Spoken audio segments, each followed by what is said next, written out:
kí o wọlé o.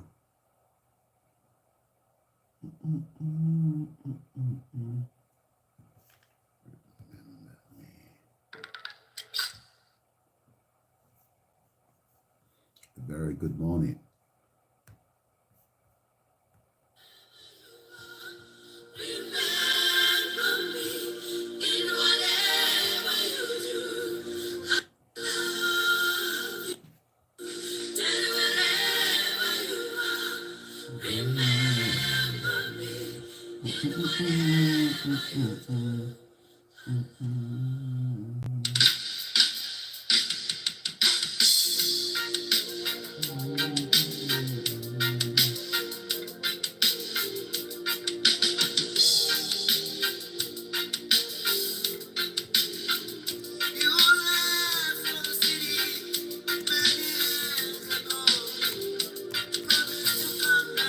Very good morning.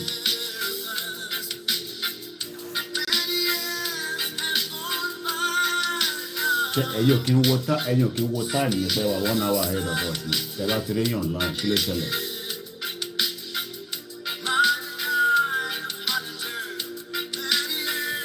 Màá ní kọ́pẹ́ mo wà lórí live program báyìí.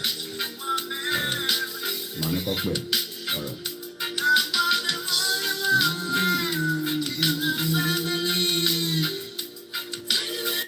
Ìdí màá fi ara ń jayé láàárọ̀ tí wàá ti jí ni.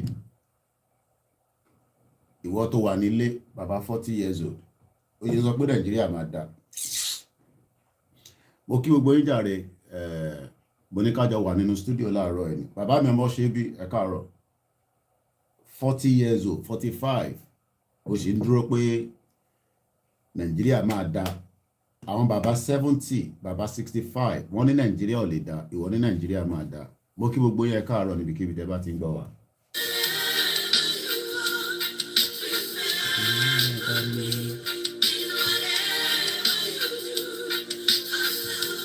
Àwọn ilé ti kọrin Lucky Dube bàbá 60 years old èmi ọmọ 14 sọ pé Nàìjíríà ò lè dá ìwọ ní Nàìjíríà máa dá kò dá láti jọ́ tó ti bí ẹ 60 years old ó sì sọ pé Nàìjíríà máa dá.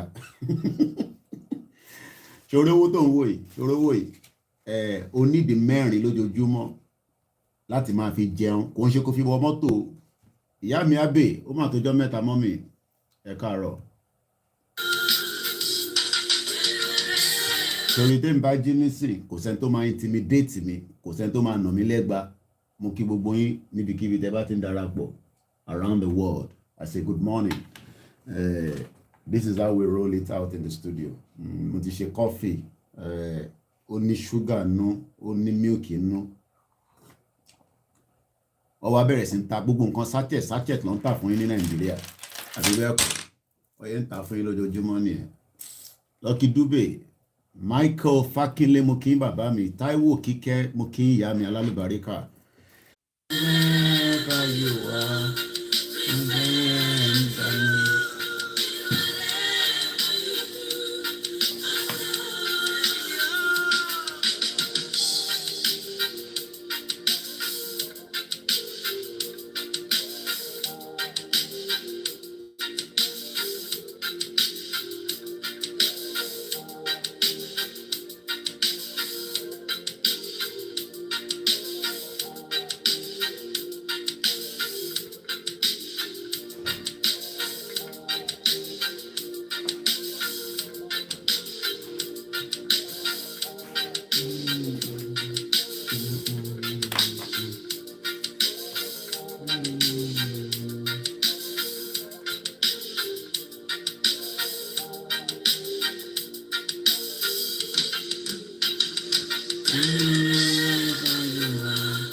I say good morning and welcome to our morning conversation.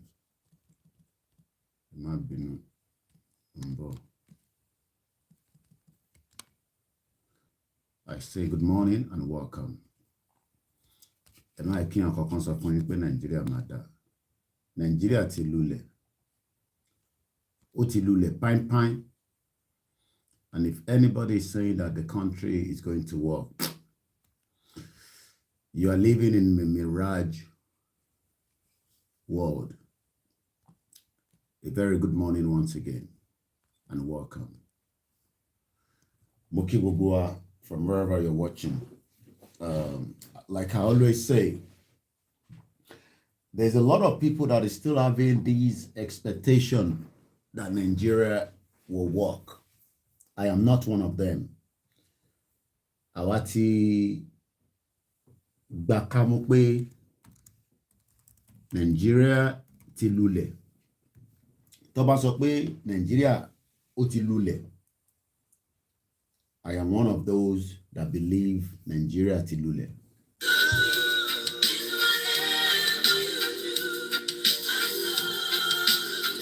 Nigeria lulẹ̀ kò ṣe kékeré rárá, ó lulẹ̀ rẹpẹtẹ.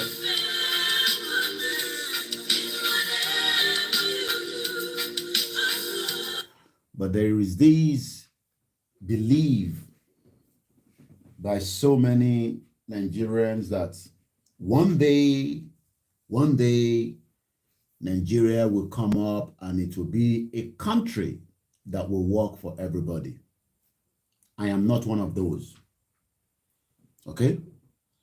And likewise, millions of Yoruba people, mo gbọ́ voice kan nínú kan náà group kan tí àwa yẹn bínú gan pé ìlú burúkú ní Nàìjíríà tó sọ àwọn ìyá wa di ntí àfẹ́ máa pe àwọn ìyá wa ní oríṣiríṣi orúkọ because it's very, very rude and bad.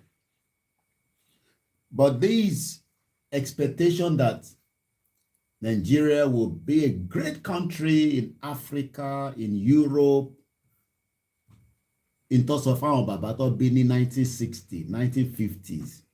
Òun náà ló ń sọ fún ọmọ tó bí ní ẹ̀kárọ̀, Mr. Sulaiman Adewale, Terry Amolade, and the rest of you that have joined us on all the platforms around the world. Don't let anybody fool you that Nigeria is a great country. Okay?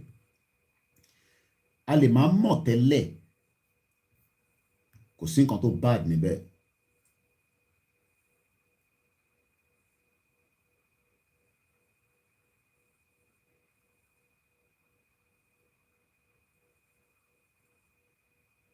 Àbọ̀rọ̀ mi ò yé yín nísìn. Ṣé rí in tí yàn mọ̀ tẹ́lẹ̀? Mr. Olúwaṣeun Arówólò mo kí yín. Mo kí gbogbo ẹ̀yin ìyá wa tẹ́ ti wọlé.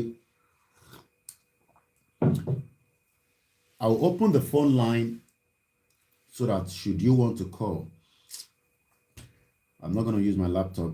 It's going to be too much stress. So what we're going to do, I will start this one and then I will just keep it like that. Just nice and simple. All right. Tibetan lo software, then it becomes a lot of wahala and a setup and all kind of different things. So let me just stick to the mobile phone. Tabade rẹ̀ tó bá ń pè lórí ilé, I'm a divert call yẹn because táwọn èèyàn bá ti rí pé mo jí láàárọ̀ tó ti rí mi online, they have so many ẹlòmíì ò tẹ̀ kí àbóyá mò ń sùn àbí mò ń sùn. As long as tó bá ti rí pé Koiki ti wà lórí WhatsApp tó rí signal pé mo wà online. Níbo ni mo fi notepad mi sí? Mo like kí n máa ṣe program kí n má ní notepad mi. Ẹ̀yin tẹ́ wà lórí Mixlr. We might not be there for a very long time, but we see how it goes. So in case the Mixlr goes off, you would have to join us on the Facebook and the other platforms. The number is open, but your studio line. And to Batimo studio line, please don't even bother trying to call because it's a waste of time. By now, mo kí ìyá mi list dáadáa ẹ̀kárọ̀ ìyá lálùbáríkà àwọn tí Koiki nìyẹn. Kò dìgbà tí bá sọ fún wọn ọjọ́ £50, £100 because iṣẹ́ kan lèmi náà ń ṣe. So ẹni tó bá dẹ̀ ń sọ pé àwọn ń gbowó lórí platform tiwọn, platform tí eléyìí yàtọ̀ sí platform tiwọn, platform tèmi lélẹ̀. Owó dẹ̀ la fi owó lélẹ̀, owó Benin lélẹ̀, owó olùlẹ̀ lélẹ̀, owó Nàìjíríà, dọ́là lélẹ̀, pound sterling lélẹ̀. So owó dẹ̀ la wá ń lò. Goodness JC, good morning all the Biafras and how are you Biafra? if anybody still have it that Nigeria is going to work, I normally switch it off when I'm going to bed, but I'm switch it on now in case you want to call. The number is +447404405917. If you want to join by the Instagram, I'll bring you in. Just indicate and I will allow you to come in. I'm only live on one Instagram. Phone tí kì má lọ dárúkọ wọn dé sábàdé Koiki kí ló dé tó wá dárúkọ mi báyìí. Phone tí àwa kan rà fún wa, òun la fi ń ṣe YouTube. Ìjọ ta ṣe rally lọ́kọ̀ wa bá mi, wọ́n ní Koiki, o lè máa sọ pé o need the phone. Wọ́n dẹ̀ ra mú phone yẹn. And that's the phone I'm using. Àti send àwọn mélòó kan sáwọn ọmọ wa tó wà nílé, ẹ rí pé broadcast wọn nílé ó dá díẹ̀. I bought phone for them last year, but as you know, Nigeria, wọ́n múná lọ this and that. Mo kí ìyá mi Jùmọ̀kẹ́ Basirat ẹ káàárọ̀, mo kí gbogbo ẹ̀yin Muslim, Christian, àwọn oníṣẹ̀ṣe, mo kí Hindu, mo kí Buddhist. Àwọn ọmọ Nàìjíríà mi ti wọ́n ṣe Muslim and Christian no. Ẹni tó ń gbé ní àwọn ìlú yẹn, wọ́n lè má ṣe Muslim and Christian. Mo ń gbọ́ mo kí ààrẹ Olúbọ́lájí Adéyẹmí ẹ káàárọ̀, ìyá mi Susan Tèmídáyọ̀ ẹ káàárọ̀, ìyàwó alálùbáríkà. Victrix on Instagram and Idowu, good morning.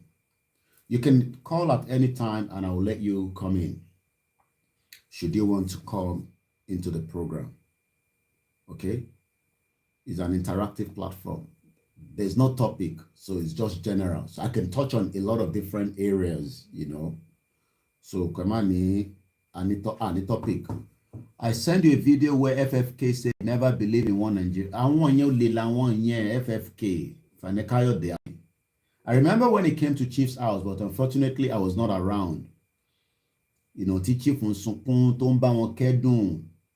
Caricature na wọn yẹn, politicians ni wọn, and other than tí bàbá ẹ̀ ṣe tó fi kú nìyẹn. So don't be surprised about Fanekayo Day. These are people that doesn't want Nigeria to break. You know, he's well read. Okay, we go. But at the end of the day, Nigeria is not going to work. Honorable Adesina, I'm also reading comments, and I can use that to talk about things as well. With this level of getting the right information at the tips of our fingers, and some still don't get it, that Nigeria is an entrapment. The reason people think that Nigeria will work is they are also thinking they will run away. Okay. Ṣẹ̀rẹ́ àwọn tó ń ní Nàìjíríà máa ṣiṣẹ́, àwọn náà ní àníyàn láti sá lọ bí èmi náà. Yoruba na me, good morning. Sunshine forever, my dear, good morning. Aderonke, good morning. Shobayo John, good morning. You can also call and I will let you have your own say as well. Sherry, this motion pé one day, èmi náà máa jápa, màá lọ máa make $1, màá lọ máa make pound sterling, or màá lọ máa make owó Benin Republic. Ẹlòmíì nísìn gbogbo mind ẹ̀ nísìn ni pé kó ṣàtẹ̀ kúrò Nàìjíríà bí a tó bá lè dé Ghana, from Ghana á dé Togo, mo kí n lè Àjàyí, from Togo bóyá gbàbẹ̀ wọ South Africa, ó lè dé Europe. Ìyá Oòduà ọmọ yẹn aṣọ̀pọ̀lọpọ̀ ọdún láyé, àwọn tó di Manchester mú nìyẹn, kò ní bàjẹ́ fún yín láéláé. Mo kí bàbá wa Ìbà Gani Adams, mo kí wọn lógún ọ̀fẹ́, mo kí gbogbo àwọn OPC, mo kí Àgbẹ̀kọ̀yà, mo kí àwọn farmers hunters, mo kí gbogbo àwọn media. Jude Okafor, good morning. Good morning to all the Biafrans, and we don't have any problem with you, but some of us, or some of you say we don't have to work with Simon Ekpa, and I don't think it's right. Our focus should be to get the hell out of Nigeria first. There will be reconciliation among the Biafrans themselves. There will be reconciliation among the Odudua as well. Nigeria will never work because of the way it has been structured. Thank you so much for the numbers that have been put out there. I don't know who is there. I think that's Walata or probably somebody else. +4474044059117. We need the notepad. There might be a number. I think it's somewhere behind the scene.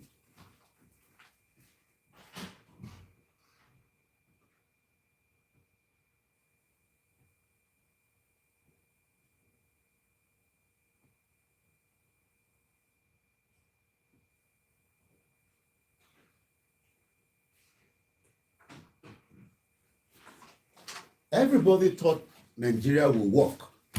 At some point, gbogbo wa là ń gbìyànjú àbọ̀rọ̀mọ̀yé yín nísìnyí pé Ọlọ́run jẹ́ kémi náà ríṣe nínú Nàìjíríà kí n kọ́lé kí n ralẹ̀, you know. Good morning, Àjàgbé Olúwatìmílẹ́yìn Felix. Good morning to all our brothers and sisters in the northern part of Nigeria. We don't hate anybody, okay? Kazim Sulaiman, good morning. Kenny Ritchie, good morning. Today is 22nd of November, Oga. When are you guys going to declare? Tí wọ́n bá jáde tó bá declare kò tí pọ̀ jù. Okay? The problem with our people is when they ask, when are you going to declare? It's because you don't listen to instruction. Tó bá jẹ́ pé America embassy says you will get a visa.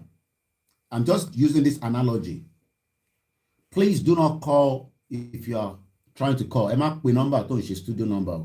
If not, we get blocked. You get blocked straight away. I hope you're watching me. Don't call if you tell about my studio number. Don't bother. Mo kàn ní number Koiki mo fẹ́ pè. Make sure it is the studio number, and don't disturb us with the broadcast. A lè máa sàn yín lójoojúmọ́ láì ṣe ọmọ kékeré. Sí ní primary school now. Know the studio number. Save it on your phone. Kilo. If America tell you now, save this number, so that when next you want to get visa, you will call this number. I'm sure nobody will make a mistake like ye. Omotomulage is in the process of being released. But as usual, they're asking for money in Nigeria.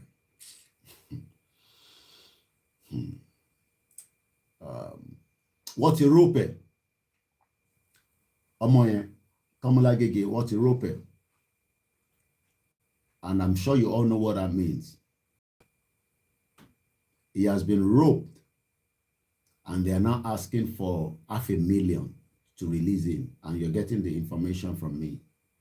I think somebody was asking yesterday during the comment section. I read all the comment, but sometimes when I'm, doing the broadcast, depending on what we are doing, but because somebody asked again this morning, he has been roped, and that's why he has not been released. But there is work going. They're asking for $500,000. Do you understand what that means? Before they can release him, 500,000 on our feedback. I got that message some few days ago. Because one name Oba Gbana Lowe, Abin Kokon, whatever it is. That is the Nigeria we live in today. I mean, don't get me wrong. If somebody commit offense around the world, you will be penalized for it. Stop spamming. People just put the same message. Some people don't understand that they are spamming the broadcast. Mukinyi Morgan, Olawale Mukinyi, Mayor Special Oyenuga Mukinyima.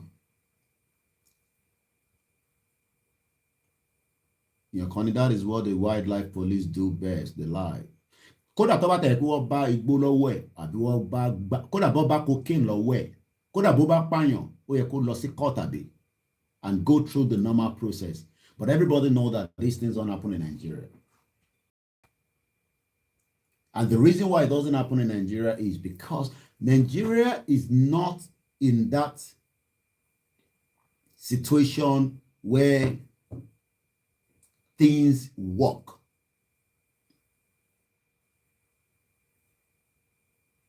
Bail is not free in Nigeria. One group who send message similar to police station. I don't know what he did, but Yoruba nation, I don't know, but it was in the police station. He sent a picture. This is about 3 days ago. Well, I mean, less than 2 days ago now. I think this one happened over the weekend. I think on Sunday. But he has been released, but he paid 70,000 naira. Koto fisile.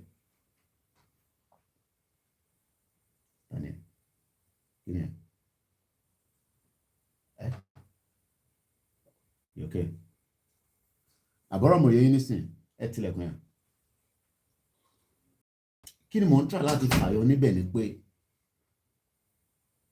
if that underscore local girl good morning on Instagram, if the country was working and if you commit a crime, you should be penalized for that crime. But there are so many innocent Nigerians, and I'm going to be using the word and the phrase Nigerians so that I can carry along those gullible Nigerians that think that they are in a country and they can change that country and the country will at least up to the standard of Kenya, maybe not Europe. Because let me say this, in the next 100 years, Nigeria cannot have the standard of Europe because we are not one. And that is the main important thing that we need to understand. Akinshe, the same. We can pretend that we are one, but at the back of our mind, we are not one. I really do a good morning. And we can never be one because we have been deceived by the British from 1960. Oh, we gave you independence. Go and now sort yourself out. Go and make your own economy.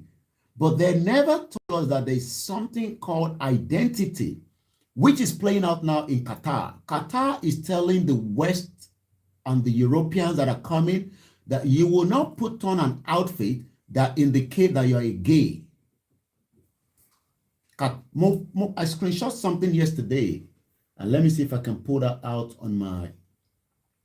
So these notion that we are all one, Nigeria is working for everybody, but we have never been told that behind the name Nigeria, there's almost 300 different ethnic groups, and these ethnic groups are all different. And this is where the good morning, Adekunle. And this is where the problem is. So while we are trying to fix Nigeria, working hard, we bought land. But after we bought the land, we now realize that I was watching a man yesterday. He was crying out. I think I'll get the video out. Baba Jagilego. I hope I pronounced the name very well. I didn't massacre. Moki Ubai professor. Professor that doesn't know that Nigeria is not working. Somebody say, I think Yoruba nation has been declared. Well, like I said, there are so many different groups. As far as I am aware, just as you are aware, they said so yesterday.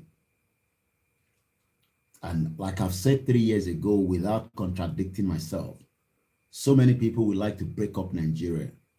And I think one group have just done so yesterday. But as far as I know, the super rally will be called, and there might still be, or there will be a declaration. Not there might, there will be a declaration. But we saw a declaration yesterday.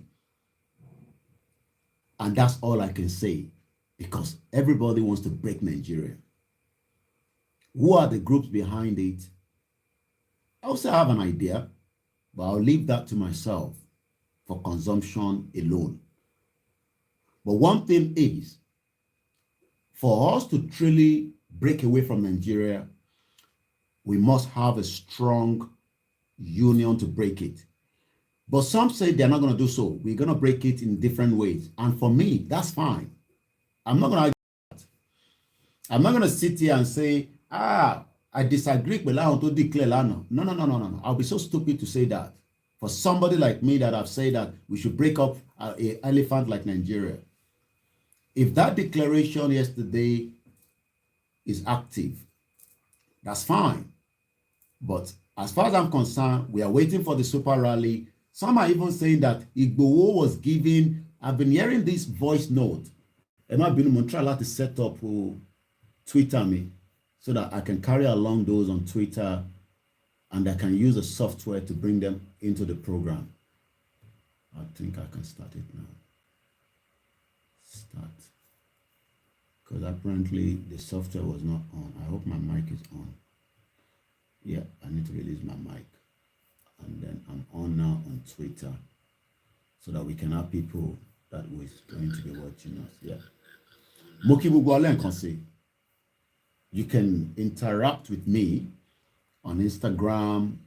You can call into the show. And if you want to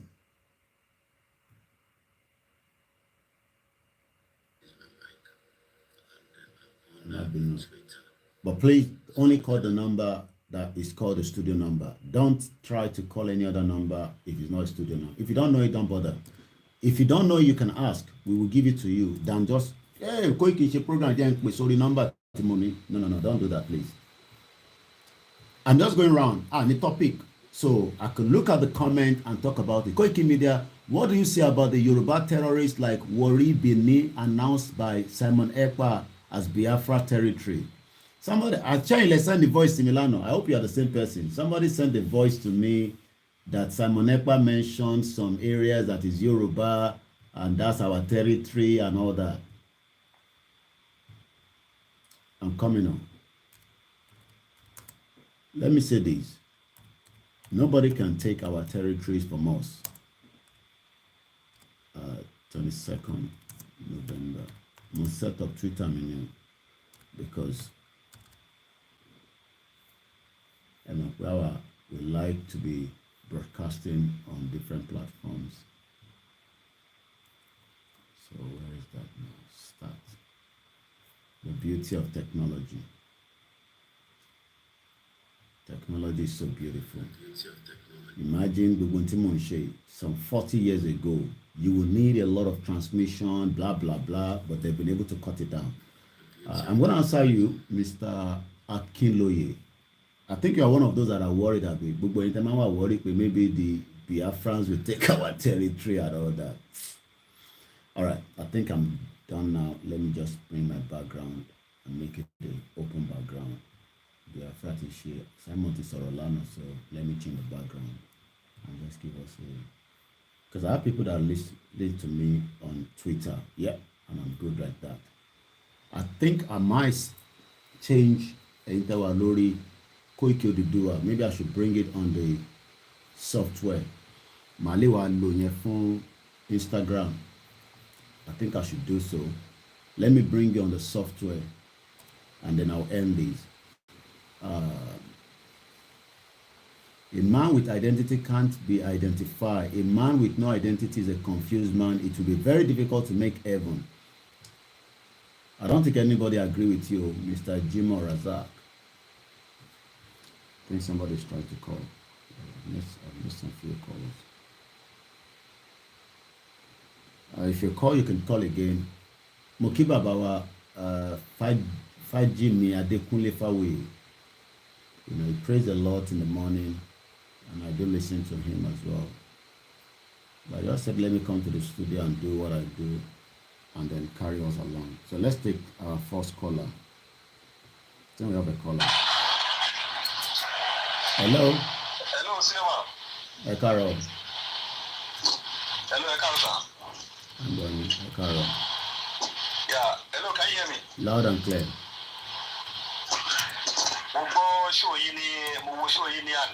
Okay. Èmi tẹ́ kọ́ mo mú Dr. Zabi lórí kí n bá wọn transmitted because he was having problem with our Facebook, but again it was transmitted on our platform.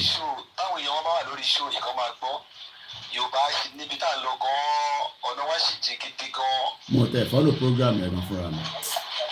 Ọ̀nà wa sì jìn gidi gan-an. Ṣé rí màá tó sọ̀rọ̀ yẹn? Ọlọ́run ẹlẹ́dàá o. Ọlọ́run adáríjì wọn o. Nítorí wípé àwọn nǹkan tí ò necessary ni màá yẹn kàn sọ. Ṣé ní gbogbo àgbáyé tí wọ́n pè ní 190 something country? Ṣé wọn kì í rí symbol lára máàpù lára kíní wọn ni? Sáwọn èèyàn kì í rí symbol lára kíní wọn ni?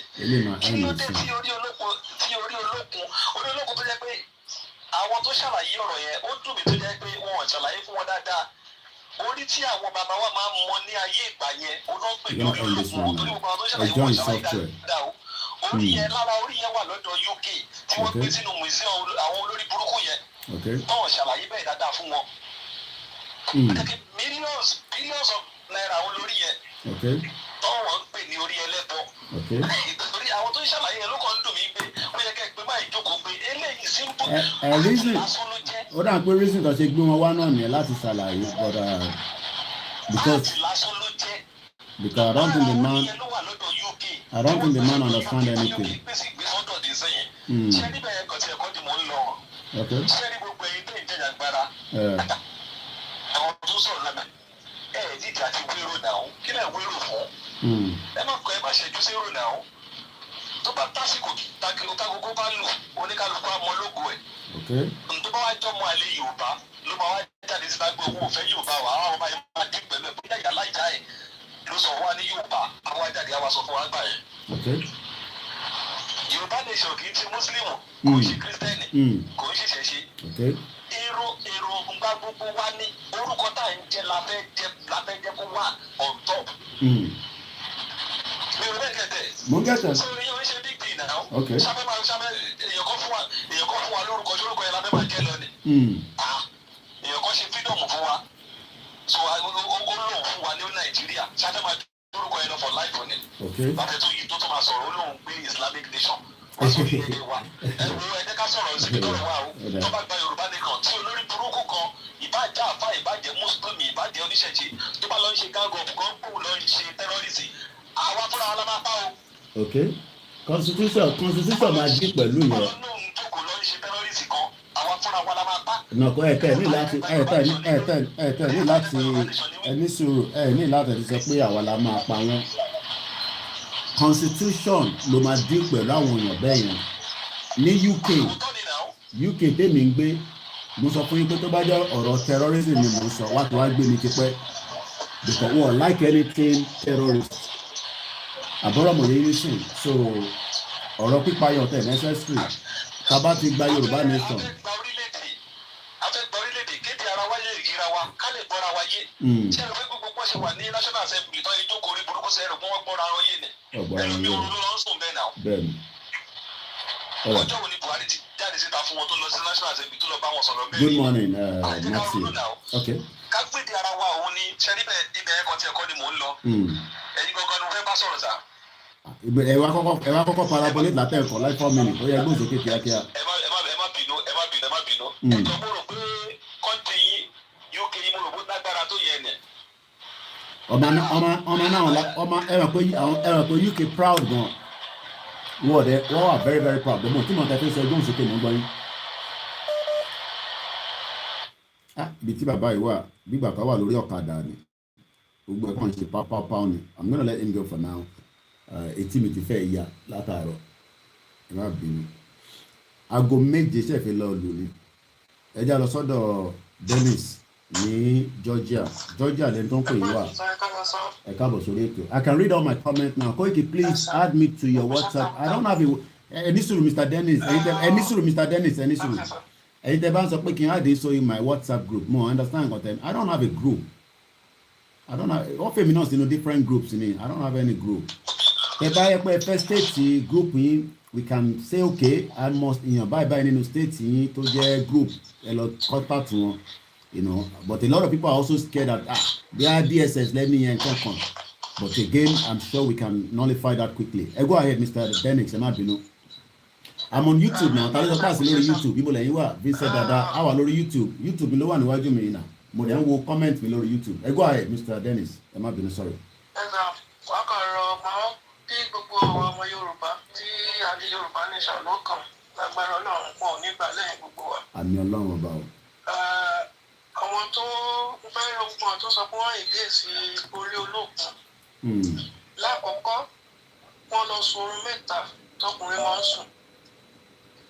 Ìdí ni wípé kọ́kọ́ bẹ Ọlọ́run pé kí Ọlọ́run kó yọ ọwọ́ ọlá ìbùkún bá máa jẹ́ ènìyàn. Ìkànnì yẹn.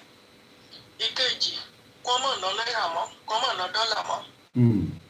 Kọ́ náà yọ owó àtìkù lórí wọn. So kọ́ máa ná dọ́là mọ́ kọ́ dẹ̀ máa ná kílẹ̀ pé mọ́. Kọ́ mọ̀ ná náírà mọ́ wọ́n yá èèyàn sí.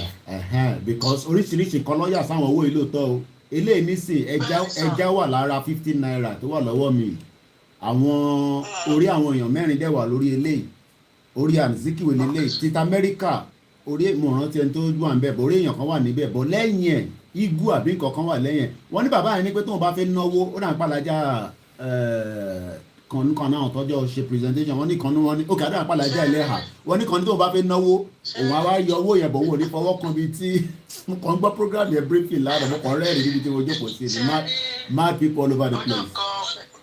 Mr. Council ń ṣe program kanjọ́ kan mo pè sórí ibẹ̀ mo ní problem ta nípínlẹ̀ Yorùbá ní Muslim. ìyá mi grace senior ẹ káàárọ̀ mọ́ mi. 50% Muslim ilẹ̀ Yorùbá ní problem ta ní àwọn 50% wà okay. Orientation náà la máa fún wọn orientation wọ́n need a lot of orientation. kọ́mọ̀ ná owó mọ́ kọ́mọ̀ ná dọ́là mọ́ wọ́n bá máa jẹ́ ènìyàn. nǹkan tó ilé méjì tó kù passport tó ń gbé káàkiri ká passport location is 0. ẹ jọ̀ọ́ ṣé mọ̀lú tó ń yà sínú ẹ̀yà àti orí olóògùn èwo ló pé ìwọ̀n dùn bẹ̀ tó jẹ́ símbọ̀ babalábábá wọn àti orí mọ̀lú tí wọ́n mọ̀ àwọn ọ̀rí point ten sọ yẹn Mr. Dennis ọ̀rí bẹ́ẹ̀. no a gbọ́dọ̀ yọ fún wọn ni. mọ̀lú tó ń gbé káàkiri passport tó ń gbé káàkiri tó jẹ́ mọ̀lú náà tó bá ṣí passport location is 0 ó sì mọ̀lú ló máa kọ́ rí bẹ̀ ṣé ẹranko ni wá ni. passport olówó alágbàáyé tó ń ya mọ̀lú sí. lẹ́yìn yẹn kọ́ bèrè kí ni ìtumọ̀ òṣùpá tó wà ní kíní Saudi àti start àti arrow tó wà ń bẹ̀. ṣé wọ́n mọ̀ túmọ̀ ẹ̀. lẹ́yìn yẹn kọ́ wá sí Dubai ọ̀pẹ tí wọ́n yà sí flag wọn ṣé wọ́n mọ̀ túmọ̀ ọ̀pẹ tó wà ń bẹ̀. sọ́kọ̀ tí wọ́n bá gba ẹ̀sìn tí wọ́n gba ẹ̀sìn development ọ̀lọ́mẹ́kà jẹ́ professor kò mọ kankan tó ń ṣe. Professor without knowledge òun ló pọ̀ jù. Professor without knowledge. Without knowledge òun ló pọ̀ jù. Okay. So gbogbo nǹkan tó ń sọ lánàá yẹn just síta. tó gbé sọ́kọ̀ọ̀kan nìyẹn. lẹ́yìn yẹn sà ká kó àwọn tó bá jẹ́ bí DSS àwọn ọmọ wa tó jẹ́ wọlé òkìkí wọ́n gbà díẹ̀ mi ò rò pé Yorùbá ni wọ́n ní ó lè jẹ́ 50-50 Yorùbá. wọ́n tanná ó ti dá àkókò ń sìn wọ́n tanná bò jí wọn káwọn orílẹ̀-èdè tí wọ́n ti jẹ́ nílẹ̀ Yorùbá. so there is a father there is a mother with olówó that's why nítorí olówó náà sọ the same thing ni wọn yàtọ̀ síra wọn. ẹ ṣe gan ni. kọ́mọ̀ ló mọ́ so káwọn wò kọ́ èèyàn eléyìí tí wọ́n fi pa bẹ́ẹ̀ ni pé kọ́mọ̀ ló fóònù mọ́. fóònù tí wọ́n lò kọ́mọ̀ ló mọ́. so fóònù yàn kì í ṣàràm àbí. bẹ́ẹ̀ ni sàkómọ̀ ló fóònù yẹn mọ́. nítorí pé China tó ṣe fóònù gbogbo kan tó fi ṣe fóònù ilẹ̀ gbígbó láti kó kéṣe ṣe lẹ̀ wa. jẹ́kì ṣe lẹ̀ wa ti kó so tó bá wẹ̀ pé wọ́n fẹ́ dàbí Ọlọ́run Olódùmarè tó dá wa tó ṣẹ̀dá wa gbogbo tá a kà sílẹ̀ kọ́ mọ̀ ló mọ́ tó bá máa gbó wọn láti. wọ́n ẹni tó ìgbà kó ìgbésí ológun kọ́ mọ̀ ná owó mọ́ kọ́ mọ̀ lo fóònù mọ́ ẹni tó bá ti jẹ́ íńtánẹ́ẹ̀tì kọ́ mọ̀ lọ bẹ̀ wọ́n. tí o bá bọ̀ ọmọ tó bá wo bí wọ́n fẹ́ gbà. ẹ ṣe gan ni. ṣé Èkìtì lẹ fi ń sọ̀rọ̀ yà bí Oǹdó Mr. Dennis kẹtù ti sá lọ tó nìyẹn ṣẹ́rí that's the beauty about Yorùbá even though pé mo rí pé tó nìyẹn kò dàbí ti Jẹ̀bú bí tọ̀dọ̀ tèmi báyìí but you can still hear that everything tó ń sọ là ń gbọ́ kétékété. Before I go further somebody was talking about pé Simon Ekpa mention kan tó dàbí ìdàbà ní territory ilẹ̀ Yorùbá ni. Let me say this. Everybody knows our territory. Tẹ́ bá dẹ̀ lọ wo àwọn ọ̀rọ̀ tí bàbá Akíntóyè ti sọ lẹ́yìn mo kí gbogbo ẹ̀yin tẹ́ ti wọlé James mo kí yín Ìṣọ̀kan Yorùbá Foundation Omeyo my brother ẹ bá mi máa fún Omeyo lówó ẹjọ́ torí Ọlọ́run ṣẹ́rí gbogbo àwọn tó wà nílé ẹ mọ̀ kí gbogbo àlè mi máa ń sọ they need a lot of help ta ló fún wa ní super Sami Solo good morning thank you so much wotowoto ẹ bá wa máa sọpọ́tì àwọn tó wà nílé Omeyo ràn mí sí anybody likewise any one of them gbogbo ala need owó but one thing tí ọ̀pọ̀lọpọ̀ aláti rántí ni pé àwa tí a gbé kíní ìdánisọ́wọ́ tá à ń ṣe program look I don't have to be out now mo lè wà lórí bẹ́ẹ̀ pẹ̀lú ìyàwó mi but ẹ wo àwọn that means the people are eager to hear something people ẹ̀yin náà ní kan tẹ́ fẹ́ sọ whether by comment or by calling in. Ẹgbẹ́ ọkàn ó wà lẹ́yìn gbogbo abáyé pé ìjọ wo là ń lọ kó ẹ̀yìn kan ti bí mínísì pé ẹni ẹ bá declare àwọn kan dẹ̀ ti declare lánàá or everybody is eager for this Yoruba nation. So ẹ jọ̀ọ́ ẹ support Omeyo, ẹ support Omiyale, Baba Ekiti, mass burial, Alhaja Eleha. Sherry media kò ń ṣe ń ta lè máa fi joke. You gotta take care of us. Ẹ má máa lísì sáwọn kan náà àwọn òun gbowó lórí platform kí ní kàn mí pẹ̀lú pé àwọn gbowó ẹ support wa so that kí iṣẹ́ ẹ̀gọ́ kó lè tètè máa yá. Àwọn Omeyo nísìn they keep credential nìkan they keep going from point A to point B. I can only say you will be remembered for a very long time, Omeyo, and I'm not joking. That guy is working. Ẹ̀gbọ́n sókè ṣé Dubai lẹ ti ń pè àbí èwo nú ẹ̀ cause ẹ̀yin 971 yẹn ẹ̀yin lẹ kó gbogbo owó jẹ́ báyìí nísìn gbogbo bẹ̀lẹ́ everybody fẹ́ wá gbé báyìí nísìn ẹ káàárọ̀ ẹni ẹ ti sá lọ. Àti fi náà síta I'm reading the comment as well. So we should not be worried.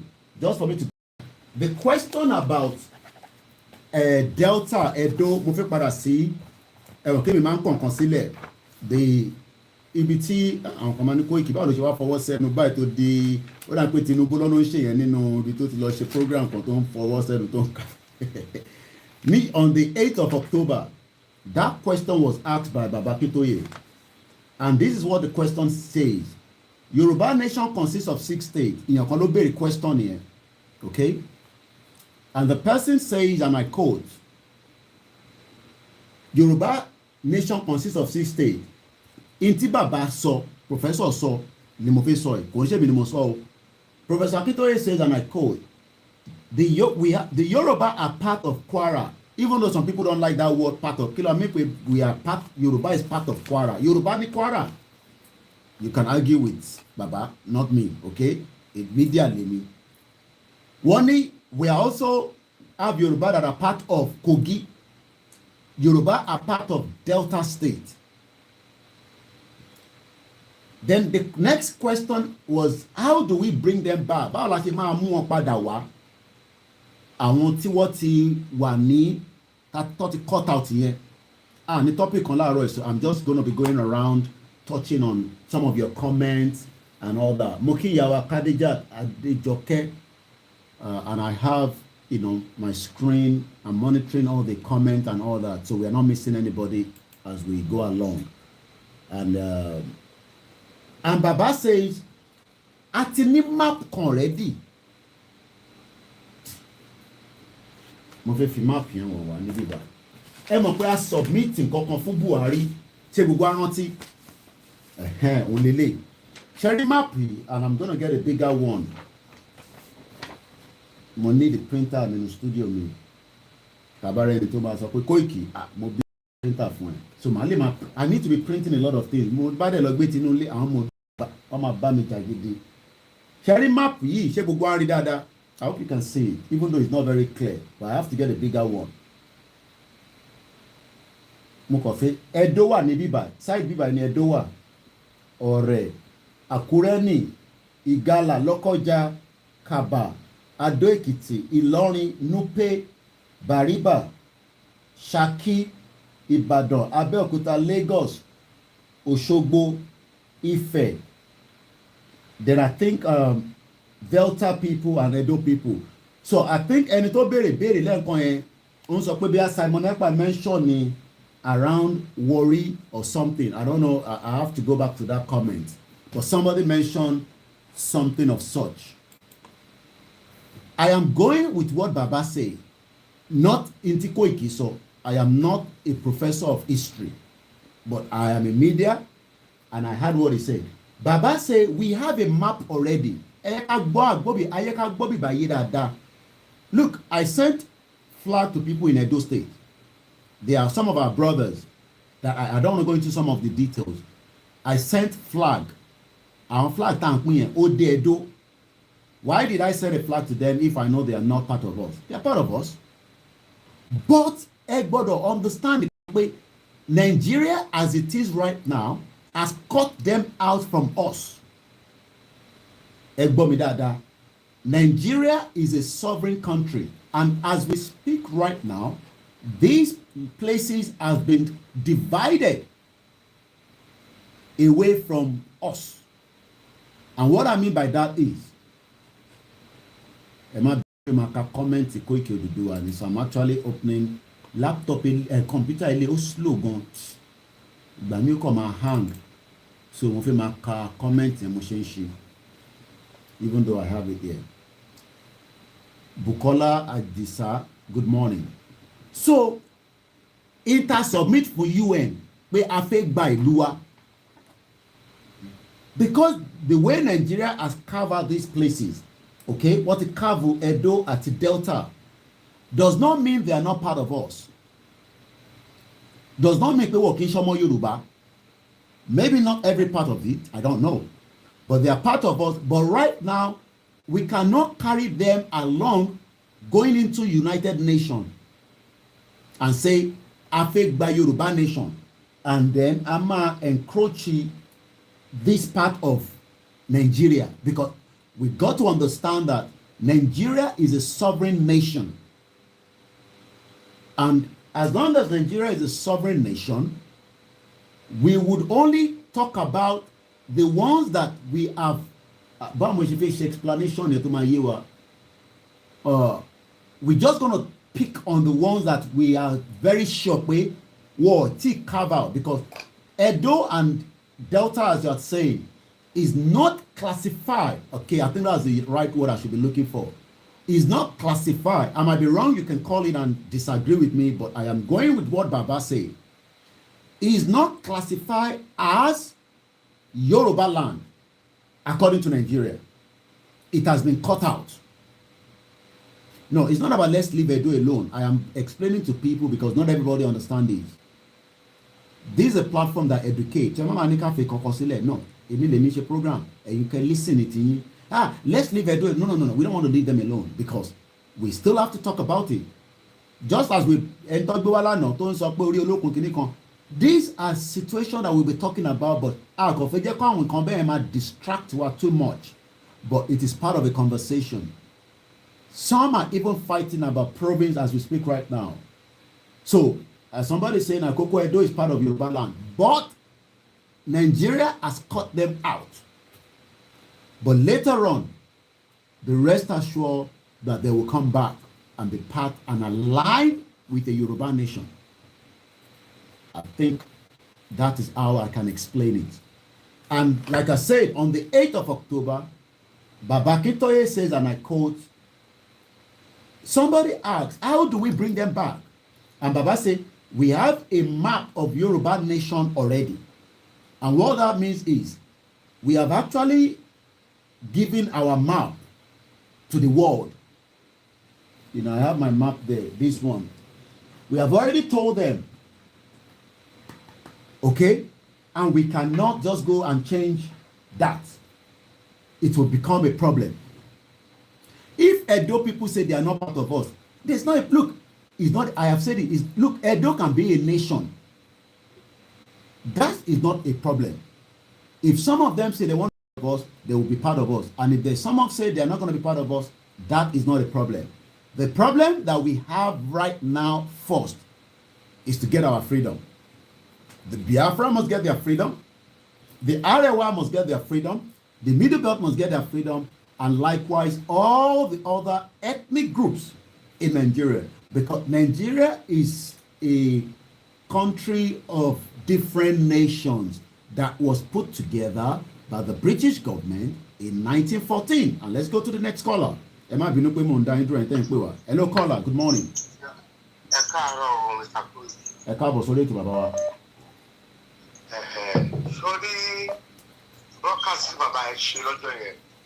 Yeah. I listened to it properly.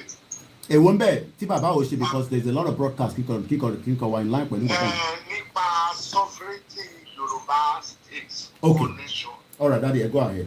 Ṣé fìlà ẹni sùn Daddy ṣé fìlà tí mo dé ṣó nice àbí kí n change ẹ̀ ilé tí mo dé dàbí àwọn sójà èwo lẹ fẹ́ ń bẹ̀.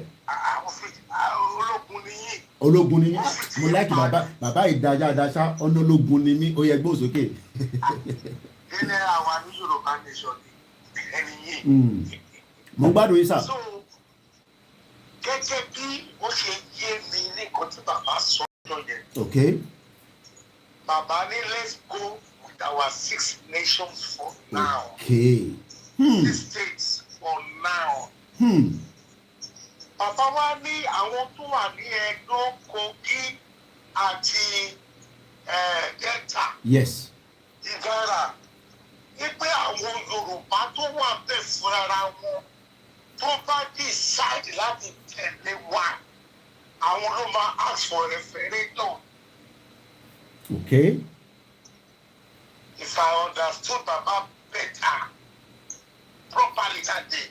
Okay. So nǹkan tí bàbá sọ ní pé Ògùn, Ọ̀ṣun, Ọ̀yọ́, Èkó káwa kọ́kọ́ lọ ti wa náà mẹ́fẹ̀ẹ̀fà.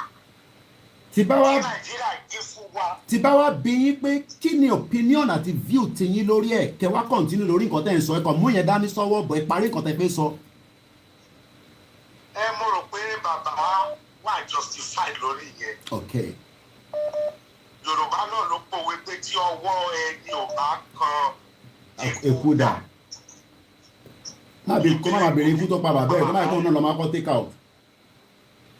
Ká kọ́kọ́ kó 6 states wa dálé náà. Àwa educate àwọn yòókù. Àwa encourage wọn. Àwọn olówó máa rise up báwa náà yìí rise up pé ẹ fún wa referendum. Okay. Decide báyà Igbo la fẹ́ tẹ̀lé o, Hausa la fẹ́ tẹ̀lé o. Yorùbá la fẹ́ tẹ̀lé. Àwọn ẹ̀gbọ́n wa la fẹ́ tẹ̀lé. Okay. That is my own opinion too. Ẹ ṣé gan ni.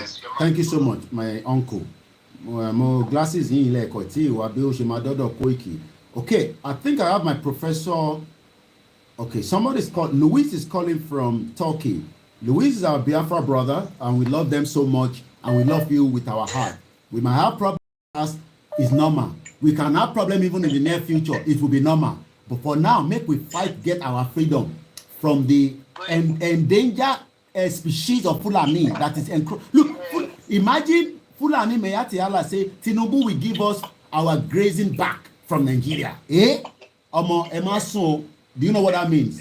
Go ahead, my brother. Thank you, my brother. Good morning. Welcome on board.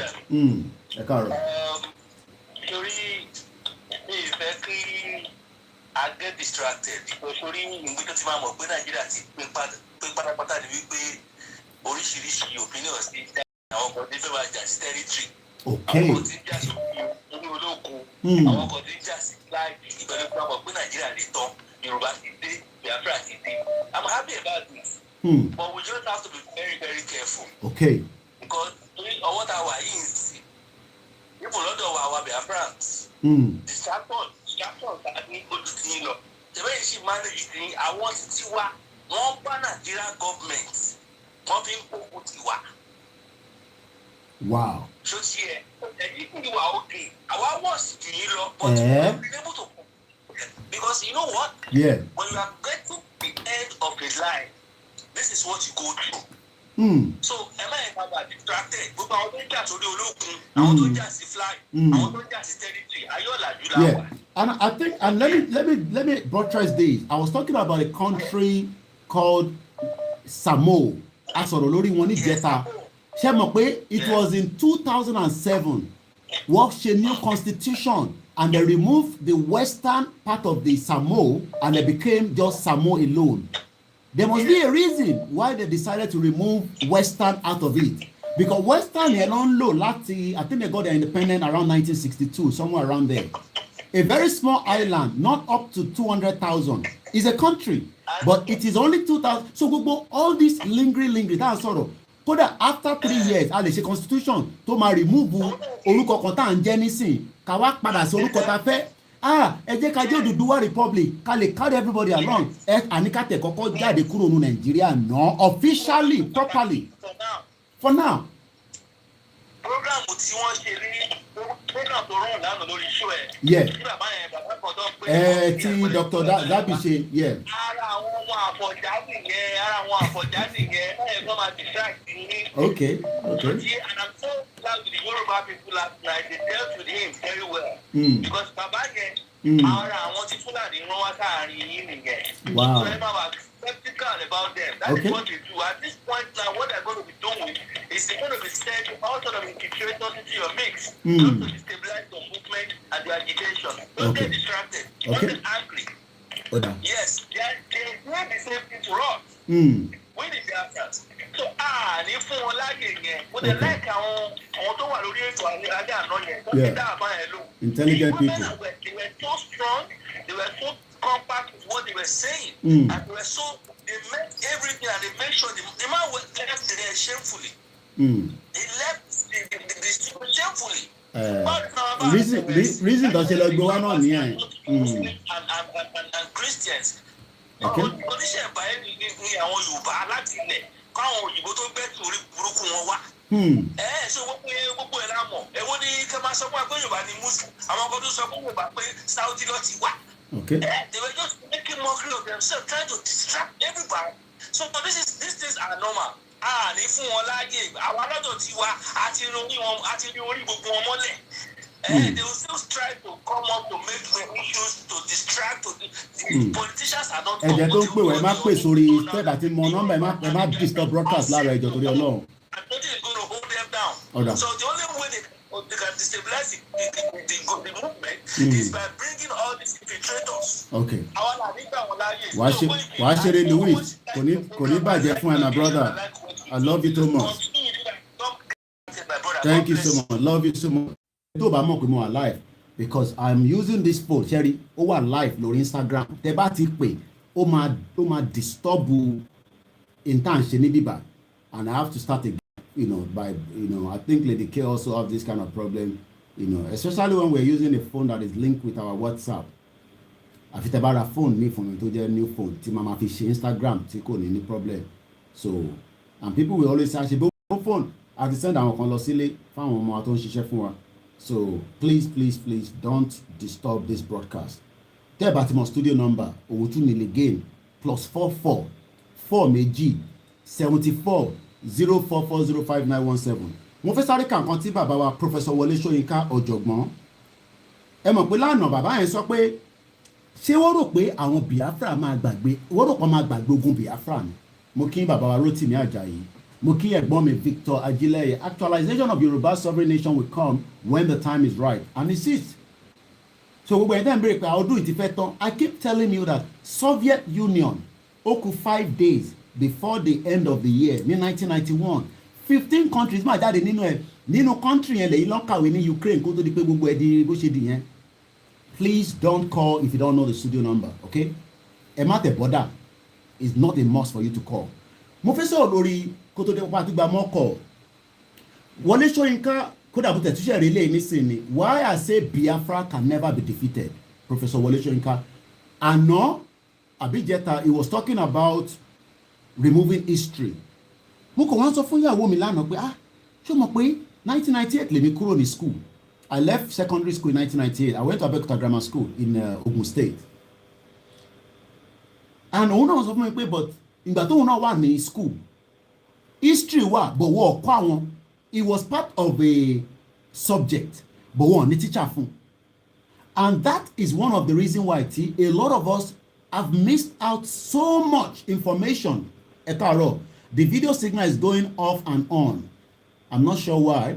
Mr. Stephen Emmanuel, I don't know why, but tó bá stable níbí kan ká lọ sí platform mi. We are running this on more than 1 2 3 4 5 6 7. I have 7 platforms. So tí kan bá stable, please go to the next one and sit down there and enjoy it. Ẹ má bínú, that is Stephen, and good morning to all our GR1.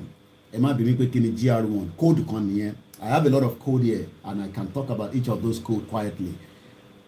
Now, this headline tó tún jáde nísìn, why I say Biafra can never be defeated. Koiki left secondary school in 1996. Wow, 2 years after. Ẹ̀yin senior wa nìyẹn, ẹ̀yin lẹ máa mú gbogbo àwọn girls yẹn, ẹ̀yin senior, gbogbo àwọn girls yẹn káwa mú, ẹ̀yin lẹ mú wọn. You know, why I said Biafra can never be defeated. Wọlé Ṣóyínká, ẹ jẹ́ ká kọ́ka díẹ̀ nínú ẹ̀. Nobel laureate Professor Wole Soyinka has opened up why he said Biafra can never be defeated. He revealed what he meant by that expression at the public presentation of his latest works, 2-volume collection of essay entitled of Power and Freedom. Mo fẹ́ ká take note of that. Power, agbára, and freedom. And this is what the Fulani are holding on to. Power, but they don't have freedom. Fulani don't have freedom, but they've got the power, back up from the Western power, okay? The West have given them the power. And they've given it to them since 1959, because we know that the first election was rigged for the North. Britain knew a lot about us. Wọ́n mọ̀ nípa àwa Yoruba àti àwọn Igbo, or whether you call them Biafra or whatever, okay? And the British were very, very careful that if we give power to, look, everybody's hunger for power. Yoruba is hunger for power. Igbo was hungry for power, or yeah, not hunger, hungry. Okay? And that literally means that gbogbo tó ṣẹlẹ̀ in the 60s, yeah, the power tussle, you know, that some people are saying, àwọn Igbo will destroy, this regional government because they were hungry for, everybody was hungry for power. Awolowo was probably also hungry for power, because power gangan ló máa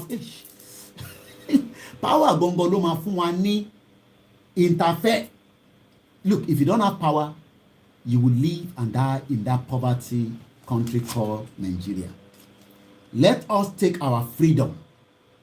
But before you can talk about freedom, you got to make sure that you control the power. And to control power, unalagbara.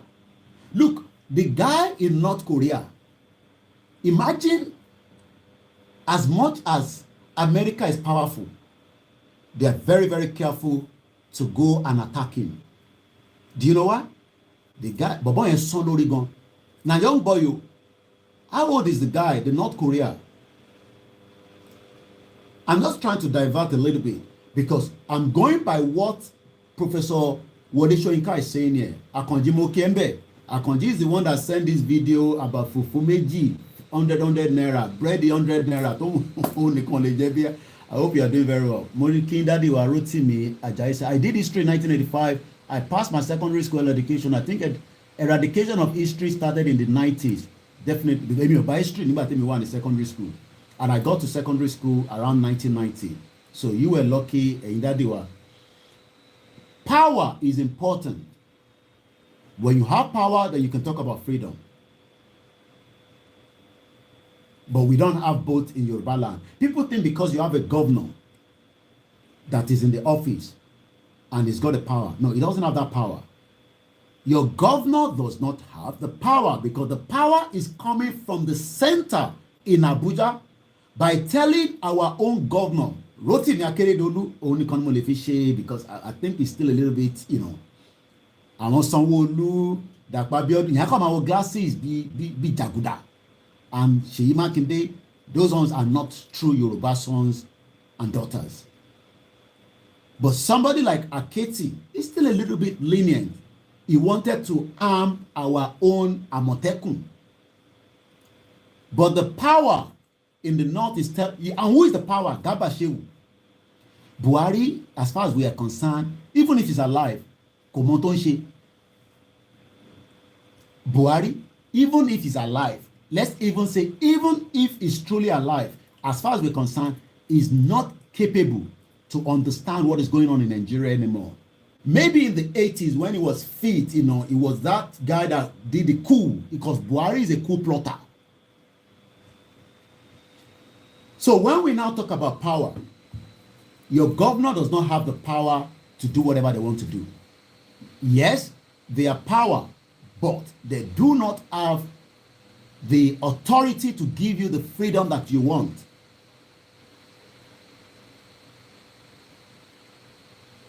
I've talked about this declaration. Probably you're coming very late and I don't want to go into that. Go and watch my broadcast yesterday. I've explained that. So one thing we got to understand is, for the Yoruba to be comfortable, the Biafra to be comfortable, the Arewa to be comfortable, we must first take that power. And that power will lead to our freedom. But we don't have power. But we have governors. But those governors do not have the power to give us the kind of freedom that we want. Because I'll give you another small, analogy to that. Releasing Nnamdi Kanu is not a criminal. Jack Olushola, good morning to you, my brother. I love you so much. How's the daughter? Muki Prince Olajide Mogaji. Releasing Nnamdi Kanu, that is the court instruction. But the power to be as saying, awalani power, awalani government. And that is why Nnamdi Kanu is not released. Look, if they want to make sure that Nnamdi Kanu does not run away, let's give quote and unquote, and they release him. Put him somewhere in Abuja, in a house there, make sure they put security there, put CCTV there, even put armor tank to block and make sure that anybody going in, they scan them, make sure that they are truly going in and they're coming out so that Nnamdi Kanu does not come out as a woman and run away. The government have the power to do so, but they are not comfortable. And that is why we are saying that we cannot be deceiving ourselves. So let me read a little bit more of what Soyinka said, and then we're going to take our calls. We have an ample of time, so if you are calling and you're not getting through, because I have to do some, talking along the line as well. So he was actually saying to us, just to go back to the headline, why I said Biafra can never be defeated. Professor Wole Soyinka, and I'm just going to read a little bit without any interruption now. Nobel laureate Professor Wole Soyinka has opened up on why he said Biafra can never be defeated. He revealed what he meant by that expression at the public presentation of his latest book's 2-volume collection of essays entitled Of Power and Freedom, and a soon-to-be released collection of poems. The program tagged Wole Soyinka in respective held on Sunday, 20th of November at Alliance Franchise Mike Adenuga Center in Ikoyi, Lagos. The distinguished writer made the revelation while responding to a question US-based Nigerian writer and journalist Mr. Oke Indibi asked him as one of the panel discussants, the role of memory in keeping historical experience in focus for the people. Indibi asked, in your collection of essays, there is this line that stood out for me that I think encapsulates your ethical practice. And you say that history must not be allowed to gather cobwebs. Cobwebs ni tí spider bá wà nínú ilé oríṣiríṣi cobwebs tó bá gbà jàǹkárí wọ̀ kọ́ ló máa ń pè àwọn Yorùbá. And that history requires constant evocation as contemporary touchstone. I like for you to elaborate pé kó ṣàlàyé fáwọn ìyẹn ni ẹ̀ ń bí bàbá wa Wọlé Ṣóyínká kọ́lọ̀ tó bàbá lọ́rẹ̀ mi bàbá yẹn lára àwọn gbòógì ọmọ Yorùbá ni. The role in keeping historical experience in focus for the people, because there is this sense that what is the past in a lot of ways is past, and history of course instructs and informs the present. I was struck by this stipulation by you that history requires a constant evocation. English dictionary evocation yẹn òyìnbó ti pọ̀jù fáwa àwa kúrùtù ìta àkọ́kọ́ mọ̀, so I have to go and look for the English dictionary of tó bá pè nǹkan ní evocation is spelled E-V-O-C-A-T-I-O-N, and and it says evocation is the act of evoking, traditional definition, act of calling upon or summon a spirit. Abájọ tó ṣe ń sọ pé Biafra is Biafra ló máa ń sọ pé is a spirit you cannot defeat. Nigerian government, you go see woto you go see am between now and 2023. These are not the generation in the past. This generation are determined, and they are not going to be this generation is not going to compromise. So I can now see why they say Biafra is a spirit. So act of calling upon or summoning a spirit, demon, deity, or other supernatural agent. Okay, yẹn náà làwọn náà ṣe ń sọ pé káwọn alálẹ̀ wá gbà wálẹ̀. Kí ni yẹn sọ àkànjẹ́ tó ní Allah is best hope? Kí lẹ́ni yẹn sọ? Mo fi tọwọ́ bọ fóònù yẹn. Kí lẹ́ni yẹn sọ? Yẹn lọ wo kọ́mẹ́ǹtì tẹ́ni yẹn sọ. Ẹ má bínú, mo rí tíyàn kan ó ń disturb wa níbẹ̀ yẹn. Kí ló ń sọ bẹ́ẹ̀? Yẹn lọ wo lórí bíbá quickly. So I'm gonna come back to that comment. Torí n tó fi máa kàn jẹ́ sọ pé lórí burúkú màálù mo fi lọ mọ tẹ́ni yẹn sọ. Àbórí ẹ̀ gbálẹ̀ níbo ló rò pé wà? Ẹni tó ń disturb yín níbẹ̀ yẹn mo fi lọ wo comment ẹ̀ ní ń bọ̀. Máa rí nísìnyí. So kí ni ẹni yẹn sọ?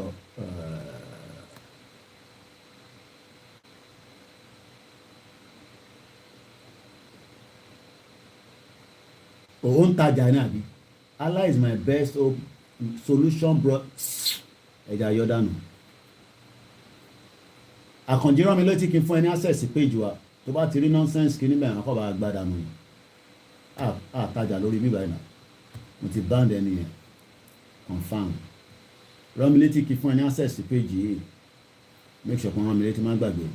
Pé tí n bá lọ gbàgbé. So anyway, I think we have an understanding of what evocation on means. At the don't mean see.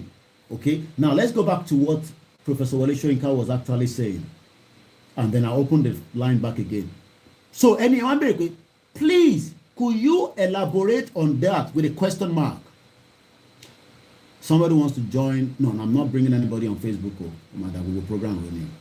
Noble laureate Wole Soyinka responded by saying that collective memory, gbogbo nǹkan tá ti gbàjọ, gbogbo tá ń sọ látijọ́ ẹ̀ tá ti gbàjọ tó wà lórí wa. Thank you so much, Dari Samuel. It is also dangerous because a group of people can get trapped in it as a community. No, mo ti go too fast. Ẹ má bínú. Ẹ jẹ́ n padà sẹ́yìn díẹ̀ sí.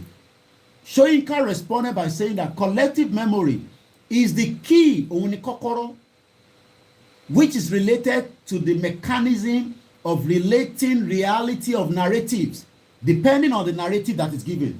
The narrative that was given is that, oh, the Biafra wanted to exit out of Nigeria and we crushed them, and they begged us to come back into Nigeria. It was a wrong narrative, okay? But that narrative is not going anywhere. The narrative will continue to be there because the Biafra are still not asking for the Biafra, just as the Yorubas are doing as well. Soyinka also said as important as collective memory it is also dangerous because a group of people can get trapped in it as a community. Here Soyinka was referring to the Biafra question, which has become a recurrent decimal in Nigerian politics. What with the endless agitation for the indigenous state of Biafra? He sees Biafra and the horrors that the Igbo experienced during the Nigerian Civil War as a collective memory that has refused as the klitsch goes to be swept under the carpet. Oh, just forget about what happened. No, we cannot forget it. We must remember what happened, and we will continue to remember what happened, even if it is going to be painful to some of us, including the Yorubas, and that's a fact. Let's continue. According to Soyinka, it was because of the Hydra-head nature of Biafra as a collective memory, an idea that he said during the Nigerian Civil War that Biafra can never be disputed. You cannot dispute it. Biafra never, no, it happened. People died in their millions, and we cannot just brush it aside. But many people misinterpret his assertion as thought he were talking about the battlefield. I think by memory, you talk about collective memory, not just individual memory, because collective memory is the key, is that memory which is related to the mechanism of relating reality of whatever narrative is given to us, because history is narrative. But the collective memory, the active memory is for me far more important. It is also more dangerous because you can get trapped in it. So I'm sure you all understand what he was trying to say. The most important thing is Biafra happened. People died. And we must remember that. Nigeria is not working. Why should we be trapped in Nigeria today when we can exit it without a single bullet? I'm going to speak to my professor now.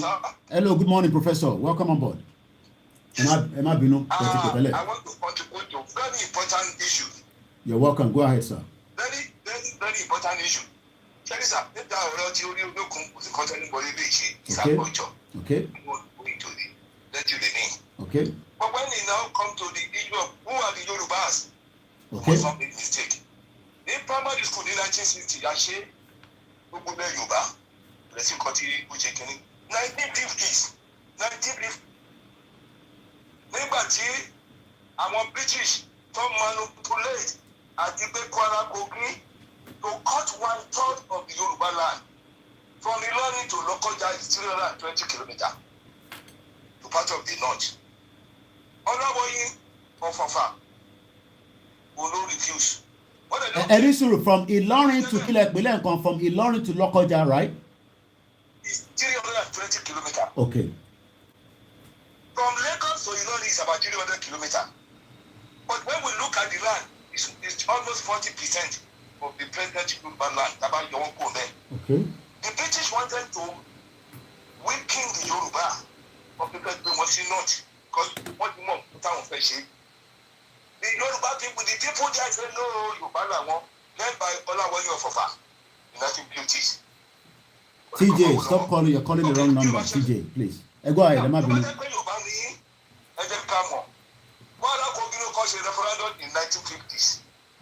it was clear almost 100%, in fact 100% in the present Yoruba Kogi, almost 100%, about 99% in the present Kwara Yoruba, that they are Yoruba. But the other one in record up to today, these people are Yorubas. Because he, another representative, he, Amatunche, but the British were so cunning, yeah. She won, when they were quiet, when okay, these people are Yoruba, what they accept. In 1958, we were lost in here. I want to part of the Southeast. Problem to one again. Now, okay. They now say, Sir William, I said that they should divide this country into 12 regions. But you want to get there?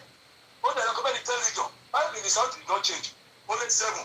They are supposed to implement this thing non-independent.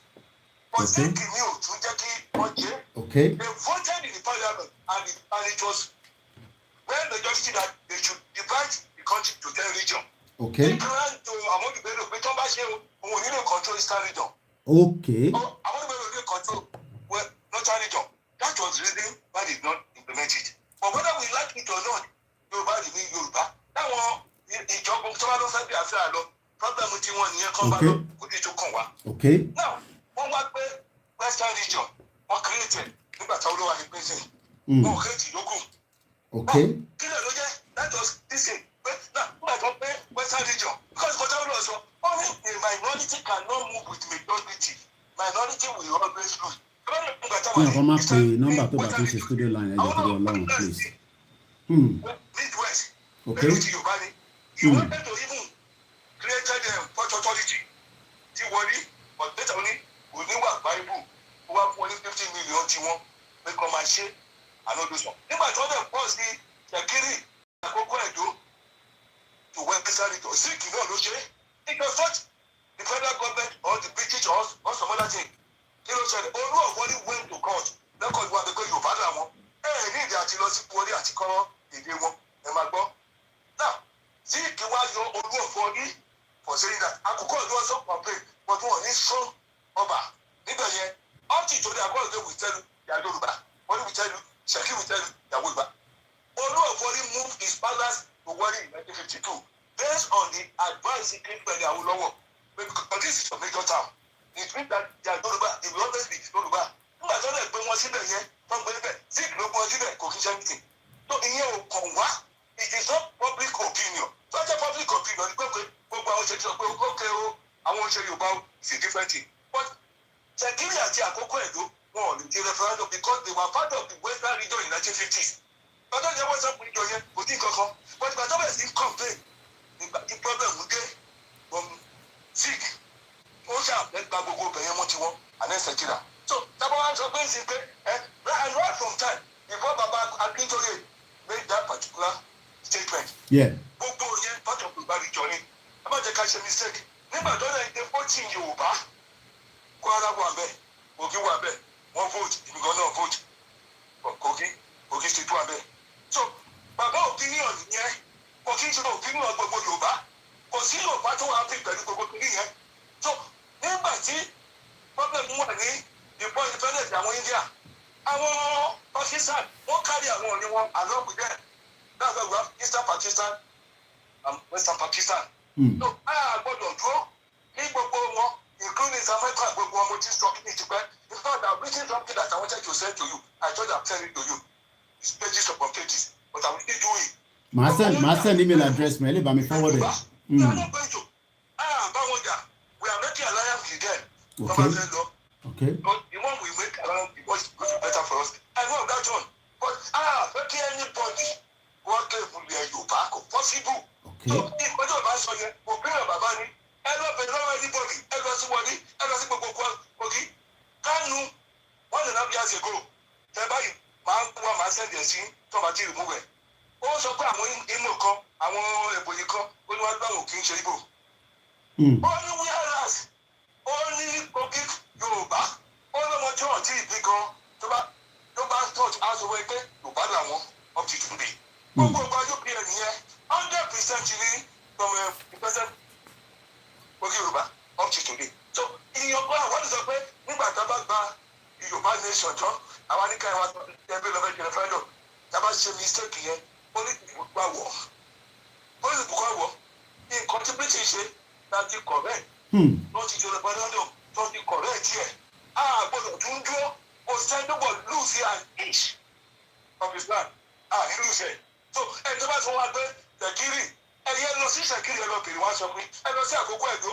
Nígbà tí kìíní sọ Kàkàmí sọ pé Àkókò Ẹ̀dó àbíàfà. Wọ́n sọ wọ́n ní ṣé Biafra jẹ́ what they call it Ìyábọ̀ Ọládélé oníṣòwò Yorùbá làwọn up to the saying it so they correct them we are going together pẹ̀lú Ṣèkírì Yorùbá o pẹ̀lú Ṣèkírì o àti àwọn Àkókò Ẹ̀dó àgbòkìní o àgbò kọjá wo ni ó sọ òótọ́ ni ẹni wọn gbogbo rẹ́kọ̀dì map o ti ń ṣòwò ẹ̀ pé up to wọlé láti Ondo state dé wọlé. Professor, kí ni ìdí tí ẹ má bínú pé mo cut it short and I know you have a lot to share with us because I love when you come in and you give us through this background history. What was in the mind of the British colony during that time to carve out all these areas that we are now trying to look back into it in the history, just as Professor Wole Soyinka was saying. I know Kínìdí gangan tó fi carve it out. What was the intention of the British government or the colony as at that time? Sir, British ti mọ̀ pé Yorùbá gbọ́n, Yorùbá dẹ̀ mọ̀ nǹkan tó ń ṣe, Yorùbá dẹ̀ kàwé, kò ṣe pé ìwé nìkan, but wọ́n lè move Nigeria forward. Wọ́n dẹ̀ fẹ́ kí wọ́n bá jẹ gbagba independent later lónìí. Àwọn Yorùbá náà ló bẹ̀rẹ̀ independent movement lónìí the period Abattoir 1933. Ẹni ọgbẹ́ àwọn ẹ̀gbẹ́ gan wọn join Nigeria until 1933. So 9 years after the movement bẹ̀rẹ̀. Okay, Yorùbá tí ó ní àwọn fẹ́ gba independent yìí o tí ó jẹ́ pé wọn ò fẹ́ káwọn máa control wọn gbogbo resources nípa àwọn ló ju àwọn Fúlàní. What I do now is that ẹ jẹ́ ká pọ̀ ti reduce stress wọn. Wọ́n ṣe Republic of Benin àti Togo ní Yorùbá land pé tó bá wà gbàgbọ́ àwọn arábí wọn wà stronger o wọ́n dẹ̀ ní good record pé they have good administrative knowledge and organizational knowledge of the culture wọn yẹn. Ìdí ẹ̀dẹ́ tó wájú Kogi Kwara almost 40% of Yorùbá land wọ́n ní kọ́ńtò ẹ̀ wọ́n náà they know they are not compatible they know they don't speak the same language they know that everything they are Yorùbá immediately náà dẹ̀ ní yasọ̀ ti wà mo sọ fún ilé ẹ̀kan ló lẹ́kìn ìpèjì so selfish interest ti wọn ni àwọn náà ti dá àwọn àbúrò mi ò jẹ́ pé ó tọ́ máa ní àmọ́ but ẹ jẹ́ sọ one thing fún yín despite that tẹ ẹ bá rí àwọn tí ní north ní primary school tẹ ẹ bá rí àwọn tí wọ́n láti present padà Kogi wọ́n sọ pé northern Yorùbá sí orí certificate wọn àwọn kò ní ọdún sí but àwọn ọ̀dọ́ kù nígbà tó northern ló ń pè wọ́n wà Yorùbá àgọ̀dẹ̀ sígbà kan tó jẹ́ pé wọ́n tó aṣọ àgírí pé wọ́n tánà ní wá ọdún president Kogi ló coach wọn in education dì náà wọn kò sígbà kan Abíọ́dún àlè Awólíyì nìkan ló máa sọ pé nọ́tánà làwọn òun family ẹ̀ nìkan ni ó wá wọ́n tó gbogbo okun làwọn tó wá máa lọ fún yín pé ìyá Yorùbá so ẹ má jẹ́ ká ló bẹ̀ service interest British ni kò mẹ́sọ̀ pé wọ́n ń wíìkì Yorùbá wọ́n fi mú more than 1/3 land wọ́n fi káàbù ẹ̀ without any record. But what the referendum, what they agree, what they say, these people are Yoruba. They are going to be Yoruba. Oh, need the referendum. Malowo, British record, Mr. Wani. So, listen here, sir. Eshegoni, Professor. Thank you so much, and we will continue. I love you so much. And this is is currently in the Yoruba land, a professor. I don't want to go into too much detail. And I have a lot of them. Some probably don't see us as but this my uncle, oh my Lord, I cannot joke with him. I'm going to go through the next caller. I'm looking at one headline here on the Punch newspaper says from Babawa Pa Adebanjo says North can't dictate to others. If North cannot dictate to others, Baba kilodete ashema kuro nu Nigeria. But I don't think Baba knows that at the moment. Hello caller +46. Ìlú wo ni ẹ sà? Abima. No, Sweden. Ẹ̀yin aláyé kìkì nìyẹn. Mo ti délùú yẹn rí. Báwo ni Sweden láàárọ̀ yìí? Kí ni population yín ní Sweden? Mo lè wo lórí Google but ẹ bá kọ̀ fún wa ní idea. Kí ni population yín? 10 million to 11 million. Kàtà fún yín ní 2 sí ká ní 12 million. Ọ̀dà ìgbóhùn sókè. Ọ̀dà ìgbọ́n yín. Ṣé mo like program èyí ẹ̀ ṣe lẹ́ni? Number 1, kọ́kọ́ fẹ́ sọ̀rọ̀ lórí Edo or no Edo, Delta or no Delta, Kogi or no Kogi. Ṣé rí Sweden tẹ̀lé wa yìí? Àwọn countries kan wà tó ń pè ní Scandinavia country, okay. Èmi náà mo ti ń jíwo ní o, mo ti ń lọ sórí Google o, so nké tí bá ń sọ̀rọ̀ kankan mọ̀ lórí o, mo ń jíwo ní o, ẹ máa sọ̀rọ̀ lọ. A ní Sweden, a ní Denmark, a ní Finland, a ní Norway. Ṣé rí àwọn mẹ́rẹ̀ bẹ́ẹ̀ wọ́n jọ wà papọ̀. Èdè wọn dẹ̀ sí. Yes. Wow. Èdè wọn ó dẹ̀ sí nílà. But ìgbà tó yá wọ́n ṣe kí ni? Wọ́n separate. Okay. Ṣé tí wọ́n bá separate nígbà wọ́n lè jẹ́ the best country within the Europe. So kíkọ help àwọn èèyàn wa, èmi ń jíwo ní o, èmi ò kà lórí o. It borders Norway to the west and the north, Finland to the east, and is connected to Denmark in the southwest by bridge. So bridge tẹ̀ ló connect wọn pẹ̀lú Denmark. And it is around 450 square kilometers or 173 square miles. Sweden is the largest Nordic country, the third largest country in European Union, and the 5th largest country in Europe. Gbogbo population wọn ju 10 million lọ. Ìwọ ọmọ Yorùbá ṣé tí ẹ ń gbọ́ ibẹ̀ lárákùnrin tí ń pè mí? Ṣé àwọn ọmọ yín lọ sí school? Ṣé má bínú pé mo kàn divert yín díẹ̀? Ṣé wọ́n lọ school ṣá? Àdúpẹ́ fọlọ́. Ó yẹ gbóhùn sókè à ń gbọ́ yín. Nǹkan tó wá jẹ́ kí n break in eléyìí. Ṣé rí ẹjọ́ ẹni tó sọ̀rọ̀ tó ń sìn, bàbá tó sọ̀rọ̀ tó ń sìn. Professor. Tó sọ wípé láyé Western region tó ní pé Edo, Delta, Kogi part of Western region. I accept to be we're part of Western region. But ìyẹn ò túmọ̀ sí wípé Awólọ́wọ̀ ò ṣe mistake nígbà tí wọ́n wà láyé. Wọ́n ṣe mistake. But why wọ́n ní intention dáadáa. So now tá a bá sọ̀rọ̀ nípa orílẹ̀-èdè, èdè gangan is very very important. Language. Orílẹ̀-èdè. So tí bá sọ níṣẹ́ má bínú o pé mo kàn fẹ́ béèrè ni o, ṣé ẹ̀yin ní èdè tẹ́ ń sọ ní Sweden yàtọ̀ sí ẹ̀ sọ English àti Yorùbá táwọn jọ ń sọ yìí, ṣé wọ́n ní èdè tiwọn? Èdè Sweden is Spherian language. Okay. In English it's called Swedish. Òun náà ẹ mọ́ ti rí mo kàn fẹ́ gbọ́ lẹ́nu yín ni èmi ti jíwò níbí mo kàn fẹ́ kẹ́yìn bá wa sọ ni Swedish ló ń pè ẹ máa sọ̀rọ̀ lọ. Àwọn Denmark wọ́n ní èdè tiwọn. Àwọn Finland ní èdè tiwọn. Ṣé Norway wọ́n ní èdè tiwọn. Ṣé èdè wọn tó bá ń sọ àti tí wọ́n bá ń kọ sílẹ̀ tí wọ́n fi ń express ara ó jọra wọn. Wọ́n tó rí pé ìyàtọ̀ díẹ̀díẹ̀ ti wà ńbẹ̀ òun ni wọ́n ṣe pín tó ní kálukú dẹ̀ ṣe dájú. Ṣé ilé náà ṣe èdè gangan ní orílẹ̀-èdè. Èdè gangan orílẹ̀-èdè. So how come? Of course, a lè ní history, ó lè ní nǹkan tó ti jọ pawápọ̀ pẹ̀lú Delta, Kogi, Edo, a lè ní history lè máa sọ, but ìyẹn ò túmọ̀ sí wípé ó kéwu ká force wọn, we can't force them. Ṣé ká má lọ ṣe ní tèkó? Èmi máa ń dúró lórí pé èdè yẹn gangan ó ní the main thing. Ṣé bí Professor Banji Akintoye láti ṣe sọ wípé 6 states òun gan ni àwọn fẹ́, àwọn yòókù tọ́ba láwọn fẹ́ join, kán wá join.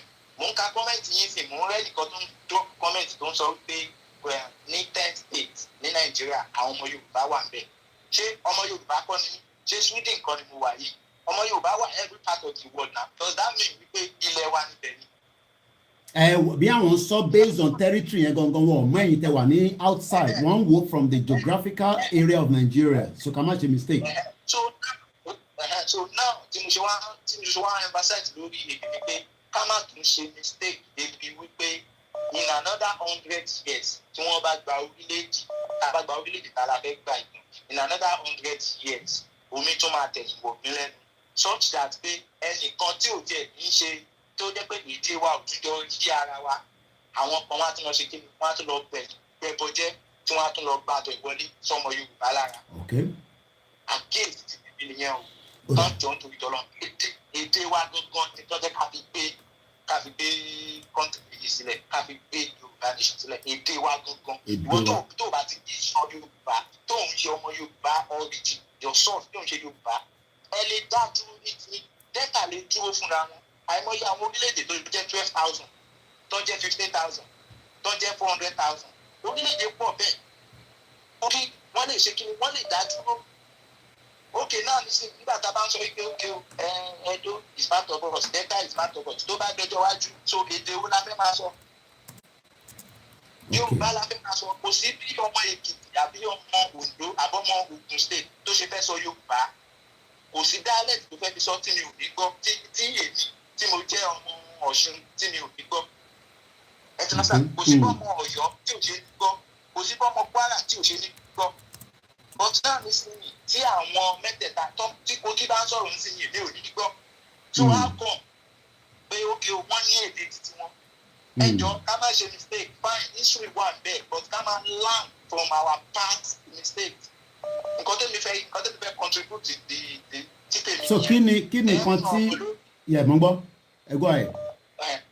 Then ọ̀rọ̀ lórí mufti or no mufti tó ń pe that man is a stupid man, don't mind him, people should not listen to him. He's a stupid man. I'm a Muslim as well. Okay. I'm a Muslim. Ṣé Islamic country ẹni sùn ṣé Islamic country níbi tẹ́ wà yẹn? Islamic country wọn bí anybody dáa kó ṣe yàmàyàmà. Bọ̀wọ́ ṣé wọ́n respect ilé iná ṣe ń ṣẹ̀sìn tí yín tọ̀ dáyín dúró àbí? No, wọ́n lè dá anybody, wọ́n respect everybody. Okay. Everybody to his opinion. Okay. Wọ́n respect everybody. You don't have to go on the street and be disturbing people with whether Jesus Christ exists or Muhammad was sent to the world. No. Okay. All right. You do whatever you are pleased to do. All right. What? Yeah. Ẹ gbọ́ ẹ̀ mọ́ gbọ́ yín. No, ẹ gbọ́ ẹ̀.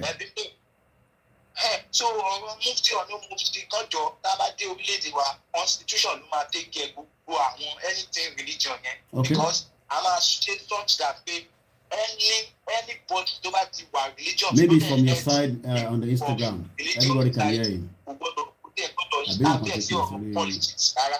Okay. Nǹkan tá a máa fẹ́ kó wà ní constitution wa nìyẹn o. Ẹni tó bá ti jẹ́ religion leader in any of the religion society. Okay.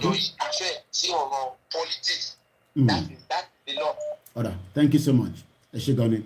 Well, that was 8 minutes.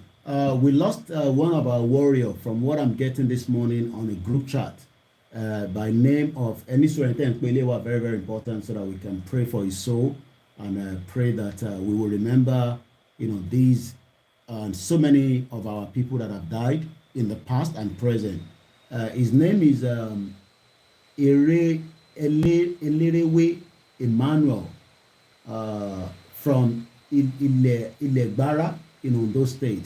And one of my media person is also sending a message that this guy still used bike carry me go Akure last time that we met at Baba Apache area, we're not going to be here forever, like I always say. He died, not know the cause of death, but we are all going to go at some point. And God be with the family. The message keep coming, RIP, RIP. A very sad one there. Like I always say, we're only here for a short period of time, and we cannot rule it out that we'll be here forever. Good morning to our 12 listeners on the MixLR. I'm going to share the link out. You can just save that link. It will give you access quickly when I'm doing a program for you. Okay, when I'm on Bomimo, I think maybe somebody tried to call me on Instagram. Maybe that's why. Can you still hear me on Olayomi Koiki on Instagram, or it's gone? Let me know, please. Olayomi Koiki Instagram. Because I'm not sure. It looks like somebody called. Please do not call me. When I'm on a live show, don't call. Okay, no. All right, because somebody have actually called the line. That's why. There about my studio number. Please don't bother. I'm not interested in you calling. The number that you know could make any sense to me. When we say we have a studio number, America bá sọ fún yín pé ẹ máa gba American passport. But number kan péré ní kẹ́ pè. Wà láì tàláì small be lie. Àwọn èèyàn ní ṣe mistake. And I think I know the person that is calling now. I'm going to tell them, not to call because no already program. No call. Baba will call me. No call now. I am in a live program. And your call is disturbing me. I don't need anybody to call me. So it doesn't matter who the person is. And I've been looking for every now and then we have to keep restarting the program. Colin Kuba from Care, Arakuni Wapokuya. Kilele now put me phone. Stop calling. I need anybody to call me. Stop calling.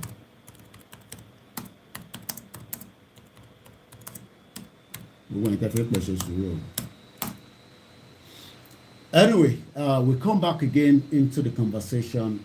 We're just talking from different angles. Mo fẹ́ mú ìpadà lọ sí ibi tí arákùnrin yẹn ti pè tán nísìn Sweden. Lánàá a sọ̀rọ̀ nípa Taiwan. Taiwan GDP is $850 billion. $850 billion. Population of 23.57 million. I don't think some of you understand the detergents of way. Let us have a country of our own as against I'm a Nigerian. Kabo, Hidadalode, I'm a Nigeria. I'm a Nigeria really. I'm a true Nigerian. We will fix the battle also the Twitter. Come on, Eri Jagba Jantis people there. We will fix this country, Nigeria. I go fix Nigeria. People that were more learned than you tried it, and it failed. And that will take me to what Baba Debanjo is saying this morning. But let's talk about Sweden. $627.4 billion US dollars, their GDP. Let's compare now again with Taiwan yesterday. Let's look at the passport index. This is how you will know a country that is working. The reason why they refuse your visa in Nigeria is not because of your grandmother or your father or somebody that is running after you spiritually. No, it's because they know you are running away for greener pasture. You will not come back if they give you the visa. They know you will not come back. The same way me, so I run away. Okay, don't let anybody deceive you. Hey, we are just going and then I got this. No. They are not coming back. Don't let anybody deceive you. We all ran away from Nigeria. My mom ran away in 1991 because of this dollar. Dollar as at that time was 45 naira, or not even, almost 40 naira in 1991. So don't let anybody fool you that, hey, we are just relocating to where? They are running away. They are not coming back. And that is what a lot of Nigerians are waiting for. Hey, let's fix Nigeria. But they are doing visa and praying to Jesus Christ and Anobi and the Isheshe. give me visa so that I can go and meet in America. I can be having dollar, and then you come back and then come and booga people. But the North are the one controlling your head. Mumu, you are mumu. The GDP of Sweden, let's go and look at their passport ranking this morning. If I have a passport that belongs, oh my God, can anybody guess their passport ranking in the world? Let's just guess, roughly. You don't answer that question. How many people know their passport ranking? Number 6, no. No, not number 6. Let's give it a try again. Quickly, so that we can move on with the broadcast. People are calling. Artist Dagbe Konshi, number 6, no. Number 10, no, you're not that, Jamil. Number 8, no. 25, money GDP, country coin, 625 billion. Number 4, you are right, Onibudu Aziz. Number 4 is the passport of Swedish. So, Kilo Fellowship, what are they going to do outside? Everybody just want to japa and they'll tell you Nigeria is working. Number 4, so we have the answer already. A country that has $625 billion GDP. Their passport ranking this morning, in the 22nd of November, Tuesday, 7:56 a.m. live broadcast. A country with population of, I give them 12 million, even though they are 10 point something million. Their passport is number 4. Jakolushola is number 4. You're right. Passport of Sweden. I hope that my brother has got passport. Not everybody that lives in a country has got a passport. They might give you a resident permit. Then you have to go through the process to get their passport, whether you live in all these European countries. Some people are lucky they got the passport. I wish you the best. They can move around quickly. You have any passport to do that. Because when you have that passport and you travel around the world, let me give this analogy. I will take calls a few minutes time. If my brother that called now, we are traveling together, okay? Michael Godwill, my brother, kò ní bàjẹ́ fún ẹ support local government yín, ẹ ra ink àti bírò fún wọn, ó ti yá àwọn tó yé, ẹ ra gbogbo tó nídìí fún wọn, ẹ ní láti consult KOIKIMEDIA. Contact somebody in your local government and prepare them for the super rally. It is going to be hot. People around the world will know that we are out. I won't say more than that. Era ink àti bírò, ink ẹ̀wọ̀n kí bírò tí bírò bá tán, ink náà bá tán, èèyàn gbọ́dọ̀ replace ẹ̀. But ẹ kọ́kọ́ gbọ́dọ̀ ra bírò, kẹwàá ra there are some bírò you need ink inside. Ó ti yẹ ọlọ́gbọ́n, àbí kí n fi gbogbo ẹnu sọ kí n gbá etí ẹ̀ mùmú. Kóìkì wo ló tún sọ yìí? Ká lè fi gbogbo ẹnu sọ̀rọ̀. Ẹ lọ ra ink àti bírò fáwọn èèyàn kọ́kọ́ pamọ́. Alele tó tún pè wá torí Elédùmarè báyìí kí ló máa ń ṣàwọn tó wà nílé báyìí. Má pè mí mo wà lórí live show, mo wà lórí live program, ó dẹ̀ ti disturb program mi. Má pè mí mo wà lórí show wà urgent ni. Show wà urgent ni sọ̀rọ̀ mo wà lórí live show jọ. Get out. Táwọn èèyàn bá ti rí pé èèyàn wà lórí because my laptop is on and it's indicating that I am live on WhatsApp. Kò ń ṣe pé urgent. And these are people that know that I'm live anyway. Number 4. Kí ló ń pa olóṣèlú arúgbó kí ló pa yébi ṣe ìbágbàsí fáwọn òyìnbó. Bẹ́ẹ̀ni, may God grant the person Alijana Fidao.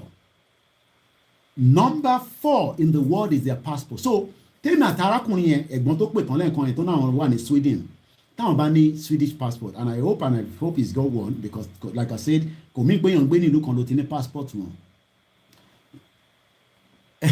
Buy textbook and pencil for your people in your local government. So we need to be ready. Well, it's up to people to buy pencil or ink or biro.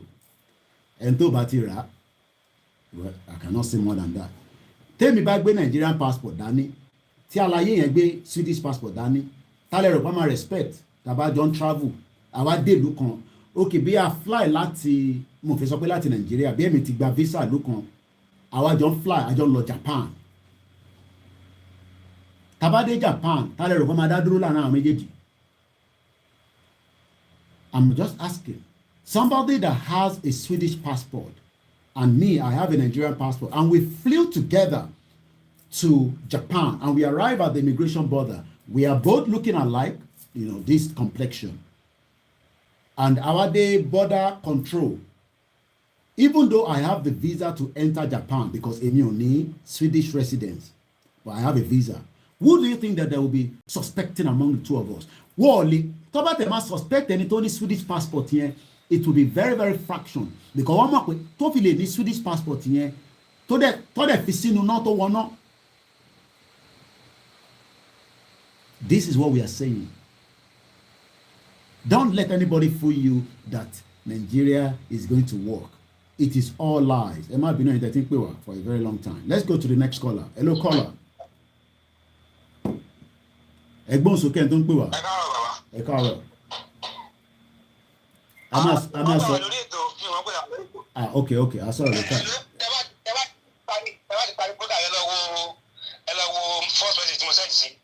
All right. Baba Adebanjo says, and I quote, on the Punch newspaper this morning. Michael my brother Kendi. He says, and I quote, presidency, the North cannot dictate to us. Baba, I don't think they understand anything anymore. Baba Adebanjo, I'm a katiku for anything. Hello, caller, my brother, go ahead. Yeah. So ọ̀rọ̀ Edo yẹn àti Delta mo fẹ́ chip in kọ́kọ́ jẹ́bẹ̀. So my uncle mi tó wà ní Edo ní Isha, you understand? Wọ́n really wá sẹ́kù bẹ́ẹ̀ yẹn náà. Orúkọ wọn Makinde ni wọ́n jẹ́ Makinde. And the governor of Oyo State, his name is Makinde. You understand bẹ́ẹ̀ yẹn sìn? So we have Edo ní a lot of connection pẹ̀lú Yoruba. A lot of connections. Okay. You understand me now? So mo fẹ́ lọ sínú history yẹn jù. Why tí a fi béèrè wa léèrè pé why tí ọ̀rọ̀ míyàn ọmọ Odùduwà fi lọ jọba ní the land of Igodo.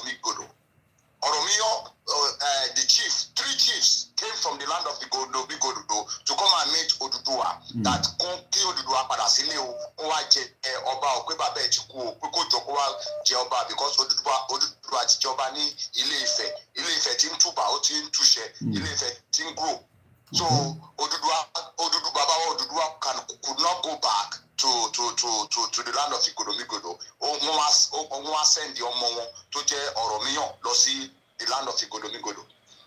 She understand? So we Edo people and Yoruba, they have a serious connection. But over kò sí Edo lọ́wọ́ láti sọ pé àwọn fẹ́ tẹ̀lé Yoruba because we cannot force them. Like me, my dad is from Edo State. My mom is from Ijebu-Ode. You understand? So now they have to decide on their own. Okay, àwọn ebi báyìí làwọn fẹ́ wá o àbí ebi báyìí àwọn fẹ́ wá o. Ọba of Benin ṣebí direct descendant ti Ọ̀rọ̀míyàn ni. Olu of Warri connection Odùduwà ni. So many bẹ́ẹ̀ yẹn. Are you getting me? So many like that. So bó ṣe rí nìyẹn. So they have to decide. Bóyá àwọn fẹ́ dá wà ní o àbí àwọn fẹ́ wà pẹ̀lú ọmọ ìyá wọn ọmọ bàbá wọn tó jẹ́ Yoruba people. So that's it. Okay. Everybody has different. Thank you so much, Michael. Banki, that's my brother there. Everybody has different thing when it comes to Edo àti Warri and all that. I don't pay me. Pay me. I walk me to live video. Don't pay me to live video. It's possible. I don't have to pick that call because moment one behind the camera. Yeah, my lord, because my lord, Koiki long won't come on this. Thomas screenshot there. So don't pay me. I'm not picking your call because you're calling on a video. Now let's talk about Gura are very careful, especially anybody can call with a naked body. Hey, Koiki long wo mi nínú wo. So you're watching me live. There's no need for me to pick up a call that is a video call. I've been telling you about it. I'm live. I want to talk about Moki Yami Janet Marty. Good morning, Ekaro. Oli Mike, good morning to you and good morning to everyone as well. If you're calling, do not call any other number apart from the studio line. Good morning to those of us on the Instagram, on the MixLR, as we are all watching a live broadcast. If you're watching me on WO TV, remember, don't call that number again because you are watching a repeated program. Because sometimes people watch on the World TV and they're calling me as if it's a live program. I think that's only program will I that's it. You should know by now that World TV is just rebroadcasting what I say on their own platform, and I give a different headline that has nothing to do with me. Headline Temi Bafisi is different from whatever headline they are using. It doesn't make any difference to me anyway, as far as I'm concerned. Though we have, I think I challenged them on one headline, and I think that's the only time I've actually challenged them, but I don't want to go into too much detail. So, and that's something I want us to always, Mr. Koiki, I'm going live. Anytime we load me soon. The bad thing we load World TV, Konshi live. Repeat, even to talk about the live, we see Konshi live. And that's one thing a lot of people need to understand. Thank you so much, Holy Mike, watching me from Dubai. Idris Abimbola, it looks like you're a footballer. I'm going to take more calls. Let's read from what Chief Ayo Adebanjo says. And the headline says, and I quote here, presidency can't dictate to others, says Adebanjo. The leader of the Yoruba Socio-cultural group, Afenifere, Afenifere kan tún support Kwankwaso lánàá. So as far as we are concerned, we have 3 Afenifere. One is supporting Peter Obi, which is àwọn Baba Ayo Adebanjo. One is supporting Tinubu, àwọn ti Fashoranti ní Kwara State. There was another one that came out yesterday and say, àwa Afenifere o, Kwankwaso làwa ń tẹ̀lé. And these are meant to be the Yoruba Socio-cultural group in 21st century. Chief Ayo Adebanjo said, English is not our language. I can try me. And this is what the British did. Wọ́n gba èdè lọ́wọ́ wa. Wọ́n fi English sí wa lẹ́nu. English now going to the problem. English yẹn lọ fi kówó jẹ. Good morning, Samuel. Enimola, you say, Kogi do not need any referendum. With pure Yoruba, our forefathers came from Ile-Ife. Right. Chief Ayo Adebanjo, the Socio-cultural group Afenifere, has said the North, Ilẹ̀ Hausa ló jẹ́ North, okay, cannot dictate to the rest of the country who becomes the president. This is where we find ourselves. Jaja, èmi kọ́ mo sọ ẹni Afẹ́nifẹ́yà, èmi ká kọ́mẹ́ǹtì mi o, tẹ má lọ sọ fún bàbá yẹn pé Kóìkì sọ pé Afẹ́nifẹ́yà, èmi kọ́ mo sọ bẹ́ẹ̀ o, kọ́mẹ́ǹtì yẹn kan ni mo lè ti dárúkọ ẹni tó sọ. Adebanjo spoke on Monday in Yelano during a public lecture. These are what they've done in the last 60 years. Not Afenifere, I'm just talking about everybody. Hey, public lecture, presentation, analysis. Hey, let's invite somebody to come and talk. And they talk and talk about Nigeria. At the end of the day, Nigeria is not working. Èmi ò lè sọ ìtẹ́ sọ yẹn o, ìyàwó Elizabeth, ìyẹn lágbà ọ̀dà máa sọ ẹni bàbá o, mo parí ẹ o, èmi kọ́ mo sọ o. Bàbá sọ̀rọ̀ lánàá wọ́n ní nínú public lecture. Too many public lecture in the last 62 years of the failed country called Nigeria. Failed. Where a 47-year-old was crying on the phone voice note to me yesterday. Lost the wife 3 years ago with children. Is able to work, but there's no job. 47 years old.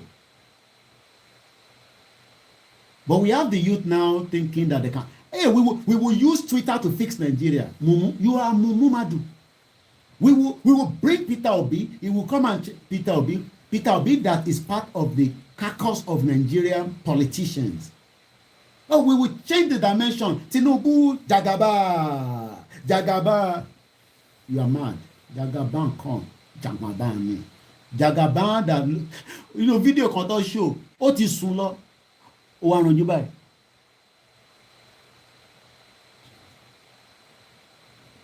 He hasn't got the strength. Like I said, I don't hate him. And I say that all the time. Some people might hate him. I don't hate him. But after 8 years of Jagaban, what next? Àwọn bàbá tó lọ mú Jagaban wá lélẹ̀. They are Afẹ́nifẹ́res. Àwọn ni wọ́n lọ mú Jagaban yín, àwọn lọ mú wá. They are Afẹ́nifẹ́res. And he deceived them. Deceit. They gave him the platform that he contested. I'm very well, Mr. Olawale Alex. Hope you're fine as well. Ìyá mi Janet rẹ́rìn. Ó ti sùn lọ nínú ibì kan. Ó lajú báyìí, ó ranjú bí kókó ni. He hasn't got the strength. Everybody knows that. Tí ẹ máa worst ju Buhari lọ. Ṣé Buhari ló lọ ń lo 7 months ní London àbí whatever month? Ìyẹn mo rí president tó jayé ju Buhari lọ. Whether he's alive or he's dead, it doesn't make any difference to us anyway. President tó jayé ju Buhari mo rí lọ. Any little event tó bá ń ṣe lágbàáyé báyìí, ó ń travel lọ ń tiẹ̀ ní Buhari. Tó bá sọ pé wọ́n ń ṣe small event nísìn ní South Korea, bó ṣe jì tó yẹn ó ń lọ nìyẹn. Kò tẹ̀lé ní kóun rán representative lọ. Ìjọ́ ò lẹ́yìn rí Prime Minister UK tó ń káàkiri bẹ́ẹ̀ ṣo níwò lémọ̀. Ìlú tó tẹ̀ sàn nìyẹn. You will see the president going from point A to B. And you see Mumu Madus. Àwọn Afẹ́nifẹ́re ló fún Tinubu ní platform. Tó wá ó gé gbogbo wọn lẹ́sẹ̀ ní sí ọ̀sọ́. Ó gé wọn lẹ́sẹ̀. Wọ́n ní òun ní afọbajẹ́. Ó wá fi àwọn ọba tí ó yẹ kọ́ máa gbọ́ nǹkan tá à ń sọ. Wọ́n ní ọba politician ni wọ́n. Ṣé ọ̀rọ̀ yẹn tẹ̀ ṣe máa gbọ́ sétí? Ọba politician. Àwọn ọba politician. Ẹ̀rọba mi akọ̀ máa lọ jẹun káàkiri agbóúnjẹ síwájú wọn. Nílẹ̀ Yorùbá wá take picture wọn. Gbogbo ilẹ̀ ẹ̀rín ká má fi gbogbo ẹnu sọ̀rọ̀. Ọba kọ̀ máa ń káàkiri nísìnyí. Ọba máa kúrò ní ààfin ẹ̀ á lọ sùn lótẹ́ẹ̀lì. Kábíyèsí Elédùmarè. Ọba tẹ̀ máa sùn lótẹ́ẹ̀lì ṣé gbọ́dọ̀ jẹ gbogbo gbà. Ẹ jẹ́ agbọ́n tí bàbá Afẹ́nifẹ́re sọ. Wọ́n ní bàbá sọ̀rọ̀ lánàá in a public lecture theme, nationalism and nation building in Nigeria is Nigerian history, not Nigeria. History ẹ̀ náà láti ń sọ̀rọ̀ látẹ̀ǹkan. The history tó yọ kúrò 2019 ọ̀nà ṣẹ̀dá history padà. Messed up country. Mo kí n bẹ̀ ẹ̀gbọ́n mi David Adégòkè, àwọn tó ń tọ́jú Kóìkì nìyẹn bí gbogbo náà ṣe ń tọ́jú mi pẹ̀lú àdúrà. Ìgbà mi ti bá jí láàárọ̀ ìyàwó mi máa ní kí ló dé mo wá ń wo àkáǹtì mi ní mo níwò bí àwọn èèyàn fún mi lówó. Ó ní ti bá ti jí báyìí máa ń lọ wo àkáǹtì mi mẹ́tẹ̀ẹ̀ta mo ní mo níwò ṣé mo níṣẹ́ tí mò ń ṣe ni. Ìjọ́ mi máa báwó ń bẹ̀, ìjọ́ mi mò ní báwó ń bẹ̀. Àwọn ń gbowó lórí platform tiwa, àgbowó lórí kíní kàn mí pẹ̀lú yẹn. Mò ń gba ṣégi owó. Ó bá jẹ́ pé ẹ ló ń kẹ lára, ẹ má fún mi lówó bẹ̀nẹ̀. Ẹ bá fẹ́ náírà, ok, náírà. Ó wà the value. Bó bá fún yàn ní 120,000 láàárọ̀ yìí nísìn, ìwọ pè ní in the next 3 weeks, á tún máa bèrè pé ṣo náà another 120,000 tó lè fóun. Inflation ló máa pa yín. Nigeria is owing, mo fi tàbọn. Oúnjẹ gbèsè 62 trillion naira. Gbèsè tó wà lórí Nigeria. Bàbá kan náà ń kọ́lé. Ẹ lọ wo fídíò ẹ mo post ẹ lánàá, máa try láti gbé voice ẹ jáde. Mo kàn tún dá ẹ bá ti dé. Anytime ẹ má wọlé ẹ̀yin tẹ́ ń pè ẹ kọ́lé. Bàbá yẹn ó ní òun kọ́lé 10 million. Ó ní wọ́n fẹ́ rà ní 1 million ní sí ìgbà tó sì títì ní Ogun State. Mad country. And he pray for Nigeria and pray for good leader to give us a country of our choice. Ẹ jẹ́ agbọ́n tí bàbá sọ. Nation building in Nigerian history. It was held at the Nigerian Institute of International Affairs on Victoria Island. He said it was said that the Southeast must come to negotiate with the North. Ìyẹn ni bàbá ń bínú sí o. Pé àwọn North ní no ẹjẹ túmẹ̀ pé it is said that the Southeast pé àwọn ará Southeast àwọn ilẹ̀ Igbo wọ́n gbọ́dọ̀ wá gbàṣẹ ní North láti lè sọ fún wọn pé àwọn ló máa di president. Everybody just dey deceive themselves. Wọ́n kàn náwó. Mo rí ṣe Ted Nwoko ìyẹn kó mo sọ fún yín pé ẹ máa need owó tó pọ̀. Ted Nwoko gave the wife 10 million láti máa lọ fi ṣe campaign. Èmi jókòó nísìn ẹ dáwó fún wa Kóìkì kí ló ń gbowó lórí platform ẹ fún tó ń contradict àwọn àkáǹtì tó wà níta. Ted Nwoko ẹ lọ sórí Linda Ìkejì 10 million ní ọkọ ẹ transfer sínú àkáǹtì ìyàwó ẹ pé kò ṣe máa bá ṣe campaign o. Àwa nísàn ní I need owó, I need the material, I need the ink, I need the biro. Àwọn ọmọ ń pariwo ojoojúmọ́ làwọn ọmọ yẹn pariwo pé a ti jẹṣẹ́ sára but I need the ink àti biro wọ̀ rí. Ẹ jókòó kí ló pa ẹlẹ́rìn Mr. Gbàdàmọ́sí Ismaila yóò mọ̀ ń parọ́ ni. Ọba kan káàkiri ni tọ́ba bá wà ń lọ bá ní àwọn ọba dádúgbò kan lórí títì ò dá wọn ní kọ́ wind down ó yẹ fún wọn lówó mẹ́ ẹ dáwó fún wọn àwọn yẹ́ẹ́ ọba wa ló ń lọ yẹn ọba kì í má dárúkọ ọba kankan kọ́ má lọ ní Kóìkì títí dárúkọ àwọn ọba gbogbo ìṣàlẹ̀ àmọ̀ wọn ọba tó gbé ní palace mọ́ tó jẹ́ pé ojoojúmọ́ báyìí wọ́n kàn káàkiri ni ẹ lè rí baálẹ̀ kankan àti first class àti second class ọba gan gbé ní palace mọ́ inú city ni gbogbo wọn fẹ́ gbé ọba tó yẹ kó máa gbé ní agbègbè gbogbo wọn gbé níbẹ̀ mọ́ gbogbo wọn ìmí ti sá fún Boko Haram kó má kidnap ẹ̀ ìbá rí tọ́ba kan wọ́n gbọ́ ọba kan tó náà san kíní kan mílíọ̀nù náírà nílẹ̀ Yorùbá kábíyèsí Elédùmarè àwa wá ń pariwo ká dá dúró kí GDP wa lè grow ká lè make sure pé ká ní predictor drone ẹ̀mọ́ tó ń pè predictor ó máa monitor gbogbo wa báyìí àtẹ̀mí àti wọ́ so that tó bá tẹ̀ jíyàn gbé àmọ́ ibi tó wà wọ́n wá ń jíyàn gbé ní between Lagos Ìbàdàn express ìyẹn tẹ̀ burú jáì wá jíyàn gbé kí ni kìlómítà between Lagos and Ìbàdàn wá dẹ̀ jíyàn gbé wọ́n ti jí gbé o ìyàn kan send message sí mi ní mo rí voice yẹn láìpẹ́ just about few days ago èmi ò tẹ́ mọ̀ pọ́ kidnap bí ọ́dẹ̀ ti sọ fún mi tẹ́lẹ̀ tí mo rántí ó ní ká máa dúpẹ́ fọ́lọ́run ó ní ẹni yẹn escape ó ní àwọn tí wọ́n kidnap ẹ̀ ó ní wọ́n lọ jẹun ó wá ráyè tó ọwọ́ ẹ̀ ó kanlẹ̀ ìjọ Friday lẹ́ni ẹ̀ ṣe escape can you imagine and people are thinking that this is normal you think Tinubu will come and fix that APC you think PDP Atiku will come and fix that and you think Labour Party or Sowore or Kwankwaso you are dreaming. Bẹ́ẹ̀ni hotel ni àwọn bá ń gbé báyìí wàláì mo parọ́ I mean it's normal you can go and live in an hotel for a few days or just but every time ní sáà kọ̀mọ́ ara àwọn ọba èmi ò dárúkọ ọba kankan wọ́n máa kúrò ní palace wọn tábà kọ̀ máa rí wọn lórí Instagram báyìí bákọ́ nígbà mímọ́ máa a ó pè wọ́n máa ń ṣe ètùtù kan tó máa jáde pé wọ́n ń lọ because every time they're not in the palace anymore they're no longer living in the palace bí a palace yẹn bí wọ́n ń dẹ́rù bà wọ́n ni kò yé mi. So let's read quickly. Èmi kọ́ mo kọ eléyìí o ní tí bàbá Adébánjọ sọ lánàá ni. He said it was said that the southeast must come to negotiate with the north because politics is a game of numbers, which is a lie. It is the British that created that numbers. Mumu, you don't know history now. Britain gave the north the numbers. They cooked the censor by inflating the numbers for the north, and that's why the north is saying, yeah, they have the land. There's not nobody doubting that they have the land mass, but they haven't got the numbers because British created the numbers for them. I will be on continue to pay my bill and bá ti ń pè ẹni tó pè ká àwọn èèyàn mi lélẹ́yìí kẹ́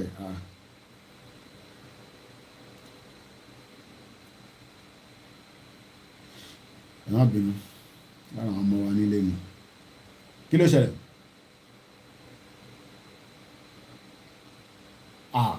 Má dárúkọ ẹ o má dárúkọ ẹ rárá o ó yá gbóhùn sókè.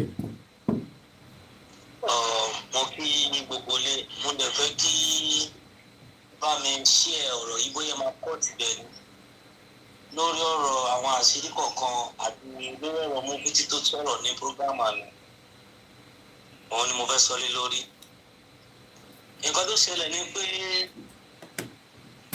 lórí àwọn nǹkan tí bàbá yẹn mention nípa orí olókun mi ò rò bí wọ́n sì wádìí dáadáa nípa orí olókun gẹ́gẹ́ bí bàbá kan ṣe sọ nípa ẹ̀ táwọn náà dẹ̀ sì wádìí èèyàn kan nínú àwọn èèyàn wa tó gbálágbára tí wọ́n ṣèfù wa ní òun ni wọ́n ya èrè wọn. Adé tó wà lórí olókun ó jẹ́ kó yé wa pé ọmọ ilẹ̀ Yorùbá òjijì wa ọmọ aládé ni wá. Ọ̀pọ̀lọpọ̀ èèyàn mọ̀ wọ́n bí lè pé bórí òrìṣà ní abólókun ni ẹjọ́ báwo lolókun ṣe rí ǹjẹ́ ṣé wọ́n rólókun. Wọ́n fẹ́ padà sórí àfáà yẹn wọ́n sọ̀rọ̀ nípa ẹ̀sìn Islam ẹjọ́ kí náà mọ̀ tó ń jẹ́ sí Islam nínú àwọn àfáà tí wọ́n kọ tírà wọ́n ní wala yaqbalu Allahu salata illa bi taharati. Àwọn náà wọ́n kọ́ sọ pé la farqa bayna al-muslim wal kafir illa bi salat. Ó ní kò sí yàtọ̀ láàrin mùsùlùmí àti kèfèrí àyàfi irun. Òun náà ló wá sọ pé òun ò ní gba ẹnu kankan lọ́wọ́ wa o illa bi taharati àyàfi ìmọ́ra kése ìmọ́ra ká wàṣọ tó pọ́n náà sọ̀rọ̀ nípa ẹ̀. ìmọ̀ra rí pé báwo la ṣe nífẹ̀ẹ́ ara wa sí. Ǹjẹ́ sóòtítọ́ la fẹ́ gbara wa lóko ẹrú? Ǹjẹ́ ṣé bàbá kò ṣàbò sí ọmọ tó bí? Ǹjẹ́ ṣé ọ̀rẹ́ kò ṣàbò sí ọ̀rẹ́ tó ní? Ǹjẹ́ sóòtọ́ la nínú kankan tira wa?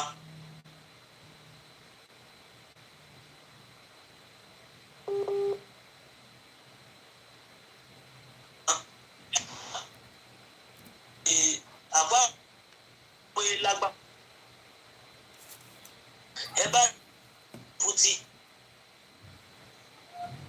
má sọ̀rọ̀ lọ à ń gbọ́ ẹ nẹ́tíwọ́ọ̀kì yẹn lọ́yìn náà à ń gbọ́ ẹ ṣá má sọ̀rọ̀ lọ. má sọ̀rọ̀ lọ́sẹ̀ nẹ́tíwọ́ọ̀kì yẹn ni látọ̀dọ̀ ẹ. Nẹ́tíwọ́ọ̀kì yẹn bá díẹ̀. má sọ̀rọ̀ lọ à ń gbọ́ ẹ ìwọ má sọ̀rọ̀ lọ oṣù wà on.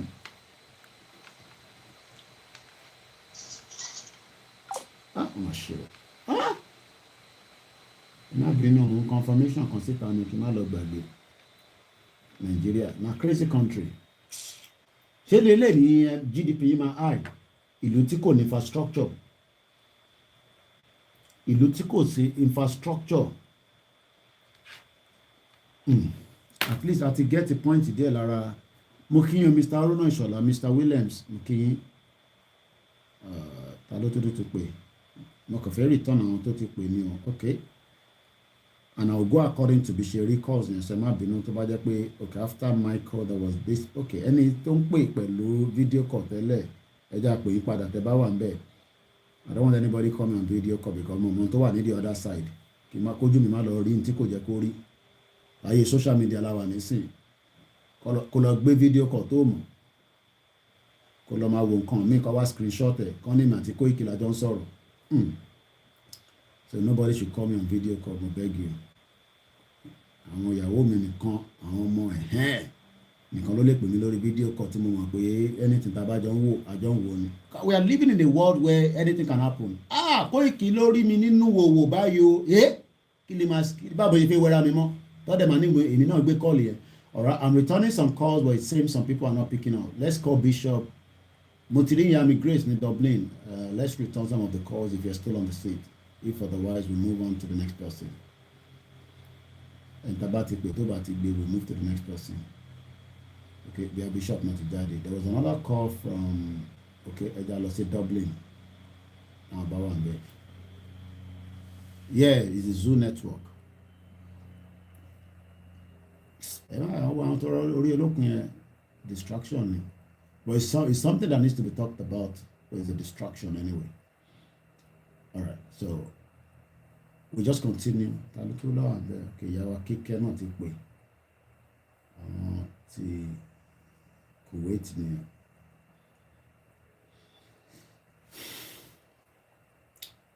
èèyàn mélòó ló ń oúnjẹ jẹ ní Nàìjíríà lójoojúmọ́ láàárọ̀ títí di Monday to Friday hello caller ẹgbẹ́ òsókè. ẹ̀lẹ́ ẹ̀ka sọ̀tọ̀ ẹ̀kú ètò. ètò nìyẹn. ẹ̀ka sàn ẹ̀kú ètò. ètò nìyẹn. yes a fẹ́ dá sí kọ́tẹ́sọ ni. ẹ ti wà lórí ẹ̀. èmi máa ń bá fáwọn èèyàn wípé Nàìjíríà ò lè work pé kì í ṣe ìlú tó lè work. but àwọn tó wà bẹ́ẹ̀ gan-an àwọn gan wọn ọ̀rẹ́ dì because a máa rí nínú ọ̀nà tó máa ní ẹgbẹ́ nẹ́tíwọ̀n kí nìkan tẹ́ dá mọ̀. ìlú tèmi wà yìí sẹ́ mélòó ló ní gbogbo population wọn nílùú tí mo wà yìí. ẹ lè rọ́mọ onílù kó sọ pé òun fẹ́ lọ ṣiṣẹ́ níta wọ́n máa ń lọ fún tourism ni pé wọ́n máa lọ fún bí pé wọ́n travel wọ́n kàn káṣí fọ́ọ̀nù wọn lọ wọ́n dẹ̀dẹ̀ ẹ lè rí wọn most of them wọn ní táìmù bá táwa ti wà lẹ́nu iṣẹ́ báyìí àwọn ń sùn ni àwọn wọn ń sùn ni tó bá ti wọ́n ṣe wáyé sí tẹ́ bá nímọ̀ ọ̀dọ̀ wa níbi ní àárọ̀ báyìí tó bá fi lè níbi àbí 7:00 ẹ máa ti rí wọn tó máa lọ sí mọ́ wọn á lọ jẹun wọn á jẹ gbogbo nǹkan tí yẹ wọn á jẹ oríṣiríṣi nǹkan títí di òru tó bá ti di òru wọ́n ṣẹ̀ṣẹ̀ lọ léègé wọ́n ṣẹ̀ṣẹ̀ lọ sùn àwọn ilé oníṣẹ́ tí wọ́n ṣe wọ́n dẹ̀ ń gbowó wọ́n wà òkè mélòó ni population wọn mélòó ni Kuwait ò dẹ̀ lépo Kuwait ò ní ju epo lọ Nàìjíríà lépo ju Kuwait lọ but resources tí wọ́n ní wọ́n rárá manage wọ́n ra káwọn American military síbẹ̀ àwọn ló bá wọn ṣọ́ epo wọn wọn jẹ́ kán wá jí epo wọn wà bọ́n ṣe ń jí epo ti Nàìjíríà wà tí máa tí ó rí pé wọ́n jí epo lọ sílùú mi tó sọ̀rọ̀ tí wọ́n ní wọ́n ti mú máa yẹ ẹ́ sí pé wọ́n náà ti mú nísinsìnyí nílùú tó yẹ pé yóò lè so nílùú tó jẹ́ pé yóò lè so tọ̀rọ̀ ẹni tó bá ti so tọ̀rọ̀ báyìí ó ti jẹ ọ̀tá àwọn ẹjọ́ ṣe ìlú nìyẹn ìlú àwọn oṣù mo máa ń sọ fáwọn èèyàn pé Nàìjíríà oṣù country ni wọ́n wá máa pe Nàìjíríà ní giant of Africa giant of useless ló yẹ kó máa ń pẹ̀lú yẹ kó ṣe giant of Africa ìlú tó jẹ́ pé wọ́n recognize passport gbàgbà bá mú passport dání wọ́n recognize passport wa wọ́n máa wò á ti pé we are nobody èmi máa sọ akáwọn èèyàn kan dìde kọjá ká jára wa gbà lọ́wọ́ àwọn politician wọn ní kọ̀ọ̀kan kan lè ṣe fún wa wọ́n wá ní wọ́n wá ẹ máa gbọ́ àwọn kan wá máa tún máa dúró nídúró wípé òkè ká jẹ́ káwọn politician yìí 100% ni wọ́n lè support wa torí pé ibi tó ti ń jẹ nìyẹn àtàwọn ọba wọn lè support wa láyé àwa mẹ̀kúnnù àwa la máa jára wa gbà ní ọwọ́ àwọn bàbá yìí àwọn la máa jára wa gbà á gbọ́dọ̀ dúró because mo máa rí àwọn wèrè kan àwọn ajá APC tó máa sọ pé wọ́n bú àwọn àgbàlagbà kẹ̀bẹ́ àwọn àgbàlagbà yìí náà ló máa bá wọn gba Yorùbá nation àwọn àgbàlagbà ò lè bá wa gba Yorùbá nation àwọn agbọ́gbọ́ yìí àwọn la máa gba Yorùbá nation fúnra ara wa láti ìgbà tí mo wà ní kékeré because àwọn 1982 ni wọ́n bí mi 1982 náà bí mi àtìgbà ẹni wọ́n gbogbo àti mo ti gbọ́dún dàgbà náà ti sọ fún mi pé Nàìjíríà máa dáa ó máa dáa a máa gbàdúrà fún Nàìjíríà àti gbàdúrà títí ó ti sún wa tí ọkọ bá sọ pé kí n máa gbàdúrà fún Nàìjíríà àti èpè ni màá ṣe ìpè fún ni àbí kí n máa wo program kan lórí Facebook kan máa ní play for Nigeria èmi máa sọ fáwọn èèyàn pé wasting of time ní ilẹ̀ Yorùbá ni èmi bí mo ṣe wáyé dé tí bá ti dín láàárọ̀ God bless Yorùbá nation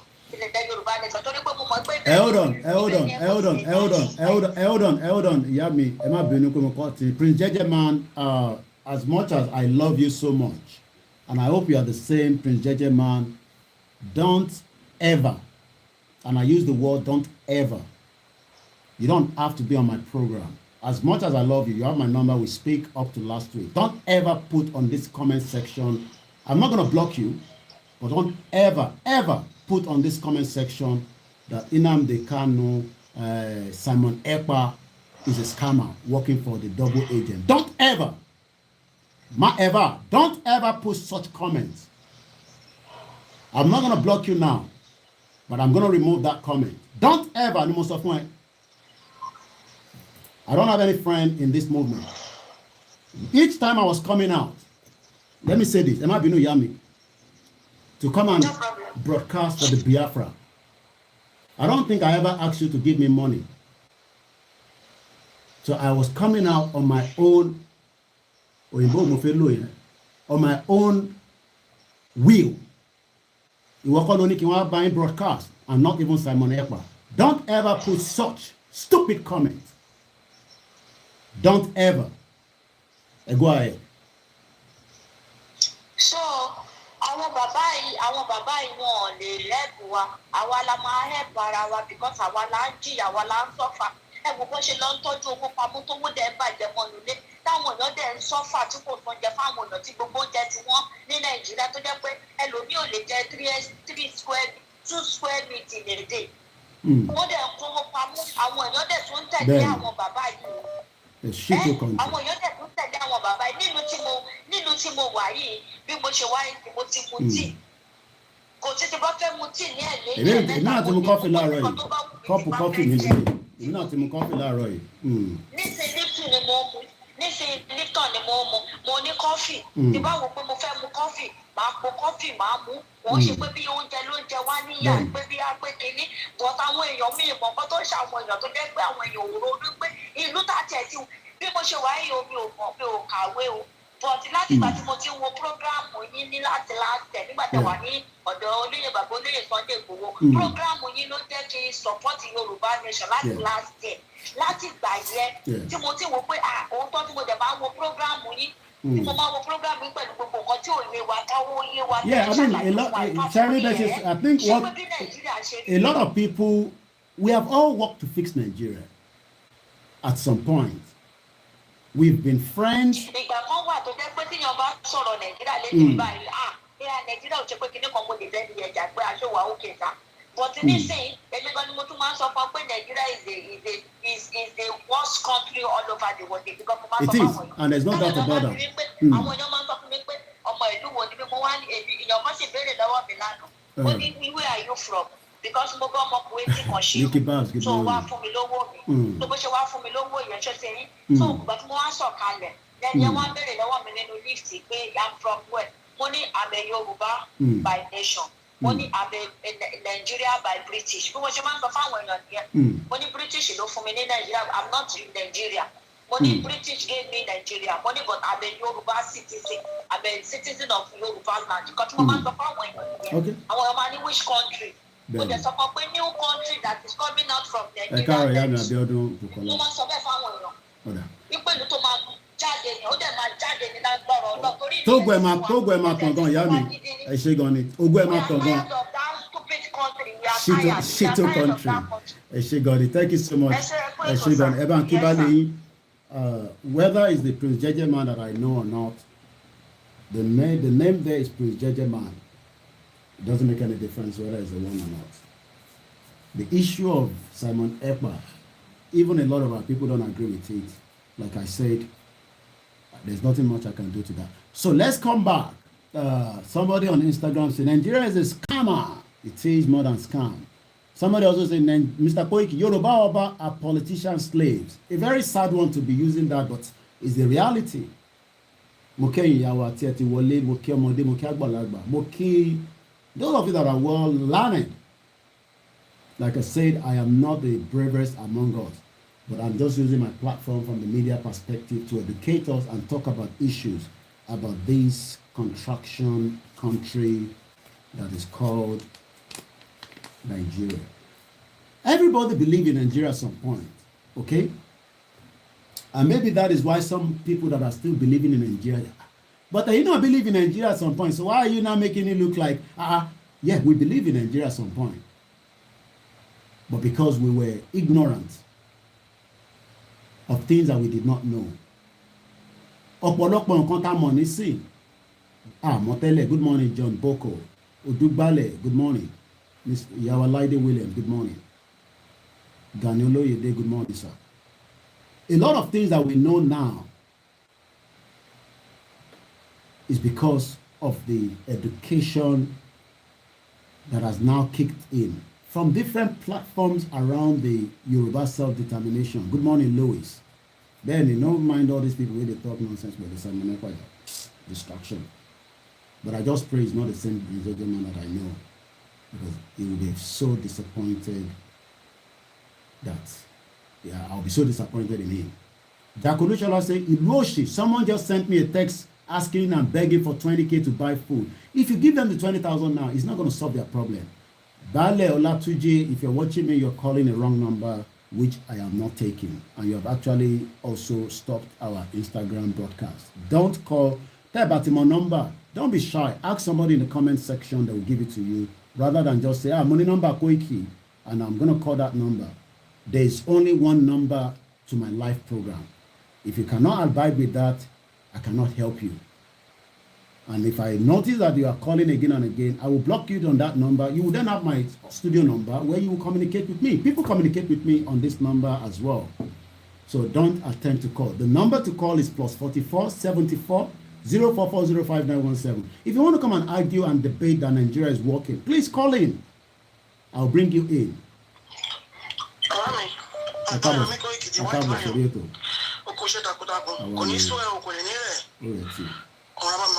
The king of media. First of all, it can be that be. So you must buy you so generally. First of all, I don't go. No matter the say affair. I want you. I don't go out to one. Sorry, I want you. The company Holland. Ọlọ́run tó máa ń rán wòlíì òtítọ́ Ọlọ́run máa ń lo fake wòlíì fáwọn èèyàn àti ọ̀run tó bá ti gbọ́ òtí rán wòlíì gidi fún wọn tó bá ti gbọ́ àwọn rán wòlíì fake sí wọn kó tún gbé sí wọn. Sọ́rí àwọn èèyàn wọ́n ti gbé fake wọn káàkiri ń sìn wọ́n ní obìnrin ló tún máa di ẹ̀kọ́ sọkùnrin mọ́ ẹni kó wọ́n pa mí gan ẹni wọ́n pa mí. Wọ́n kàn which day wọ́n kàn gbé fake wọn fáwọn èèyàn wọ́n lè fi mí sí ìdáhùn èèyàn káàkiri. ṣùgbọ́n mi kọ́ mọ̀ pé ẹni tó náà pè òun ló yàn ẹni tó yàn òun bàbá mi ṣe lóko kò sẹ́ni tó lọ gbé ìbò jáde nínú ilé ẹ̀kọ́ tó bẹ̀rẹ̀ ìrìn àjò yìí bàbá bẹ́ẹ̀ kọ́ ló ràn ìyá wọn dẹ̀ kọ́ ló ràn ẹni tó ẹ̀wọ̀n ọlọ́run gbé dìde kó ṣe mo dẹ̀ pé bá ọlọ́run ẹnikẹ́ni nígbà ṣe ẹ̀ ṣe ọlọ́run ló ràn ẹni tẹ̀lé dìde bẹ́ẹ̀ kọ̀ọ̀kan tẹ̀ ń gbé iṣẹ́ ìlárugẹ ẹni bàbá náà kó ló gbọdọ̀ wọn iṣẹ́ ọlọ́run ló gbé kálukú yín dìde so nobody will come and take anybody's place wọ́n tún gbé kọjá ní sọ́wọ́n ní Ìgbòho jẹ́ àjò ní bẹ̀rẹ̀ republic so kò lè declare Yorùbá nation káwọn lè pè é ní tìlẹ̀ kó wá declare ṣé àwọn èèyàn tó wà ní àwọn èèyàn Yorùbá tètè tàbá tó ní ìtẹ̀lọ́rùn láyé wa ní ọ̀la yìí wa máa ní tiwọn tí wọ́n bá tó gbà fórí àgbàgbé tábàjá lọ́rùn fi hàn tábà dúró lẹ́yìn nìyẹn tẹ̀lé táfi sùúrù tẹ̀lé ní ọ̀la yìí wa tó máa ní tiwọn láyé ìlú tó kálukú wà káàkiri àgbáyé tó máa gbà fórí tó bá fórí tó tẹ̀lé ìlànà ìwọ̀n bẹ́ẹ̀ ayé wọn rè ní tiwọn àlẹ́ níwọ̀n nílùú wọn bá ṣe wà nílùú wọn àwọn nínú wọn àtẹ̀lé àṣẹ wọn àtẹ̀lé nǹkan tó fi ṣèlú wọn nílùú wọn ṣe dá nísìnyí wọ́n ti gbọ́dọ̀ sí pé káàkiri pé yẹn ní tìrí náà ní kó dìtì ẹ̀ gbèdè kan ló pè wọlé tó ní ọlọ́fun wọn pé ọlọ́run ti gbàjọba lọ́wọ́ yẹn àwọn ọkùnrin nípa Yorùbá nation tó gbé láwọn obìnrin lọ́wọ́ people are just bringing fake things every time but wọ́n ti dín ní wọn pé ọlọ́run tó fi èmi sọ fún ọ lẹ́nu pé ọlọ́run tó máa fi ọ̀rọ̀ wá ti pé wọ́n fi hàn òtítọ́ wọ̀nyí tí wọ́n ti dúró sọ yẹn á wá gbé ìwòlé ìdílé àfihàn yìí náà so it's left to you bóyá kẹtẹ̀lé òótọ́ àbí kẹtẹ̀lé rọ́ tó bá ń wọ̀n bọ̀kọ́ jọ wọ́n ti gbé kọ́kọ́ kìí sí wọ́n ní ìdúró àti bàbá ìgbó àti bàbá akitọ́ yìí di àdúró ni so wọn lè declare nítorí wọ́n gbé kìí sí àti àtà náà wọ́n ti gbogbo platform ti declare sí pé so ìdìbò lè declare anything so kọ́nà pé orí ti rí wa kó wá declare fáwọn I don't know why people are full of food there are a bunch of foods in life so ọlọ́wà gbogbo wọn all are alright èmi kọ́ sẹ́wọ́n pé báwọn sọ fún gbogbo wọn wọ́n jẹ́ kó rí wọn pé ọlọ́wà yẹ kọ́ wọn tó ń lọ kọ́mọ́ mi sí àwọn èèyàn káwọn àwọn èèyàn náà kọ́mọ́ mi sí ara wa ìwé mi sìn nobody can put any rubbish in my heart I know where I'm going mo ti ń bọ̀ mo lọ pé Nigeria is not working and can never work kò sẹ́ni tó lè kọ́ mi sẹ́ pé wọ́n lè pé kò lè declare pé kò sẹ́ ọ̀rọ̀ tó lè sọ fún mi tó lè mislead mi bàbá máa sọ fún wọn pé tí wọ́n yẹ kọ́ àwọn ọ̀sán pé ọ̀rọ̀ káàkiri platform kan ṣọ́ra ó lè kọ́ sọ ó ní yára láti gbọ́rọ̀ ṣùgbọ́n lọ́la láti fètì. àwọn èèyàn ti tẹ́sí ẹ̀tọ́ gbé fẹ́fẹ́ kúrò káàkiri láti máa àwọn èèyàn níbo níbo kálukú kí èsàrà àwọn ọ̀nà tó temptation kò sí temptation time náà wáyé. mo sọ fún ọ lánàá mo sọ fún ọ ní ìlú lọ́fẹ́ gbà kò sí garage kò sí factory odidi ìlú ló sọ so we have to be patient and they have to work this out very well to reach our goal. Come on, miss go here. Come on, miss it. They have to work it out this very well. But why are they in haste? What about wrong? Oh, look what making me. It has to be well planned. Anything done in haste is never done well. Why don't you should quite be out of the come to safe and sound? Why are we in a hurry? Okay. So we don't miss the goal.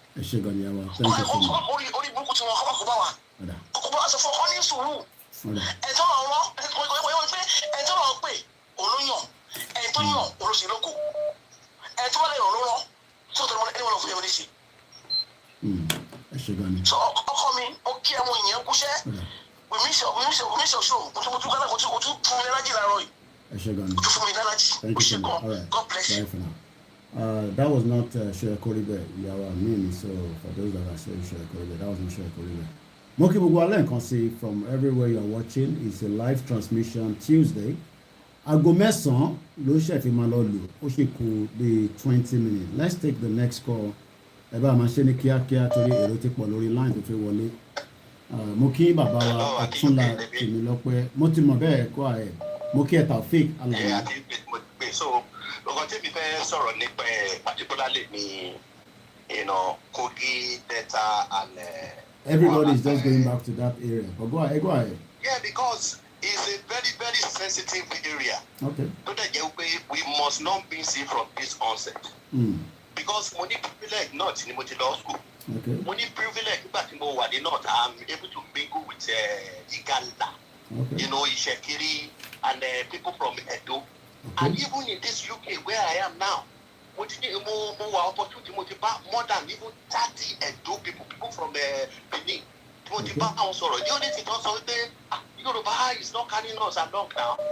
We are the same family. We are they are descendants of Oduduwa. So politics in Nigeria don't divide the if you go and talk to any Ishekiri man. So if the politics of Nigeria have cut them out, and we are taking our case, quote and unquote, to the international world. Okay. Do you think we are both learned and we live in UK. Do you think the international world, how do you think the international world will look into our case should we want to bring them into what we are about to take from that territory? I just want to know for your own point. Ideally, that territory called Yoruba will meet it divide there already. Like the local Jali, okay. They go down.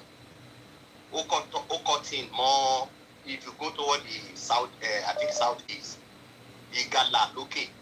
Down, Edo, Nisade, the western area. Okay. In the eastern part, which is the Shekiri. Okay. So what we're doing now is just to stretch our own hand, to extend our hand. No. You have not answer. You are avoiding the question, and I'm going to repeat it again. And I want us to get the question right.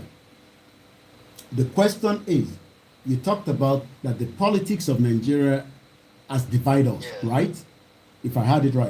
Yeah. So my question now is, we are now taking our case to at least United Nations, which is the body that we are expecting to recognize us apart from countries, because we would like to be a member of the United Nations. But from the geographical location of Nigeria right now, as a sovereign nation, whether we like it or not, Nigeria is still a sovereign nation.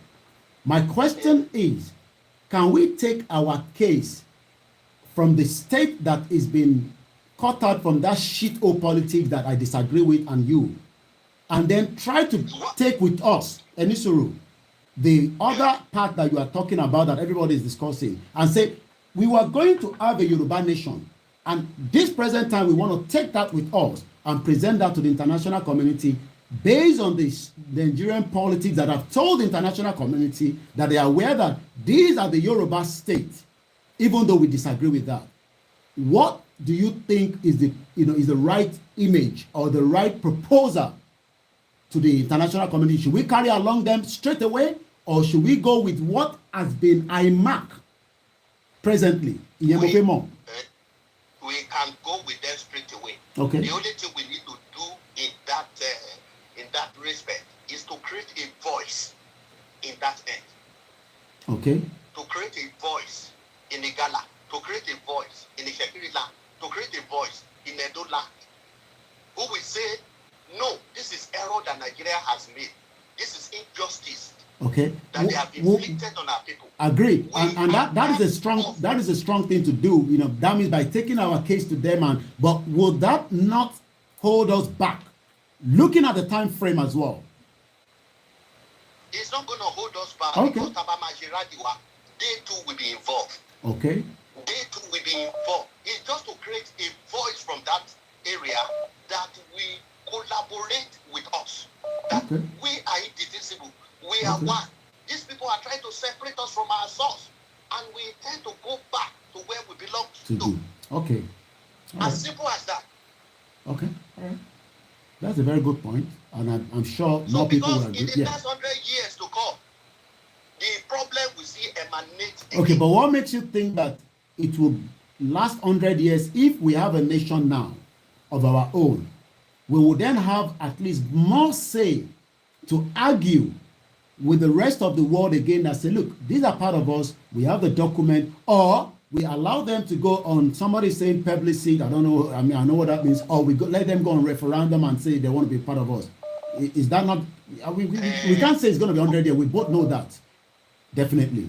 But no, again, for argument's sake, yeah. Yeah. Considering the populations of even Yoruba land, yeah. If we are finding it so tough to come out of Nigeria, how much more by that time their their number that are so minute compared to the other places where they are probably married with.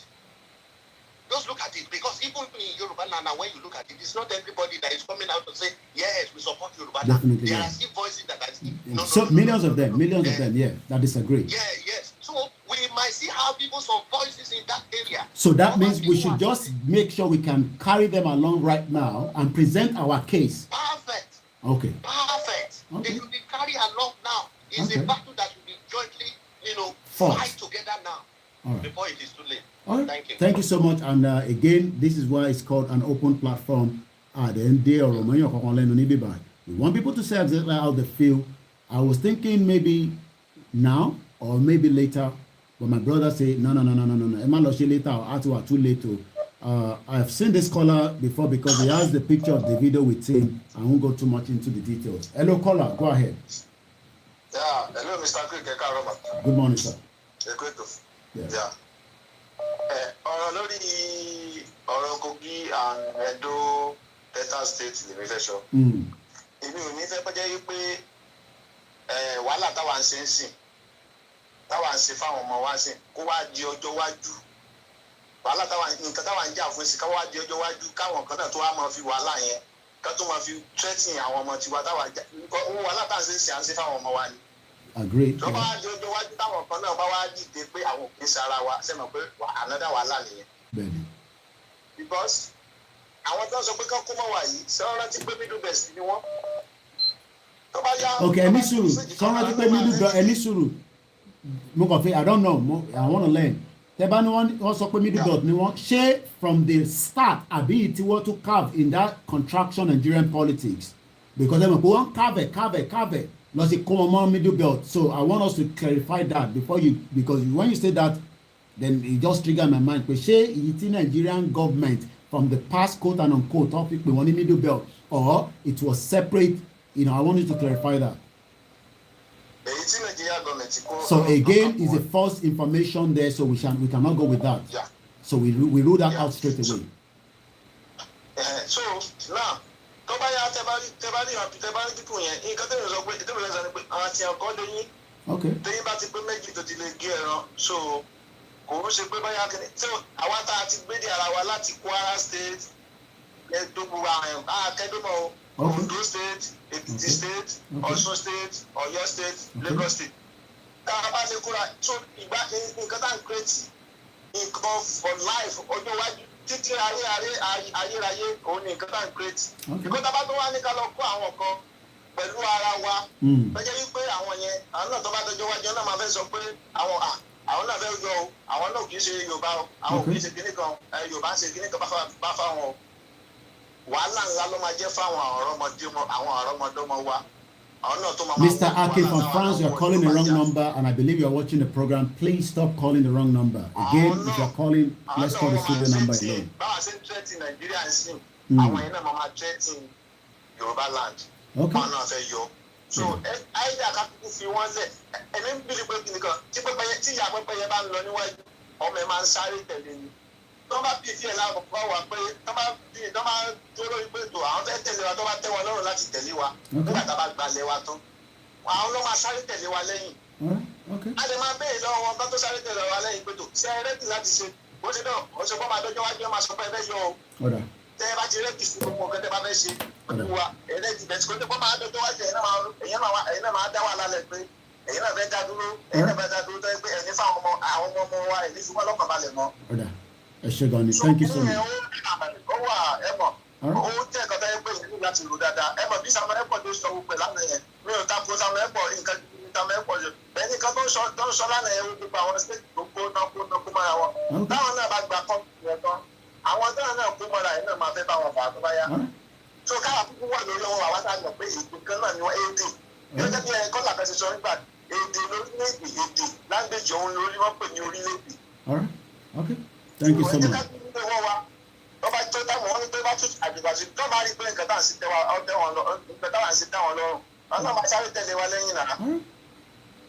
Àwọn kan ní ká lọ tábà sí tọ́ba dásì kó rálì wá sí tábà ní àwọn fẹ́ lọ sí tábà nílẹ̀ bẹ́ẹ̀ ẹ̀kọ́ bá àwọn kan wà tó bẹ́ẹ̀ tó máa takùn wọn pé kí ni sí ń pẹ̀lú tiwa sáà dá sí yín ni Okay. So, no problem. Because that's more than 4 minutes. If not, we will be sitting there and everybody wants to do for 5 minutes. Please do not call again. If you are not aware of my studio number, I cannot help you. You've got to know the studio number by now. We are talking about it every day. Moki Yawa Molara Yabo Ajala Ekawo Soreto. Stick to the studio number, you will get through. Call the other number, you will just disturb people on Instagram that are watching, nothing more than that. I'm not using the studio software. Apart from KOIKIMEDIA, so let us listen to information. I feel like studio number, but about one with the wrong number, it doesn't make any sense. And I keep saying that, I keep saying that all the time, It's an open mic, so people are sticking to more of the Kogi Edo, but at about 9 o'clock, I will start talking about the advantage of having a nation. And we probably, and we will slow down on this Kogi whatever issue. To about the 9 o'clock, so I only have 10 minutes.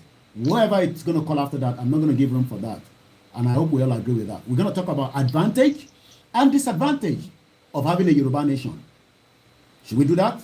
So that we are not going to waste all my energy talking about Edo and Ekiti, blah, blah, blah, blah. Go ahead quickly so that we can get 2-3 more calls. Go ahead. About the house on. Àwọn ìránṣẹ́ Ọlọ́run wa nílẹ̀ Yorùbá wọ́n nílò ọ̀pọ̀lọpọ̀ ìfiyèdénú àti ìkíyèsára ní àkókò yìí.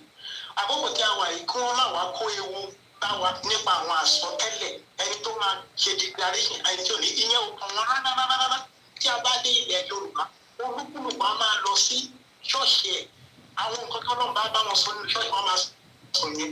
Lọ́wọ́lọ́wọ́ báyìí kí wọ́n fi ọ̀rọ̀ ẹni tó máa declare kan fi sílẹ̀ fún àwọn tó wà ní leadership. Please, you Koiki, you are one of those that will look ahead onto. Ọ̀rọ̀ nípa àti sin Ọlọ́run ló kan àwọn ìránṣẹ́ Ọlọ́run. Ẹjọ́ mò ń sọ ilé yìí nígbàkigbà tí ẹnikẹ́ni bá wá láti mú irú àwọn ọ̀rọ̀ bẹ́ẹ̀. Ẹjọ́ ẹ fi ọgbọ́n àti òye ẹ fi dá wọn lóhùn. Àkókò yóò kì í ṣe àkókò tó ń sọ pé ẹni Ọlọ́run fi hàn wọ́n. Ọlọ́run ò fi ohunkóhun hàn ẹnikẹ́ni o. Mo mọ nǹkan tí mo ń sọ. Ọlọ́run òfin oko òye orí wọn politics Nàìjíríà ló ń wọnú ọ̀pọ̀lọpọ̀ tó fi ń sọ wípé Ọlọ́run sọ pé ẹni báyìí ló máa declare ẹjọ́ mo ìkórìtà tí a wà ẹ̀kọ́ máa kó wa sínú ewu o ìyẹn number one. Then ohun kejì tí mo fẹ́ sọ òun ni lórí ọ̀rọ̀ àwọn medias ibi tí ọ̀rọ̀ dé lọ́wọ́lọ́wọ́ báyìí àwọn gbogbo tí bóyá Tribune ni o bóyá Punch. I'm going to bring you in Akinjide Ishola. You will ask for a request to come into the broadcast by Instagram. After this caller, I will bring you in. Oh, no more requests. I think so.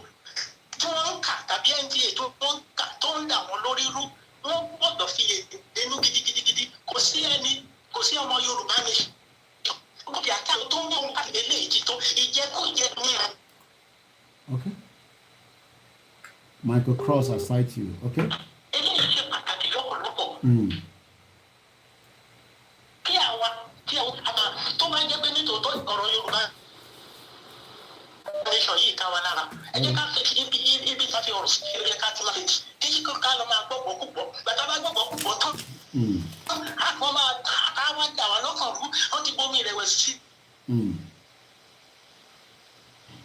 All right. I think we've got as much from our brother. I'm going to let him go because his line is not very good, but we've got a bit from him. Let's go straight to the next caller. Like I said, at 9 o'clock, we're going to switch a little bit to advantage and disadvantage of having a nation of our own. This is the 100 Naira with Baba Ulawo, 500 with Azikiwe, and the rest of them all together in this 50 Naira. Hello, caller. Everyone's okay? Yeah. I'm going. Yeah. Nǹkan tí mi fẹ́ dá sí láàárọ̀ ni wípé nípa ọ̀rọ̀ àwọn Ẹdó bóyá ká carry wọn along àbí ká má carry wọn along. Tẹ́ bá rántí the last rally tá a ṣe ní Trafalgar Square. Tẹ́bi gbé fúláàjì tó kù tí mo tà wá tẹ́ bá rántí abẹ́gà mo rántí ẹ go ahead quickly. Tẹ́ bá rántí àwọn Edo kan wá síbẹ̀ ẹ mọ́. bá rántí pé there is a man. Mo mọ ẹni tẹ́ ń sọ. wọ́n wà pẹ̀lú wa. Yeah, I remember. tó gbé flag Edo dání. I remember. tó pẹ́ ní Edo kìíní kan bí rántí. I remember what you said. Mo rántí tẹ́ ń sọ. Ṣé bàbá ṣé ẹ̀gbọ́n tí mò ń sọ ni mo ní mo rántí tẹ́ ń sọ. Ẹni kẹ́ move on kẹsàn mí mo ti gbọ́n kan tẹ́ ń sọ mo rántí ẹ tẹ́ ń sọ yẹn I still communicate with that person. Ẹ go ahead I'm going quickly torí time. Okay.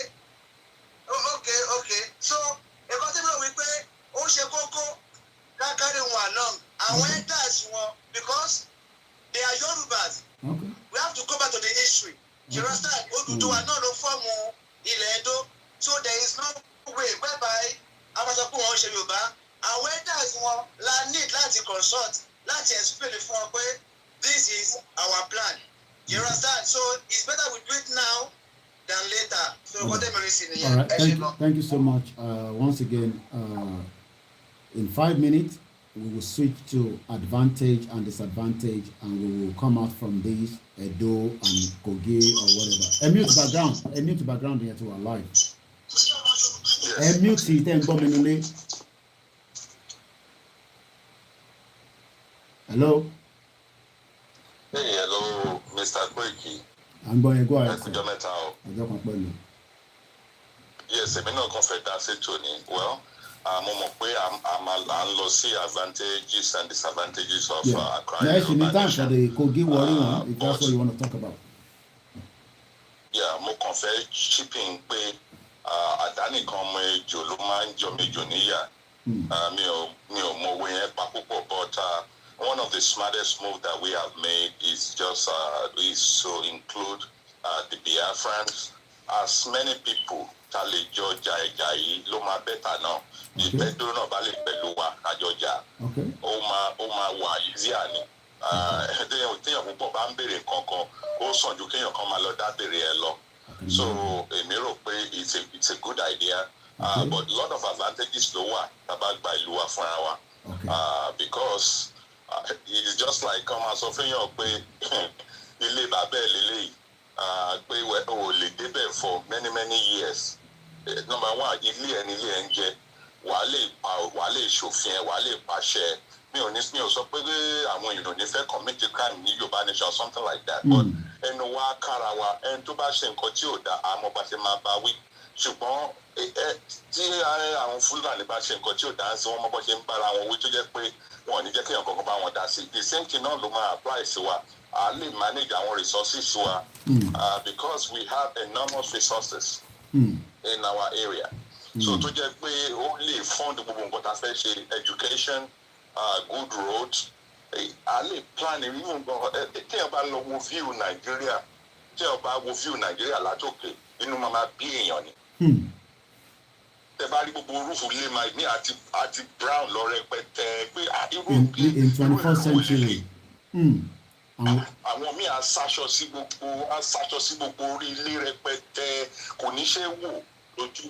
Ṣùgbọ́n tá a bá gba nation wa àwọn town planning wọ́n á lè plan gbogbo environment wa ibi tó yẹ ọ̀nà wà ń bẹ̀ ibi tó yẹ kí ilé á wà ń bẹ̀. So a lè ní ọba tiẹ̀ débì kan first impression pé mo máa like rí bá ìṣeré o ti Nàìjíríà wa ò rí bẹ́ẹ̀ o.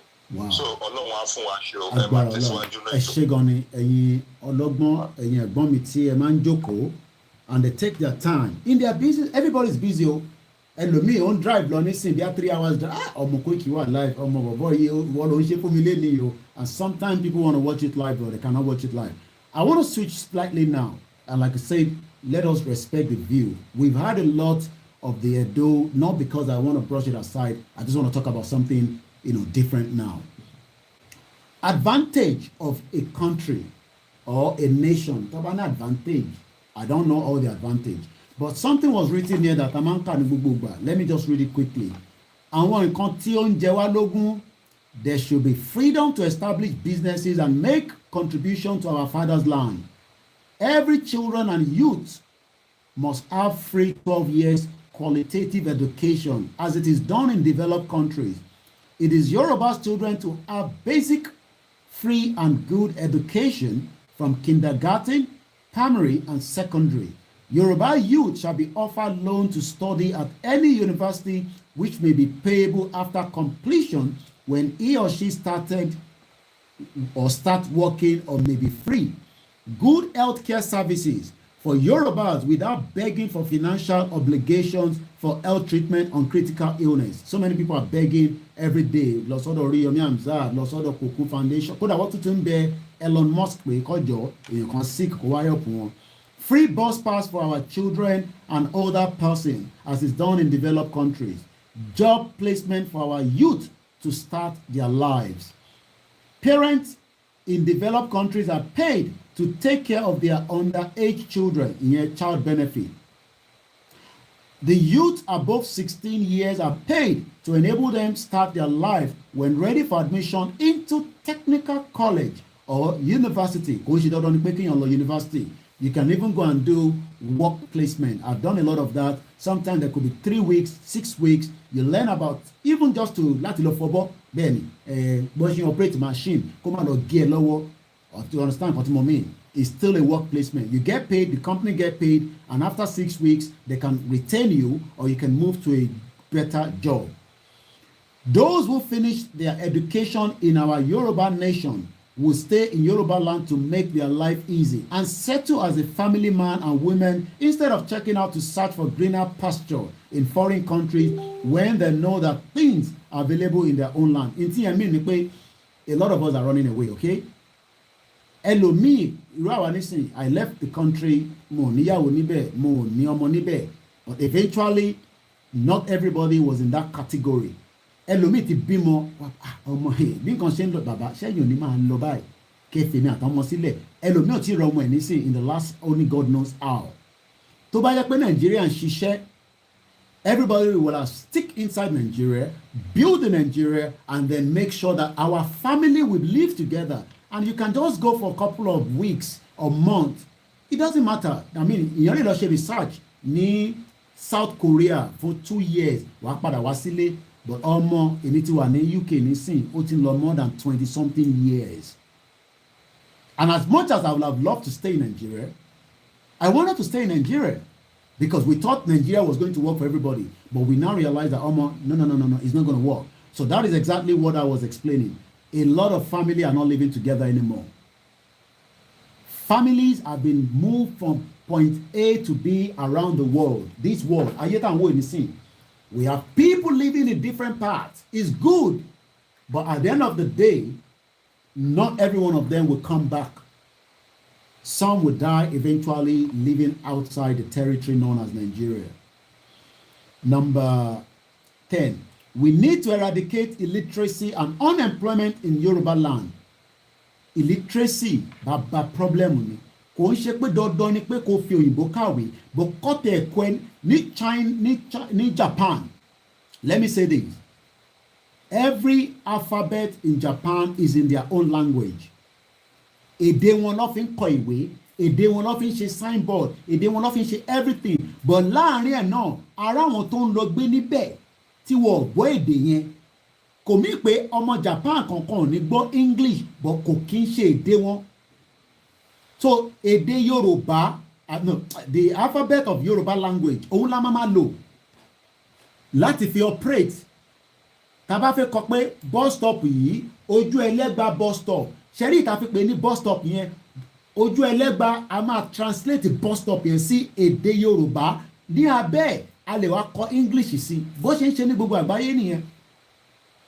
And that will go into every part of Yoruba land. So gbogbo pé gbọ́ English yẹn, English is not our, and somebody is confirming that it's the same thing in South Korea. Èdè will be one of our advantage. So kò ní máa sọ pé illiterate ni, kò sí nǹkan kan tó ń jẹ́ illiterate. Àwọn irọ́ tó pa fún wa for years nìyẹn, òun la fẹ́ rectify. But right now, tó bá lọ sí báǹkì nísìn, tí bàbá arúgbó bá dé báǹkì nísìn, wọ́n á máa sọ òyìnbó fún, àwọn àṣẹ máa wọ́ ọmọ kan kó máa translate ẹ̀ fún. But nísìn tá a bá ti gba Yorùbá country tiwa, tó bá lọ sí bank, mo fẹ́ sanwó sínú ilé owó mi. Ẹ káàbọ̀ bàbá, kí ló ṣẹlẹ̀? Báwo ni ká ṣe ràn yín lọ́wọ́ bàbá? Wọn ò ní máa sọ òyìnbó pẹ́pẹ́pẹ́pẹ́pẹ́pẹ́ táwọn bàbá kí ló wá ṣẹlẹ̀ báyìí?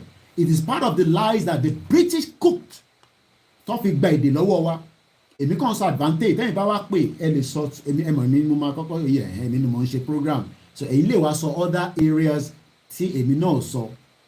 So our language, we got to eradicate illiteracy. Not illiteracy pé a gbọ́dọ̀ gbọ́ English.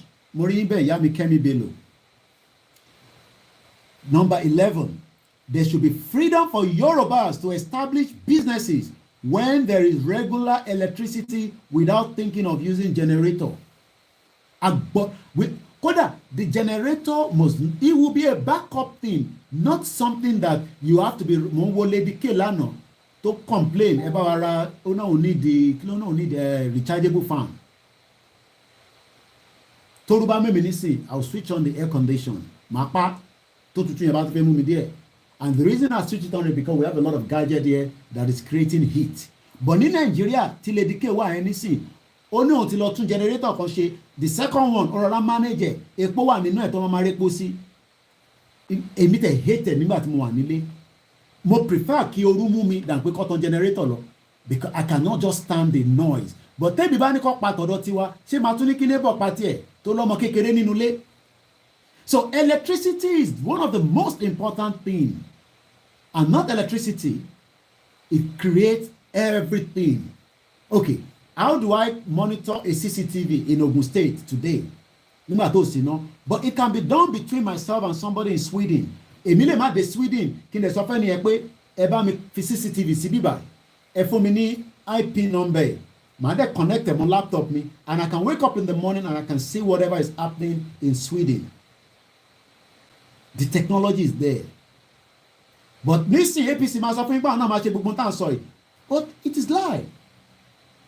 And the number 12, Yoruba people in diaspora and foreign investors will be encouraged to come back to establish businesses and make contributions for development of their fatherland. That is the key.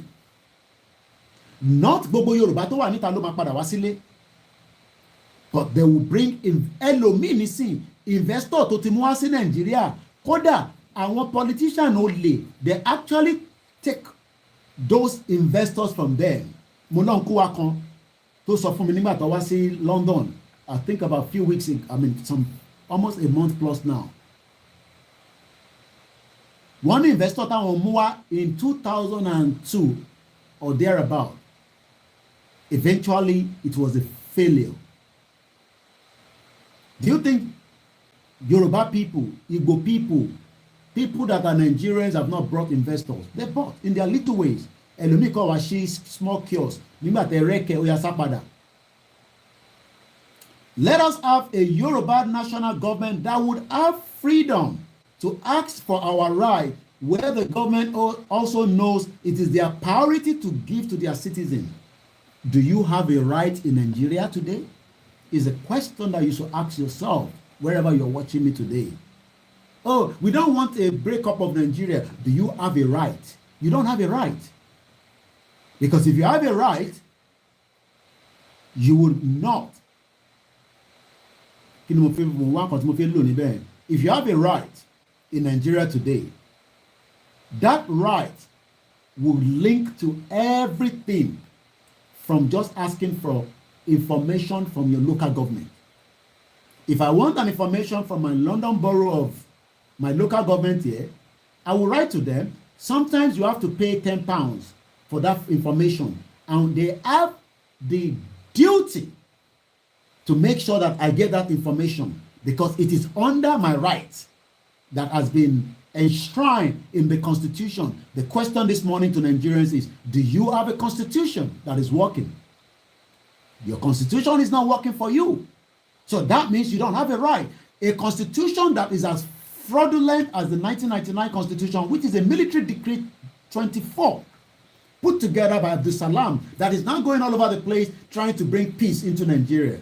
The same Abdul Salam that created that constitution with some of their cronies. Nobody sat down and wrote that constitution. So your right has been taken away from you, but you think that by bringing 2023, it will solve all our problems. You are joking. And the last one, We don't want next level of slavery, suffering, and failure.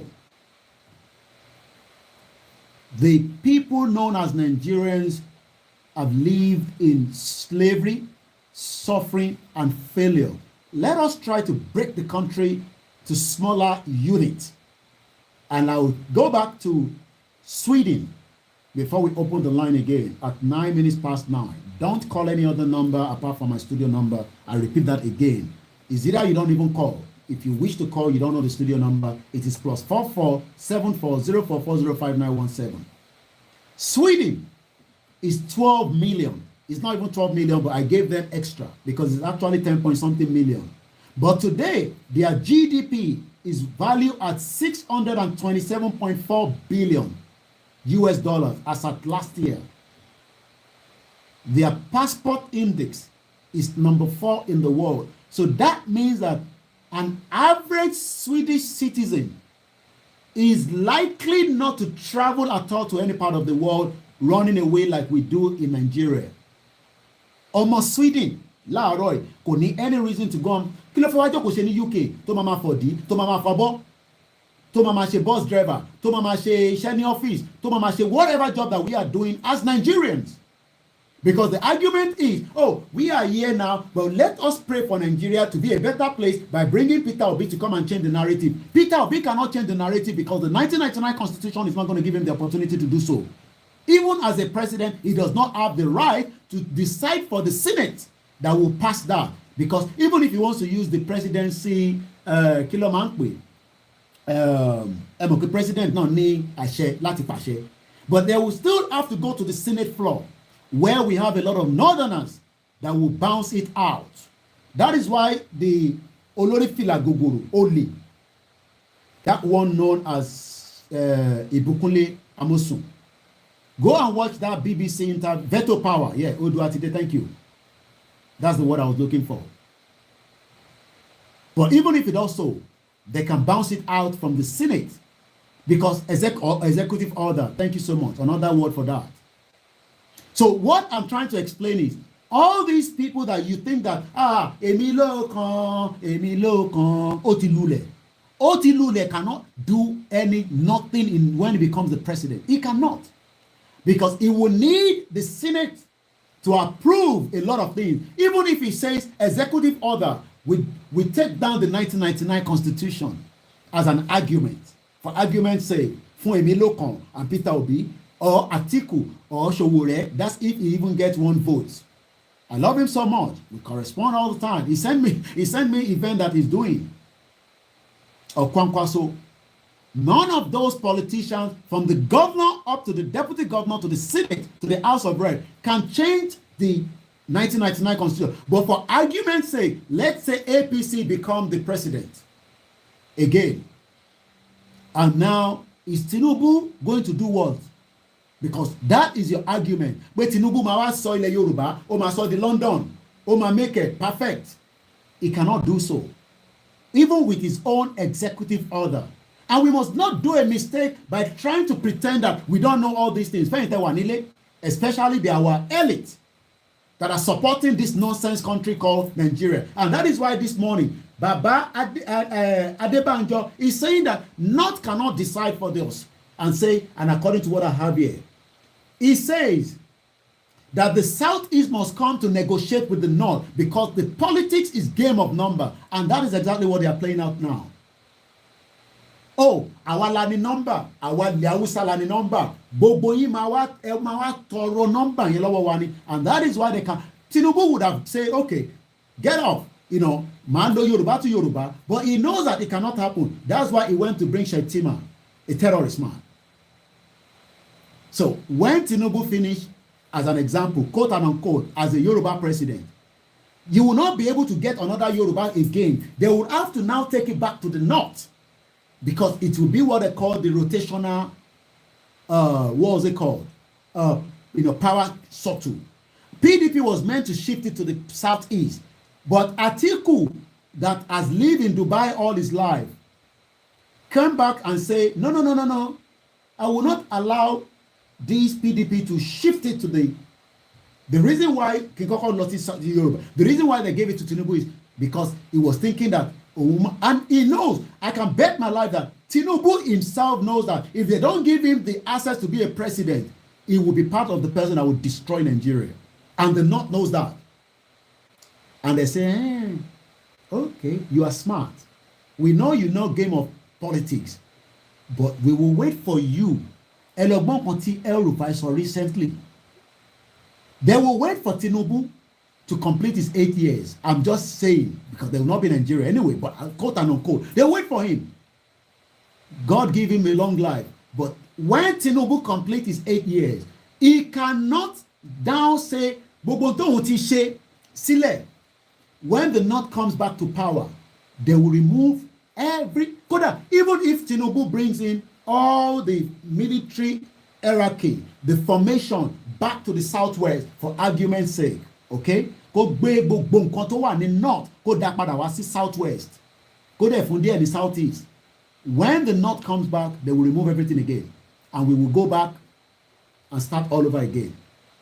So this is the argument that Baba Adebanjo is now saying, that how can the North dictate to us? And that is why the headline, Lori Punch La Roy, North cannot dictate to us. The question we should ask this man is, why are you now still sticking to Peter Obi?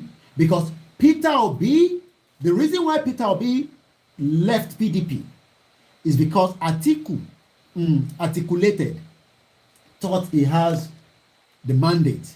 Atiku has been contesting since the late MK Abiola. So Atiku now used this Koni and said, no, PDP cannot shift it now to the southeast anymore. But we will give them vice president. Go and bring Okowa. They brought in Okowa to become his vice president. And Peter Obi was like, He flew to London, went into Downtown Street, and they said, you know what? Just go and become president under Labour Party. You will see that the youth will love you. And that is what is playing out now. And you see all the youth, hey, look at the crowd, look at the crowd. But they forgot that APC will rig the election and you all will cry. And then you will now become more angry than somebody like me to destroy Nigeria. Because if we all allow election to roll out today, I bet my life that APC will rig that election and they will come back. And all these Peter, yes, you have the numbers because people love Peter Obi, for argument's sake. You will vote him and vote him and vote him. But the control center of the election is still in the hands of the APC. And if APC, from the argument's sake, Buhari says, Tinubu, this is where we will break your koropon. Choni ogboni to lọ fi mí ṣe yẹ̀yẹ́ pé Buhari lulẹ̀, ó ṣe lẹ́lẹ́kejì, ó lulẹ̀, ó ṣe lẹ́lẹ́kẹra, ó lulẹ̀. Nígbà tí mo wá dé, mo wá fà sókè. They can literally, they can literally, I'm talking about the carcass of Buhari, dead or alive, from the southern of Sokoto, but they will not want to do that mistake. They can easily just say, you know what, I don't want to use the F word. They can easily toss off. They will then allow the election to go properly, and Peter Obi is going to win that election, for argument's sake. But if they do so, it will then become another problem in Nigeria. Hey, Southeast president. And this is what is playing out right now in Nigeria. I've never talked about this like this, but this is exactly how it's going to play out. They can destroy Tinubu from the APC. Want to destroy it. And they will actually allow Peter Obi to win the election. And Tinubu will just cry. And he will then fall back and now want to fight the same system that is in. Because Tinubu has the money to buy Biro, he will buy King, he will mobilize everybody and say, no way, but we are not going to wait for that nonsense. Allow that to play out. And that is why we must come out for the super rally, and we will then go on our own terms and conditions without waiting for Tinubu. Because the argument is, Tinubu lo ṣe, so that Tinubu ba ṣe tán, or tó bá ṣe, he will then fall back into the Yoruba. And you can go and listen to what Oluwo says, because Oluwo must have had something Talking about Oluwo. Oluwo knows that will be their plan B, and we don't have no plan B. The only plan on the table is the Yoruba must exit Nigeria this year. Let's open our phone line. Oti Lule Gbege.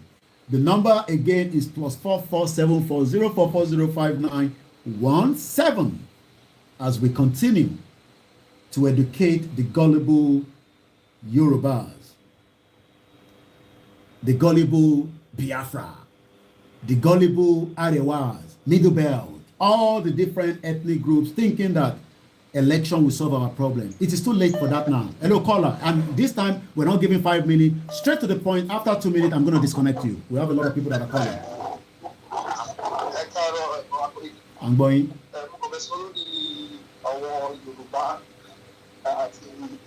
Hey. You are now with us in the program. I'll disconnect that. Listen.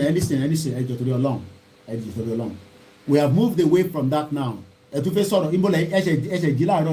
been here sitting here for 2 hours, and I've said it that from 9 o'clock we are talking about the advantage. Please, the program ni AY. Live show. Kò ní bàjẹ́ fún yín ní gbogbo àjà ń bẹ̀, ó yá ìgbóhùn sókè. Ẹjọ́ wo ni Yorùbá dé jọ́? Ó ti dé lágbára Elédùmarè. Now. Yeah. Kóìkì mi ṣe ń sọ fún yín. Ojú ló ń kọ́ lálọ́run tó ń gbọ́ lọ́gẹ̀ẹ́ tó bá kú, òun ló máa jọ́jú ẹ̀ lórí ta ló máa fi. Ìyá yìí pọ̀ o. Ẹ̀kọ́ kan wà lẹ́gbẹ̀ẹ́ mú fún Adójúṣe káfíńtà. Ó kàn ro ó wá mí kọlẹ̀ mi ní kí ló dé? Ó ní ṣí Yorùbá nìyẹn máa pọ́sibú. Ní kí ló dé? Ó ní ìgbọ́n tó ń fẹ́ kó pọ́sibú ni. Mo ní bẹ́ẹ̀ ṣe fẹ́ yẹn bẹ́ẹ̀ ṣe ń ro yẹn. Ọlọ́run ti rí àtúnjẹ. Ó máa pọ́sibú. Bẹ́ẹ̀ni. Ó máa pọ́sibú. Bẹ́ẹ̀ni. Gbàdí kí ọmọ àti Elédùmarè bẹ́ẹ̀ni. Gbogbo takito ìlànà. Mo ṣe bí ọlọ́tọ́ ní olùbọ́ọ̀lì tó tàbí ó ti tó kẹ́ ti dá. Wọ́n tọ́jú tèmi ní Yorùbá ní ìjọ.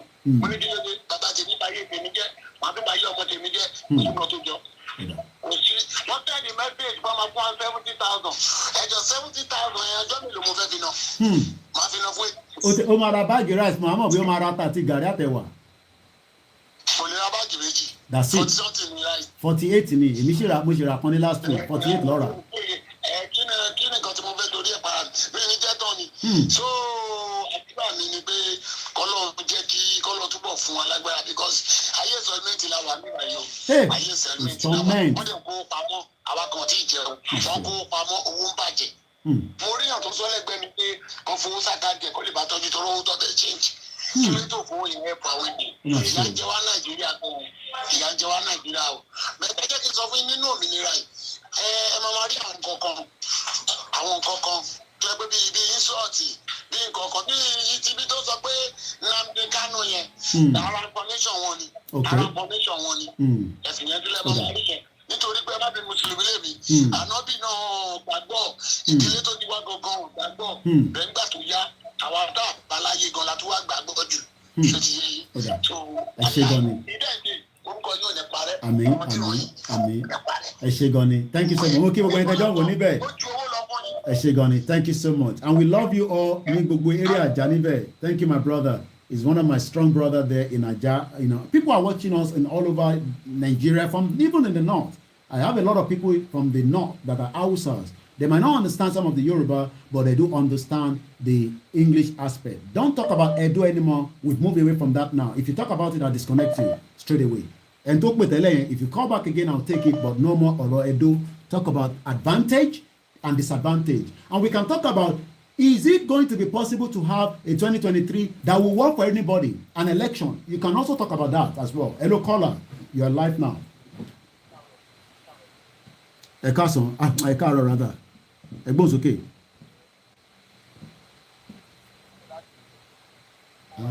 Kí ló dé tẹ́ sọ ẹ ń lo APC ní àgbọ́yìn o mo rẹ̀ rògbò látọ̀dọ̀ mi ní àgbọ́yìn rárá o mo gbọ́yìn ẹ yọ APC yẹn kúrò ká lè gbọ́yìn if not I'm disconnect o àti ṣe 42 seconds àgbọ́yìn rárá o.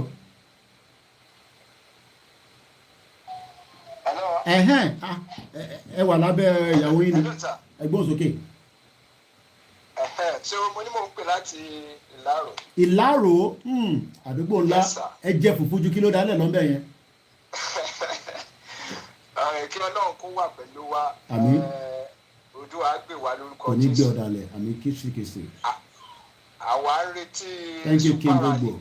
Okay. Lágbára Ọlọ́run tó ṣe láyé àti ọ̀run tó dá Yorùbá á jẹ́ bó ṣe ṣe. Àmín, àmín, àmín. Mo kí mo ṣẹ́rìsì iṣẹ́ yín, mo máa ń tẹ̀lé yín dáadáa. Ẹ ṣé gan ni. Mo dẹ̀ bá mi kí bàbá CSI.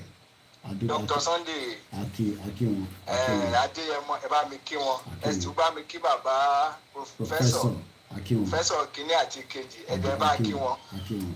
Mo dúpẹ́ lọ́wọ́ yín, lágbára Ọlọ́run à ń fojú sọ́nà ní gbogbo ọ̀nà. Ọ̀dọ̀ èmi ò kì í ṣe, èmi jẹ́ kan lára àwọn tó wà nínú iṣẹ́. Ẹ má sọ̀rọ̀ púpọ̀, ẹ má fi gbogbo ẹnu sọ̀rọ̀. Ṣùgbọ́n ìfẹ́ tiwa ni pé káwa rí ilẹ̀ Yorùbá. Lágbára Ọlọ́run, ẹ ṣé gan ni. Lágbára Ọlọ́run á ṣe ṣe fún wa, mo lè gbàdúrà fẹ́yìn náà. Ẹ ṣé gan ni. Gbogbo yín pátá tẹ̀ ṣe é ṣe làálàá yìí, ojú wa náà ló máa ṣe àtàwa náà tá a ṣe ń fi Àmín, àmín, àmín. Ẹ ṣé gan ni. Lórúkọ Jésù. Àmín. Ẹ ṣé gan ni.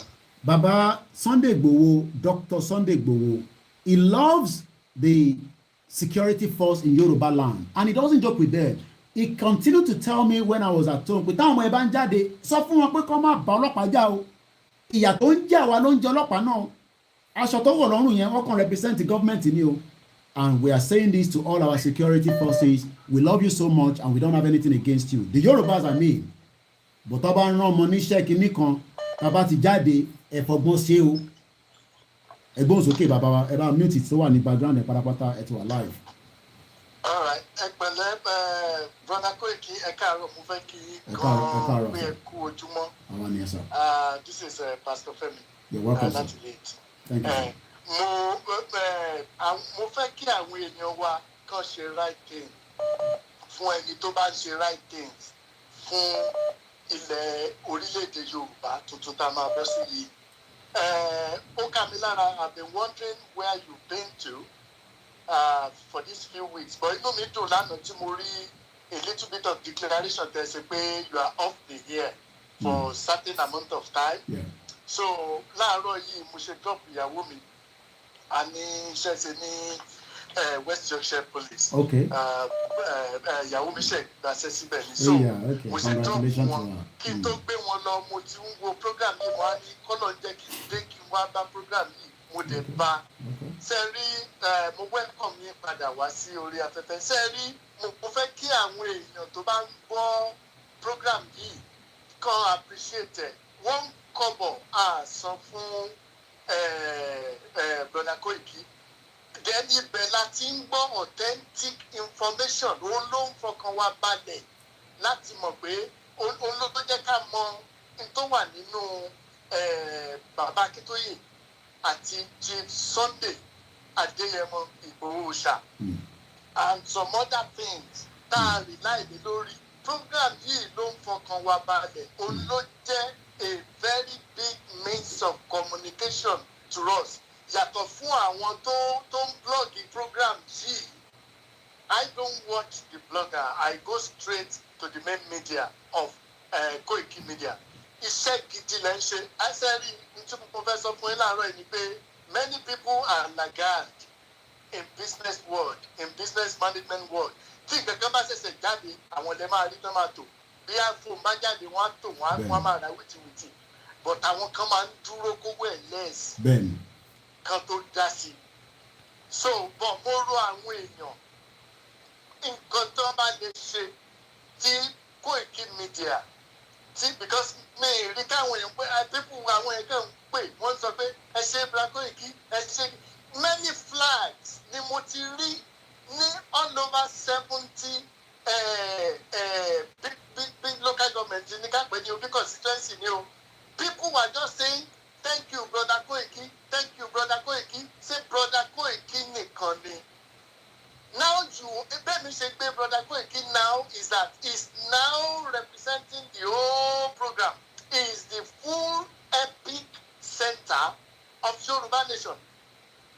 So I make it an obligation pé tí KOIKIMEDIA ò bá sí on the air, I will find something else to do. But the moment tó bá ti wà on the air, I will continue to contribute and see what we can discuss. regarding this matter mo kí yín gan ni sẹ́ẹ̀rì àwọn èèyàn kì í take estimate mo take estimate mo wo àwọn flags tó ti kọjá lọ sí Nàìjíríà through KOIKIMEDIA this particular my brother Koiki, the Lord God will lift your family. Amen. The Lord will continue to lift you. Amen. The Lord God will continue to be your guide. Amen. And be with you and Amen. Your family and your children. Àwọn ọmọ yìí, they will not serve their enemy. Lọ́wọ́lọ́wọ́ tí Nàìjíríà wà yìí, Yoruba nation, Yoruba people, they were serving their enemies at the moment. You could imagine, nígbà tẹ́ sórí program tẹ́ sọ̀rọ̀ díẹ̀ ní àná tí mo ń wo program yìí, you begin to make comparison of the currency. Nàìjíríà ń ṣèlú téèyàn ń lọ mọ́ tó a sọ pé òun lọ sórí ire níbì kan kò sórí ire níbẹ̀ mọ́. What are the signs of bad luck? Is the currencies and infrastructure. Kí ló fẹ́ wú mi lórí tí màá sọ pé mo fẹ́ kọjá sí Nàìjíríà anymore? And the voice of Yoruba nation is crying out from KOIKIMEDIA to let people know that this is no more a country, it's no more a nation. Nation tí ò look after àwọn arúgbó wọn, tí ò look after àwọn ọmọ wọn, tó jẹ́ pé àwọn èèyàn ń jẹ lẹ́gbẹ̀ẹ́ títì ni wọ́n ló bá àwọn ọmọ ìlọ máa bẹ́ orí olórí tó fi ń ṣòwò. Èèyàn kan lánú èèyàn kan dẹ̀ kó àwọn twins tó wà ń bẹ̀ jáde dádì. Mo rí wẹ́ẹ̀.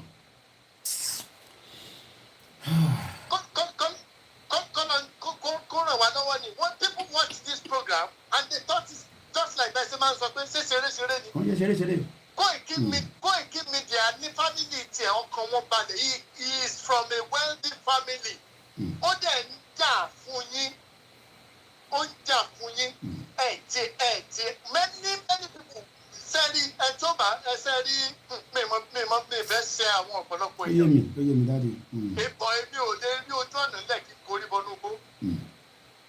Nigeria is no more a country. I'm telling you, it's not kò ní value mọ́ nígbà tí Nàìjíríà ní value dádì nígbà tí mọ̀mísí mi lánàá nígbà tí mo ń sọ̀rọ̀ Taiwan 1970 ni mọ̀mísí mi ti travel lọ Taiwan. 1970 mo sọ fún pé kó tó bí mi ní 1978 ni mọ̀mísí mi ti travel. Her first trip to Taiwan was in 1970. And Taiwan as at today, well, as at yesterday when we were doing our program, their GDP is $850 billion. Passport one is number 31 in the world.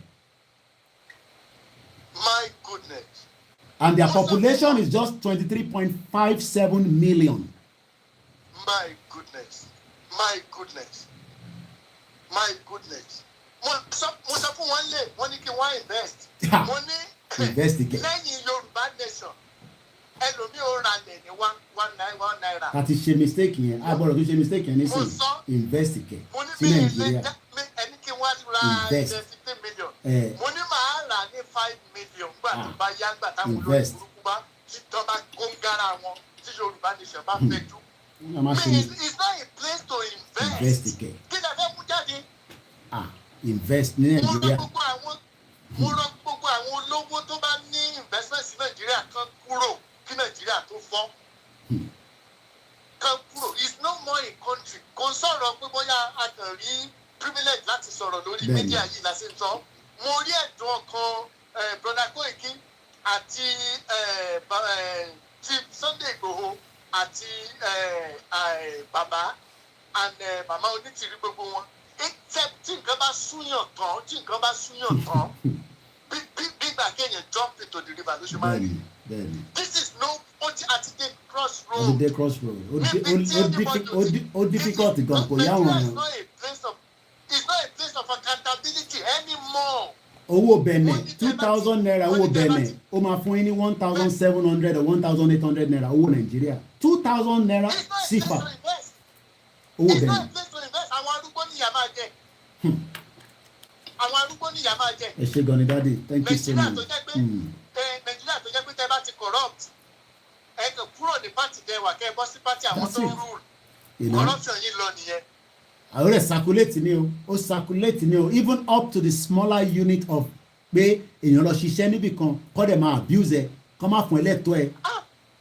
Ọ̀tọ̀ ni ti politician ṣe fún yàn, ọ̀tọ̀ ni tán ṣe fún ara wọn nínú ibi iṣẹ́. Ẹ wo èèyàn kan wọ́n tì mọ́nu lé fún 1 year wọ̀ fún lóúnjẹ èèyàn kọ̀ọ̀kan dé wá One woman yẹn kú ó wà lórí Linda Ìkejì. I go there just snoop and watch what is there in news and all that. There's just too many damage to a lot of Nigerians. Ẹ ṣé gan ni pastor, thank you so much. Ẹ bá kí àwọn ọmọ mi. Amen. Ẹ ṣé gan ni. Adúpẹ́ fọlọ́. Ọlọ́run ni ká máa dúpẹ́ fún. We are really appreciating Thank you so much. Thank you so much. Thank you so much. Ẹ ṣé gan ni. Amen. And that's pastor from Leeds there. We are still taking calls, but let us now focus on the advantage, disadvantage, and why 2023 cannot work for us. Oto Jameta Yawa Igbon's okay. Hello, Mr. Koiki. Ẹ wà live. Ẹ káàárọ̀ sà, ẹ kú iṣẹ́ o. A kí yín o, ẹ kú iṣẹ́ takuntakun. Ó tójọ́ mẹ́ta, a wà lábẹ́lẹ̀ à ń ṣiṣẹ́ nípa ti ẹ̀mí. A oríire tó ní pé bí ọ̀tá fẹ́ bí ọ̀tá kọ̀, ó ti ṣeé ṣe o. Yorùbá nation has come by every means possible. Ó ti ṣeé ṣe àpò oríire.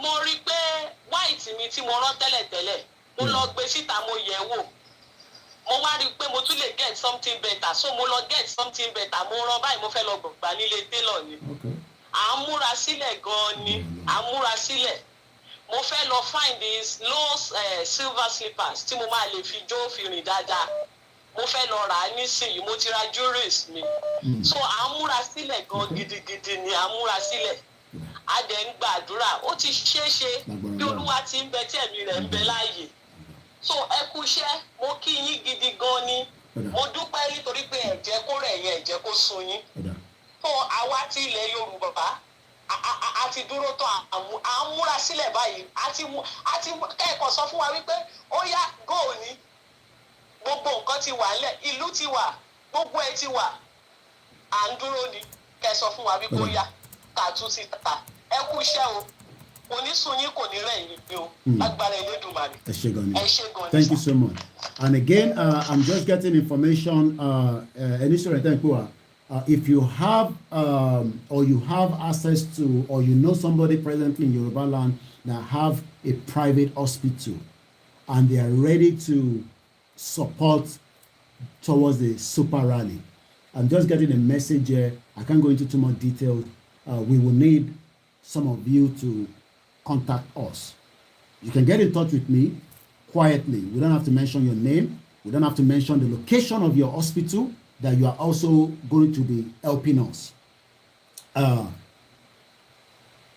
And get in touch with me either through my email or through a WhatsApp. We will keep that confidential, and I'm very, very honest. I will not even talk about the state where you are operating. Neither am I going to even talk about it at all on the live show. But we need you to get in touch with me as quickly as possible. It is towards the super rally. And I hope everybody can hear. So if you have that network, doctors, nurses that have a private hospital, and you are ready to help us towards the super rally, I am begging you to get in touch with me. Like I said, it will be confidential between us. Nobody would even know. Even our T1 Mama low service will probably never even know. We might probably not even go into your own private clinic, but there are some things that we need from you, and we want you to get in touch with us. Thank you so much. Let's take the next caller quickly.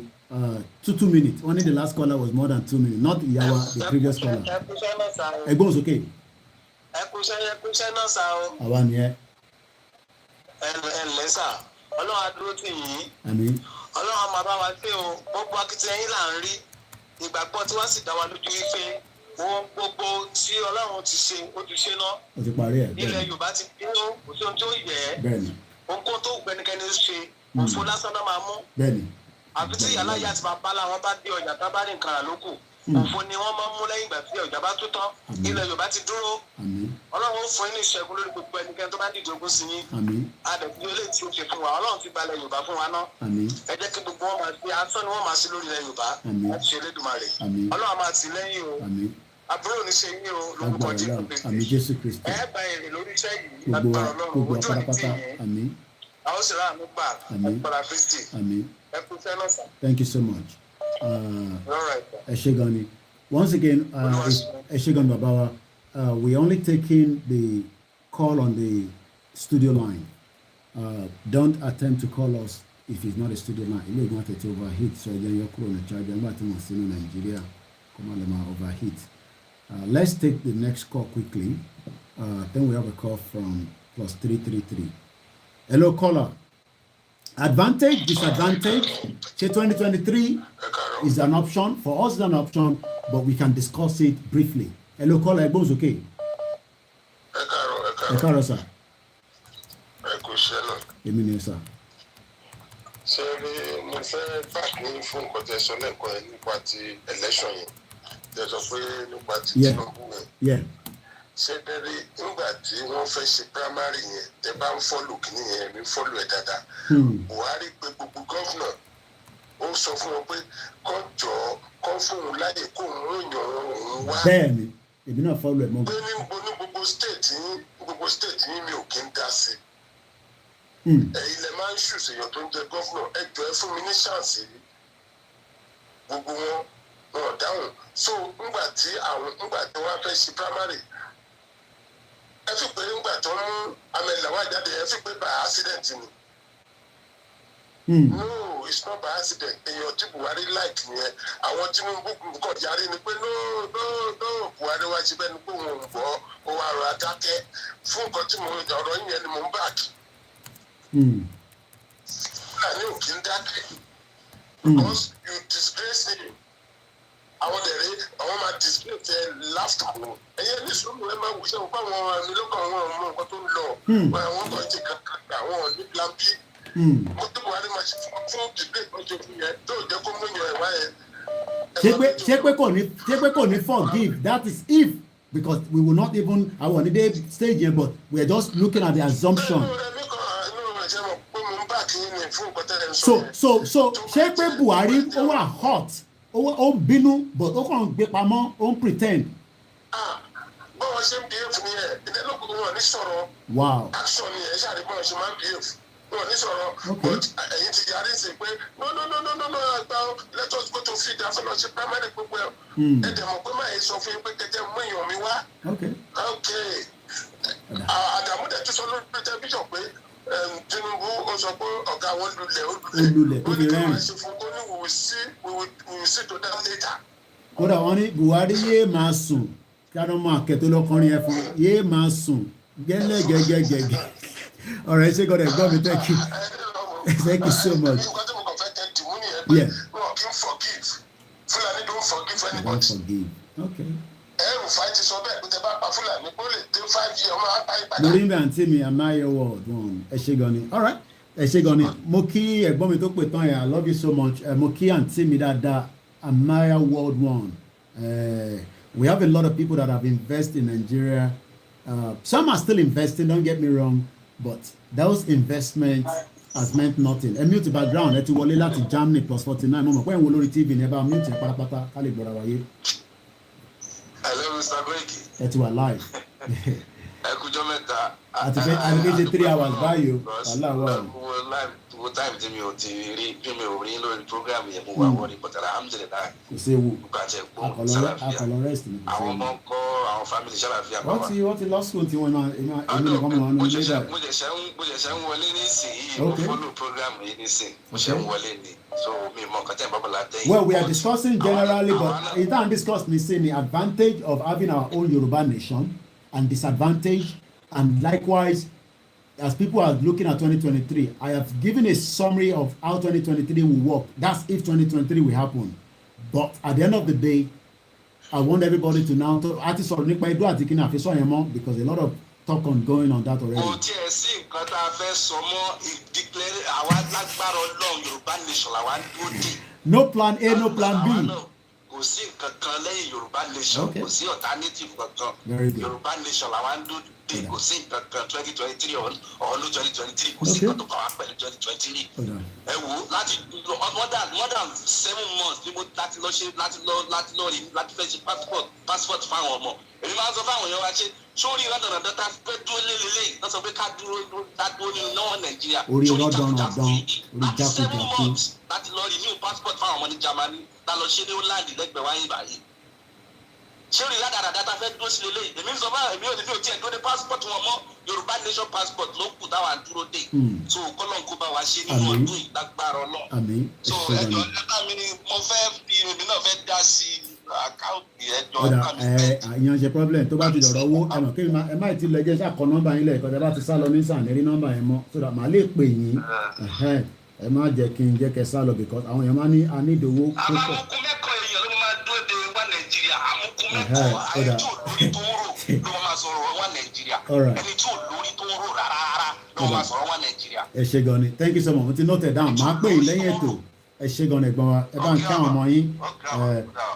One thing is, thank you so much, those of you on the Instagram. The number to call, if you want to have your own say, as long as you're not taking us back to Orowori Delta, we've dealt with that, and I want to move away from that. Advantage, tabadaduro as ìlú tiwa náà, kí la máa jẹ níbẹ̀, èrè wo la máa rí níbẹ̀, báwo ló ṣe máa work, ṣé disadvantage máa wà? I don't know, but let's talk about it. That's where we are right now. We need a lot of support, and thank you so much for those of you that are bringing that support. That support that we are getting on our platform will be going through one area more now. Everybody knows Comrade Sholako Boroku. We're going to be supporting them more from our platform. They are asking me to say we need a lot of support as we are almost about, I won't say more than that. People say, go, jagbalo, into this, and Mumbai Bombi, into this around any back, to Nigo, need to 2 weeks. Èmi ò ní jáde síta. Ṣẹ́rí gbogbo ìtàn sọ pé yẹn Ìgbòho wọ́n ti tì mọ́ bẹ́ẹ̀nẹ̀ prisoner ní asylum ló sick ní èmi kan claim asylum tó bá ń pè mo tẹ̀rọ tí díẹ̀ mo ṣe asylum in my 14 years tí mo wà nílùú mo jáwọ́ pé mo bá wọn fà á títí after 14 years of kí mo fẹ́ fà yẹn bẹ́ẹ̀ ni pé Ìgbòho coming back gbogbo ìtàn sọ pé yẹn ẹ kò ní lè padà sí bẹ́ẹ̀nẹ̀ mọ́ ó à ń bọ̀ kó ń ṣe Ìgbòho gbogbo wa afẹ́gbàlú ni tí ọ̀rọ̀ pé bẹ́ẹ̀nẹ̀ ó máa gbàbẹ̀ travel orí ilẹ̀ wa ló máa gbà travel lásìkò yẹn tásìkò máa tó láìpẹ́ so gbogbo ẹ̀yin tẹ́ ẹ̀ ń jókòó send audio ẹ kàn jókòó sínú comfort zone yín oríṣiríṣi ni máa ń gbọ́ ẹ má bínú ẹ tó ń pè máa fún yín enough time because mo ti gba time dé lára time yìí bí spirit mi ṣe fẹ́ sọ́ọ́ ni mo kò sáré sọ́ọ́ yìí nísìnyí ṣẹ́rí gbogbo ẹ̀yin tẹ́ máa ń release audio pé ta ni Ìgbòho kìnnìkan ẹ ní kí Ọbásanjọ́ sọ ẹni tó ń jẹ́ Ìgbòho fún yín alágbára pọ̀ nílẹ̀ Yorùbá lóòótọ́ and we are not disputing that mo kí gbogbo Àgbẹ̀kọ̀yà mo kí gbogbo ẹ̀yin tá dákẹ́ tẹ́ ń dúró pé tí a bá ti rí signal ẹ̀yin náà máa dìde ní state yìí kọ̀ọ̀kan and they are going to stand up ìjà tá fẹ́ jà ìjà òmìnira ni à ń ṣe terrorist à ń ṣe secessionist ẹgbọ́n sókè máa gbọ́ background tẹ́ bá ń sọ mo kọ máa fi gbogbo ẹnu sọ̀rọ̀ mo kàn máa dìde ní kí n máa fi gbogbo ẹnu sọ̀rọ̀ bẹ́ẹ̀ máa sọ̀rọ̀ láwọn èèyàn gbọ́ yín mo mọ̀ láti ètò ní ẹ̀sà. láti ìjọsìn mo ti ń kọ́ ó ṣẹlẹ̀ rẹ̀ àdìsá lórúkọ mi ọ̀rọ̀ disadvantage àbí advantage tó wà níbẹ̀ ni pé kò sí disadvantage yẹn kan níta kan dúdé náà ni advantage tó wà bẹ́ẹ̀ náà ni pé wọ́n declare àwa náà ń bọ̀ wáyé àkànṣe ara mùsùlùmí déédéé náà ni à ń bọ̀ wá sí rally yẹn làwọn ń dúró dé afẹ́jọ́sí papọ̀ ní pẹ̀lú ògo Ọlọ́run kò ní tí kankan tó ṣẹlẹ̀ níta ń dúró dé náà nìyẹn Ọlọ́run ó ti gbogbo alẹ́ gbogbo àwọn Yorùbá àdúrà là ń ṣe lójoojúmọ́ kọ́lọ́run bí lédùnmáà rẹ̀ kó gbàṣẹ wa lé wa lọ́wọ́ padà ní. tó ẹ kú ètò akẹ́ni tárábà yẹn dá díẹ̀ ni. ẹ ṣé lọ bàbá wa thank you so much. Thank you so much. Yeah. That was a colourful. Báwo ni just láàárọ̀ yìí. wàhálà alága ni ó wàrà. So tí bá bí ní ìbéèrè kan because mo fẹ́ bí ní ìbéèrè kẹ́ tó sá lọ. So nísìn tí a bá nílẹ̀ Yorùbá wa ǹjẹ́ tẹ́ bá sì fẹ́ gbé ní Jos ǹjẹ́ ó máa affect yín.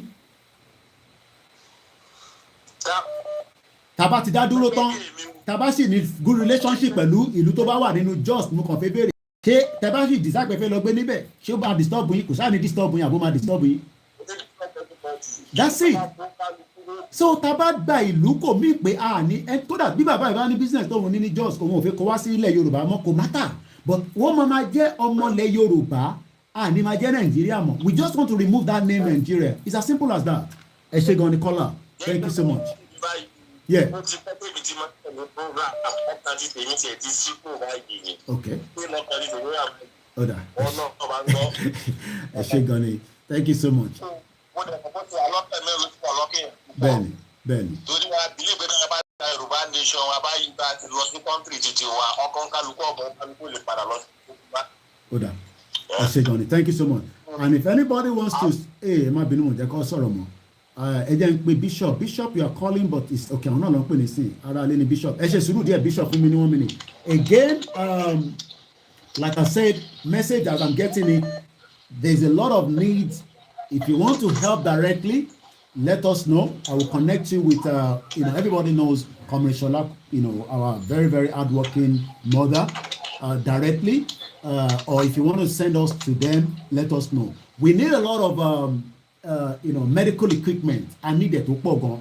Like I said, if you have a private hospital that is yours and you're ready to support in this movement, we need that now ASAP. Hello, Bishop, go ahead. I can hear you loud and clear.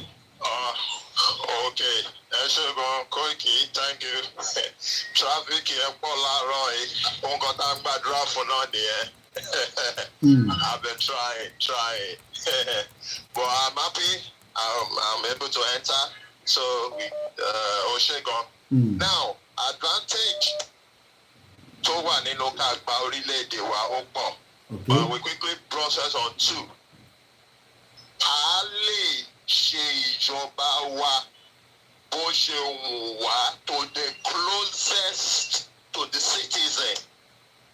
Okay. A lè gbé ìjọba wa kalẹ̀. Our governmental structure bó ṣe wù wá to the closest to the citizen. Okay. Ẹni àwọn èèyàn kan sìn common councillor local government wọn rí sójú rí. Okay. Until tó bá fẹ́ dìbò tó bá dẹ̀ fẹ́ dìbò wọn ní personal contact sí a kò wà nù mọ́tò àgẹ̀ṣe kọjá ní street wọn á máa fọ́n indomie wọn á máa fọ́n owó wọn á máa fọ́n common councillor not to talk of chairman. Okay. Not to talk of governor. So a lè structure governmental system wa bó ṣe wù wá to the closest to the citizen. So that láti CDA ni so that ẹni tó fẹ́ jẹ any post àmọ́ délédélé àmọ́ dé street. Okay.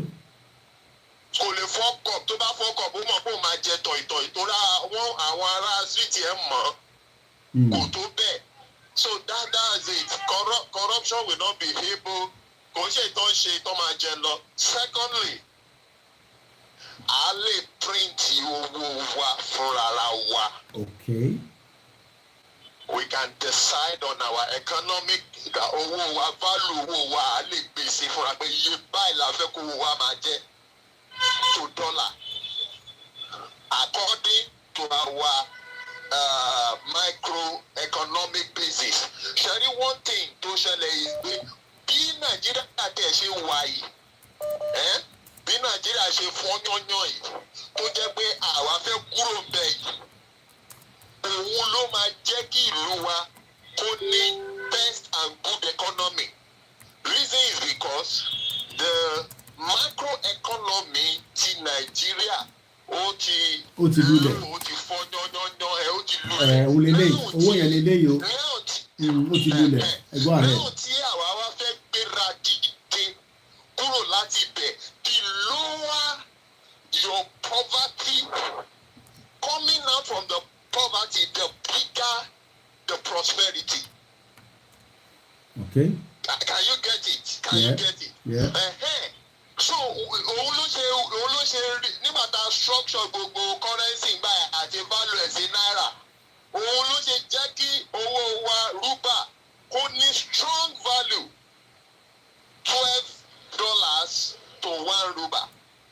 Nígbà táwọn èèyàn gbọ́ gan. Okay, so tí bá get it right so dollar tí ó wà lọ́wọ́ mi $1 will be 12.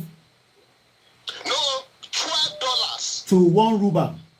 To 1 ruba, yes. Okay. But ti Nigeria nísìn ẹni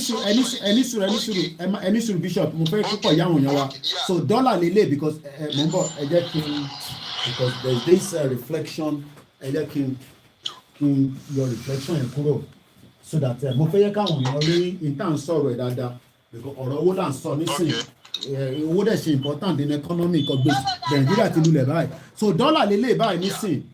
So at the moment $1 kápẹ́ sọ pé is 1,000 naira but ọ̀dọ̀ tiwa máa jẹ́ 12 of this dollar to 1 ruba. Yeah. Okay, ẹ carry go mo ń gbọ́ yín. Now at the time construction kìíní yẹn it was 700 naira to $1 nígbà yẹn. Okay. Dollar dẹ̀ ti náírà dẹ̀ ti lulẹ̀ ju 700 naira lọ sí dọ́là báyìí. It's irregular. Yeah, mo ń gbọ́ yín. Náírà dẹ̀ ti lulẹ̀ ju 700 naira to $1 lọ by now. Okay. So look at that. We structure it that way. Nígbà tí a máa structure the lowest currency wa coin wa is dua. A ní half dua ìyẹn half coin. Then a ní one dua ìyẹn 1 coin. Ó dàbí half kobo and 1 kobo. Etiquette. Now half coin wa half dua ìyẹn half coin or tó ó dàbí half pence half pen lọ́dọ̀ yìí. Okay. Half of 1 penny. Half dua wa lásán is 50 naira. Okay. That is the lowest currency in Yoruba. 50 naira. And that okay, is so 50 naira yẹn wà lọ́wọ́ mi níbí báyìí so 50 naira yẹn lélẹ̀ lọ́wọ́ mi ní ẹ ṣé gan ẹ̀gbọ́n mi ṣẹ́gun wọn náà you also say advantage of Yoruba nation will be to eradicate disease, ignorance, squalor, lack and illness in our society and thanks for the super chat. So 50 naira here ẹ̀ ń sọ̀rọ̀ lọ mo ti mú 50 naira dání sọ́wọ́ báyìí. 50 naira dẹ́n wò yẹn. Bẹ́ẹ̀ni sà. That is the lowest equivalent to lowest currency ilẹ̀ Yorùbá coin ló máa jẹ́ coin. Okay. Yeah, okay. Lowest coin tó jẹ́ pé kò tiẹ̀ tó one coin wa half coin wa ni. Ìyẹn 50 naira ti Nàìjíríà ti sìn. Yes, because okay. 100 naira will be equal to our 1 coin. 100 naira lélẹ̀ tó fi bàbá ó lọ́wọ́ sí for now. Yeah. It will be equal to 1 ó máa dàbí 1 pen. Okay. A máa pè ní 1 dua coin 1 coin but half yẹn 50 naira yẹn a lè fún ọmọdé kó lọ fi ra sweet a tún ra sweet 5. Okay. So we will be in surplus. But tí bá bí yín just bí kúrútù tó mọ̀ kankan ni o báwo ni gbogbo eléyìí ṣe máa make it tó máa fi di pé ó máa wà strong kí la máa láti ṣe láti make àwọn owó yìí strong ẹ mọ̀ àkànbẹ̀rẹ̀ ni o. ẹ̀rọ aṣọ network yẹn ó mo ní kí la máa láti ṣe to make this money that we are talking about owó Yorùbá tó máa fi jẹ́ kó strong what are we going to do?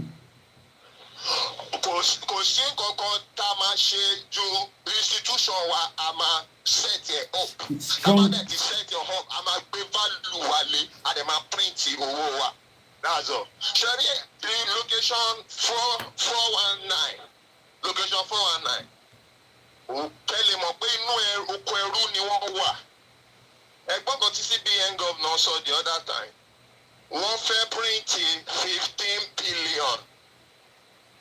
Wọn ò lè print owó wọn nílẹ̀ wọn o ìlú òyìnbó náà ti ń print owó wọn 15 billion náà fẹ́ print o wọ́n máa ná 250 something billion láti print 15 billion ẹjọ́ ṣé wọ́n ń gain àbọ̀ lose. Ìlú òyìnbó náà dẹ̀ ti máa lọ print ẹ̀ so àwọn òyìnbó á tún máa sọ fún wọn wípé iye báyìí lẹ lè print o ẹ gbọ́dọ̀ print ju báyìí lọ o owó ilẹ̀ yín so táwa bá ní òmìnira tiwa à lè print owó wa lórí ilẹ̀ wa kí la nídìí láti lè print owó wa ink igi pépà àti machine ló bá tán. Okay. Ló bá tán. Ẹ ṣé gan ni bàbá wa, thank you so much for that. Mo kí gbogbo alẹ́ nǹkan sí. Our value on it. Yes, nítorí ilẹ̀ gbogbo state ilẹ̀ Yorùbá pátápátá ló ní resources. Is it gold? Àwọn ètò kájà sọ pé àní fọwọ́ kan resources wa, kájà àní fọwọ́ kan resources wa. Tó bá jẹ́ pé odò ẹja la fẹ́ máa pa lásán, Yorùbá máa make ẹ̀. Wípé akọ̀fẹ́ sọ wípé ìlú pẹ́jápẹ́já ni wá. ìyẹn Ondo state dẹ̀ níyẹn lọ́wọ́ because wọ́n ní omi tó dáa tó lè fún wa. Èkó níyẹn. Okay. Ondo Ẹ̀pẹ́ àwọn Ìjẹ̀bú. Gbogbo bẹ̀yẹn ẹja ni. Ẹ ṣé gan ni. Ìyẹn lásán is resources. Is resources. So thank you very much. That is our own and one and only bishop that takes us through why Professor Notisan and Kokon only the advantage of Yoruba nation are numerous. The rest of the black Africans are waiting for the Yoruba to serve as a model, just like how Yoruba country during the Reverend Samuel Ajayi Crowther time was very important in Africa. Anytime Bomilori Alayomi Instagram, let me know if the audio is still on because somebody actually called on it earlier. Let me return calls that I've seen here and hopefully they'll still be on their desk. It is now 10 a.m. as we are still asking for more support as the rally that is going to be announced at the appropriate time is going to come on. The rally is going to be across the Yoruba land. There's been a lot of different arguments. Let it be on the town center. Let it be on this and that. But like I said, all those information will be given to us at the appropriate time. We have spent 3 hours so far. Not everybody at home can sit down and watch a 3 hours broadcast, but I'm sure there are many people that will watch it after we've done and they can download it. Hello, caller. Yeah. Everyone's okay. I'm going. Baba. I'm going. Àwọn ni. Ọlọ́run ṣe o, àmọ́ láti ṣe pé mo bá yín sọ̀rọ̀, mo dúpẹ́ lọ́wọ́ yín o. Àwọn ni ẹ. Ẹ kú. Tí mo kàn fẹ́ sọ, mo kàn fẹ́ fẹ́nu bà àwọn kankan pẹ̀pẹ̀pẹ̀pẹ̀ ni. Number one, kí lorúkọ àwọn olórí wa. Mo gbọ́ ọ̀rọ̀ bàbá Abọ́dé George, mo dẹ̀ gbọ́dọ̀ bàbá Afẹ́nifẹ́re gbogbo wọn. Gbogbo wọn ò nígbàgbọ́ ní Yorùbá èmi ò rò bóyá ká tiẹ̀ máa dá sọ̀rọ̀ tiwọn rárá ká gbé wọn ti sẹ́gbẹ̀ẹ́ kan ìyẹn bẹ́ẹ̀ nípa ọ̀rọ̀ ìrìn àjò Yorùbá ìdájọ́ tó mi kàn rí bẹ́ẹ̀ ni pé tí ẹ bá ní ká wò ó nǹkan tí a máa jèrè òun ló pọ̀ jù ìyà tó ń jẹ́ wáyé ti pọ̀ jù ó dẹ̀ mo máa ń sọ fún yín gbogbo ìgbà so àdìwà nílẹ̀ Yorùbá kí a máa jẹ wá báyìí yìí gẹ́gẹ́ bí àpẹẹrẹ àwọn ọmọ mi ti gain admission láti 2013 wọn ti graduate ti ṣé dùnú ni fún mi I am above 60 now that supposed to be resting I still know láti máa jáde kí n tún máa ṣe àgbàdo fún wọn ni I have a boy of 30 years a ṣe ń fún lówó mọ́tò a ṣe ń fún lówó oúnjẹ ṣé ìlú nìyẹn so tá a bá wà lórílẹ̀‐èdè wa ṣé tẹ́ bá wo àwọn èèyàn tó ń kú tẹ́ bá lọ sí hospital ẹ lọ sí lásù ni o ẹ lọ sí lùtù ni o ibi tí mo mọ̀ nìyẹn o ẹ lọ sí Gbàgádà ọ̀la Kóìkì lẹ́ẹ̀mọ̀ yẹn rí a máa sunkún ni tẹ́ bá rí ìrora táwọn èèyàn ń jẹ lọ́wọ́ ipò pé orí pé o máa bribe àwọn èèyàn o fẹ́ gba mítà Nàìjíríà lásán o máa bribe pẹ̀lú 20,000 30,000 naira ṣé ìlú nìyẹn mélòó ni káàkà ń bẹ̀ bẹ́ẹ̀ bá ní pọ́lẹ̀ tẹ lọ sí judiciary tó bá ní pé kó wá ṣọ tí kò wá wọlé yìí ẹ tó fẹ́ wá ṣe ṣọ tí tó fẹ́ wọlé a máa bẹ̀rẹ̀ 250,000 900,000 kó tó wá wọlé ẹ mélòó ni kéèyàn kà ń bẹ̀ so ìgbàgbọ́ wa ní pé tá a bá bọ́ sí orílẹ̀-èdè Nàìjíríà àbí tá a bá bọ́ sí orílẹ̀-èdè Yorùbá ìgbádùn aláìlẹ́gbẹ́ olóma jẹ táwọn ò bá ti. Network ẹja fún ọ ní ẹbí ọ̀fọ̀ it's gonna come back. Network now. That's the country we live. Agbọ́yìn sir. Ẹgbọ́ àìdá sí ń gbọ́yìn dáàdì. Hello, a sì ń gbọ́yìn sir. All right, I'm going to let him go if he's no longer there. Hello, Church Wambe. Hello. All right, I'm going to let him go. I've known him with these live broadcast 3 years ago. And tó pè yẹn láti Èkó. Hello, bàbá wa, ẹ tún fẹ́ bá wa dá sí fún advantage. Ẹgbọ́n sókè. Ẹ wo mo ṣe ní program tẹ́ ń ṣe yìí, ó mọ́gbọ́n dání mo dẹ̀ fi kí àwọn èèyàn get yín right dáadáa. Now mo fẹ́ add mọ́ ìbéèrè tẹ́ bí àwọn èèyàn tẹ́ tó sí wa pé ǹjẹ́ a ní hospital tàbí àwọn tó lè help wa. Yes. On the day of the rally. Yes. Àgbàdo àgbẹ̀ Ọlọ́run ní jẹ́ ká rí bí but a gbọ́dọ̀ múra gbogbo ẹ̀ dání. Bẹ́ẹ̀ni. Mo ní àwọn pastors tó wà ní Nàìjíríà tí ìyàwó wọn jẹ́ nurses. Ẹ jẹ́ ká lo avenue yẹn. Okay. A lè má lè rí hospital tó dá dúró tẹ́ni a dẹ̀ lè rí lẹ́nìkan lè sọ pé ẹ wá lọ hospital mi. Bẹ́ẹ̀ni. But àwọn church àtẹ bẹ́ẹ̀ tẹ̀ fẹ́ lọ hospital wọn ó ní àwọn kankan tá a fẹ́ béèrè lọ́wọ́ wọn tá a lè fi bá wọn discuss so if they can reach out we cannot discuss that on the live show so that's why I want them to reach out to me. Yeah. Okay. Yeah. Okay. So a lè lo avenue yẹn most of them. Then ìbéèrè yín tẹ́ ẹ béèrè ó dàbí ẹni pé nígbà tí mo dé mi bá ìbéèrè yẹn ó ní mo kàn fẹ́ dá sí.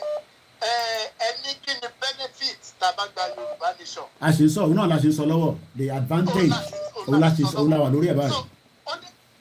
Ó dàbí pé bẹ́ẹ̀ ṣe ń ronú ó affect mi níbí báyìí kò ṣe pé nítorí pé bóyá àjọ wà ní region kan náà but tí ẹ tẹ́ ní lọ́kàn tẹ́ fẹ́ káwọn èèyàn mọ̀ pé after Yorùbá nation tó máa ṣẹlẹ̀ ní Bíbélì ní bí ó ṣe ń bẹ láyé ló ń bẹ lọ́run.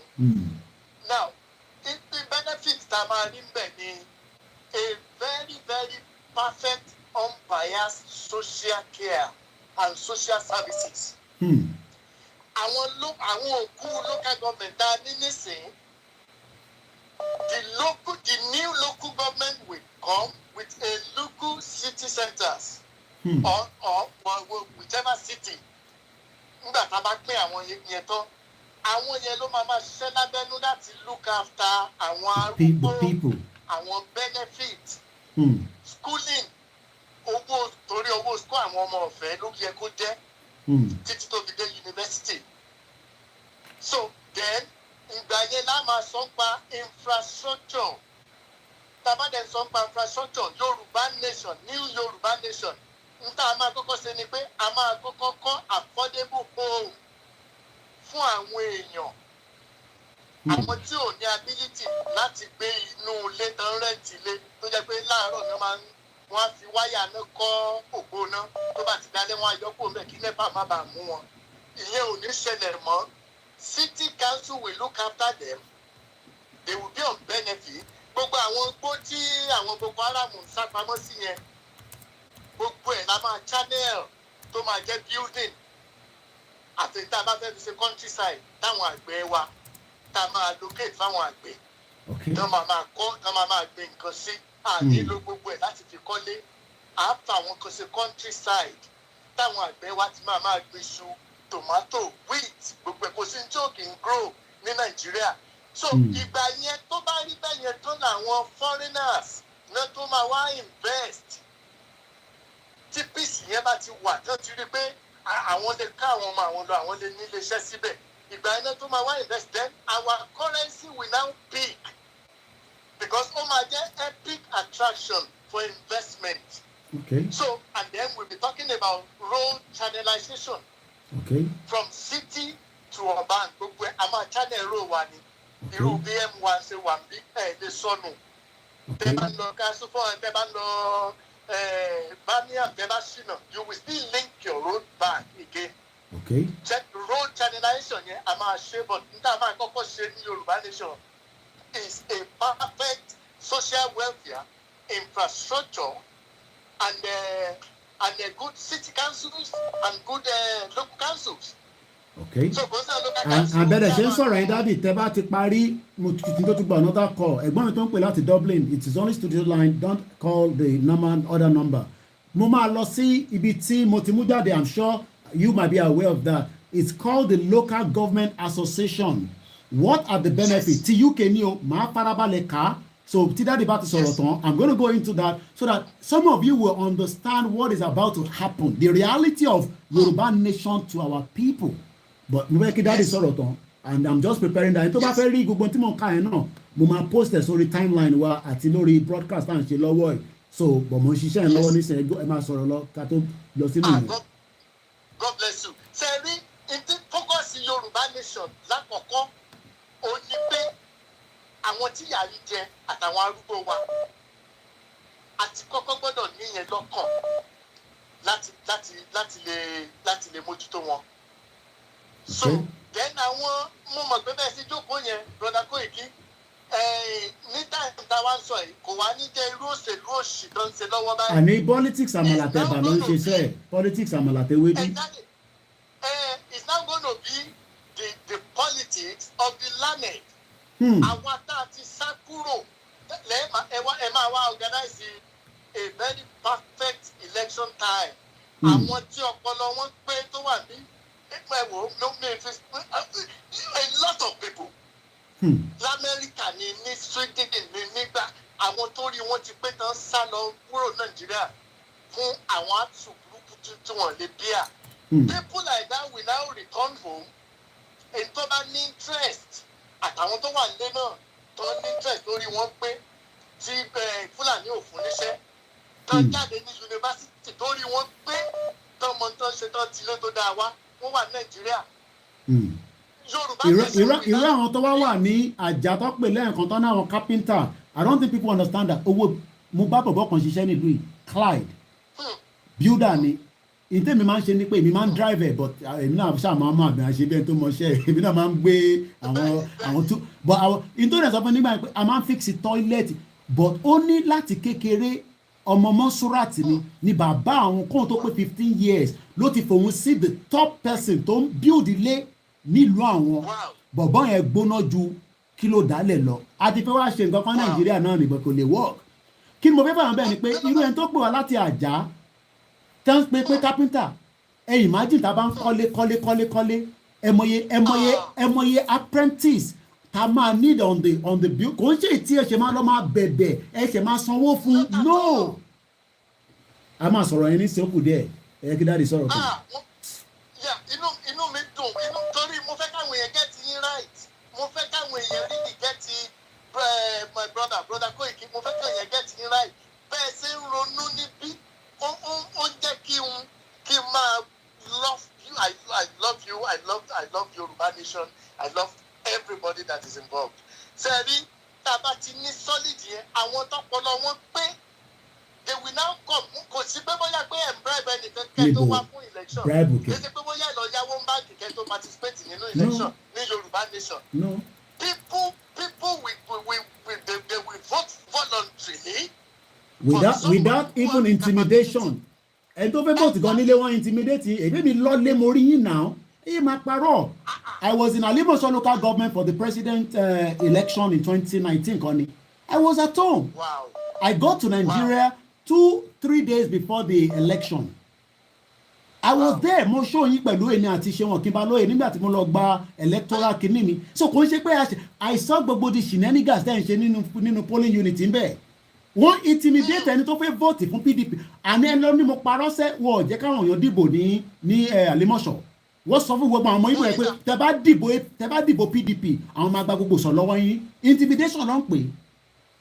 Bẹ́ẹ̀ni intimidation nìyẹn sẹ́ni irú leadership tí Yorùbá nation máa gbé sílẹ̀ tó bá yá in fact tó bá ní kẹ́lòmíì wá head wa bóyá prime minister la fẹ́ lò ní o á lóun ò ṣe. Because it's a position that whosoever that is leading will roll his sleeves to work and then you will depend on your salary nílùú yìí tó o bá lówó láti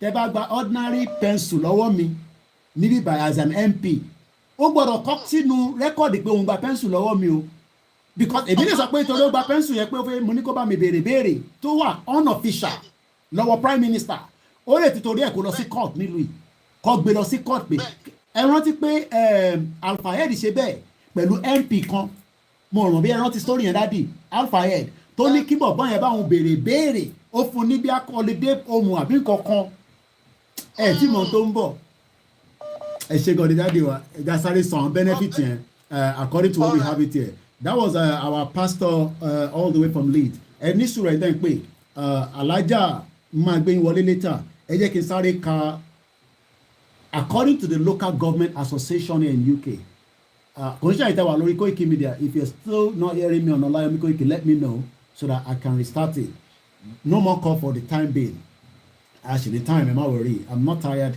and I'm gonna do at the school so I can do as much without any interruption now mo ti post kini ó ti wà lórí YouTube ó ti wà lórí timeline wa you can also go and read it to your own consumption but let's get a bit of kilo mean gongon when we talk about local government so according to the England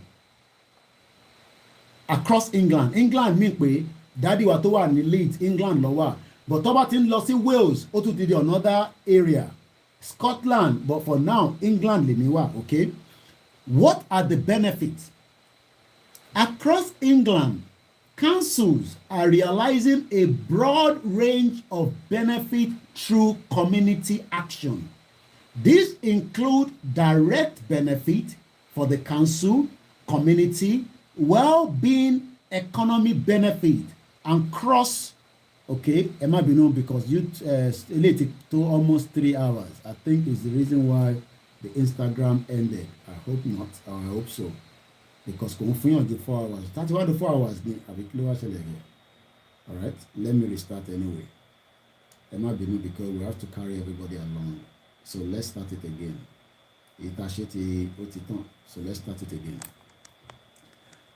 We're almost there. Emma worry. Across England, just to take it back a little bit, councils are realizing a broad range of benefit through community action. These include direct benefit for the council, community, well-being, economic benefit, cross-cutting benefit. Some of these are outlined below. With such wide-ranging potential benefit for councils and residents, community action can change people's lives. I hope you are taking note. Community action can change. Kò ń ṣe ìtí a ní iṣẹ́ tí Oríyọmí Hamzat ti ṣe wrong but òun kọ́ ló kó máa ṣiṣẹ́ yẹn iṣẹ́ council ni tí ẹ̀ ní pé kó máa question council pé kí ló dé tẹ́ ẹ̀ ṣe léyìí but Oríyọmí Hamzat and Kokun Foundation and all these beautiful foundations all they are doing is they are taking the role of the local government and I hope you understand that. However, it is worth noting that the benefit can take time to be realized and it may be difficult to attribute them directly to the council's role.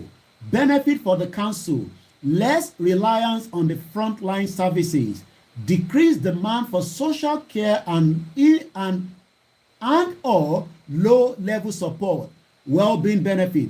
People can become role models within their community. I'm sure people understand that. I've done a lot of that. COVID for free. I didn't get paid for that. It's called, having services for the community. People feel empowered through learning new skills, reduce social isolation or loneliness, improve quality of life and better response to crisis and events, economic benefit, high level of unemployment, benefit to the local businesses such as the strong local economy. Kò ń ṣe tí ìyá lọ́jà máa dictate fún gbogbo àwọn bàbá lọ́jà àti ìyá lọ́jà pé tẹ́ ẹ̀ bá support Tinubu àá máa ti ọjà yín ni wọ́n dẹ̀ máa tì í lóòótọ́ kò dẹ̀ sí nǹkan tẹ́ fẹ́ ṣe sí. Reduction in reliance on the welfare support. Ẹ ṣe gan ni ìyá mi tèmi I just spot that you just share the broadcast. Training and skills opportunity. Then the last one, crossing cut and wide community. Is a lot of there but Elila Koma discussed. An increase in voluntary and development of skills among volunteers. Only become volunteer for ọlọ́pàá nílùú yìí. Kò mí pé spy nìyẹn.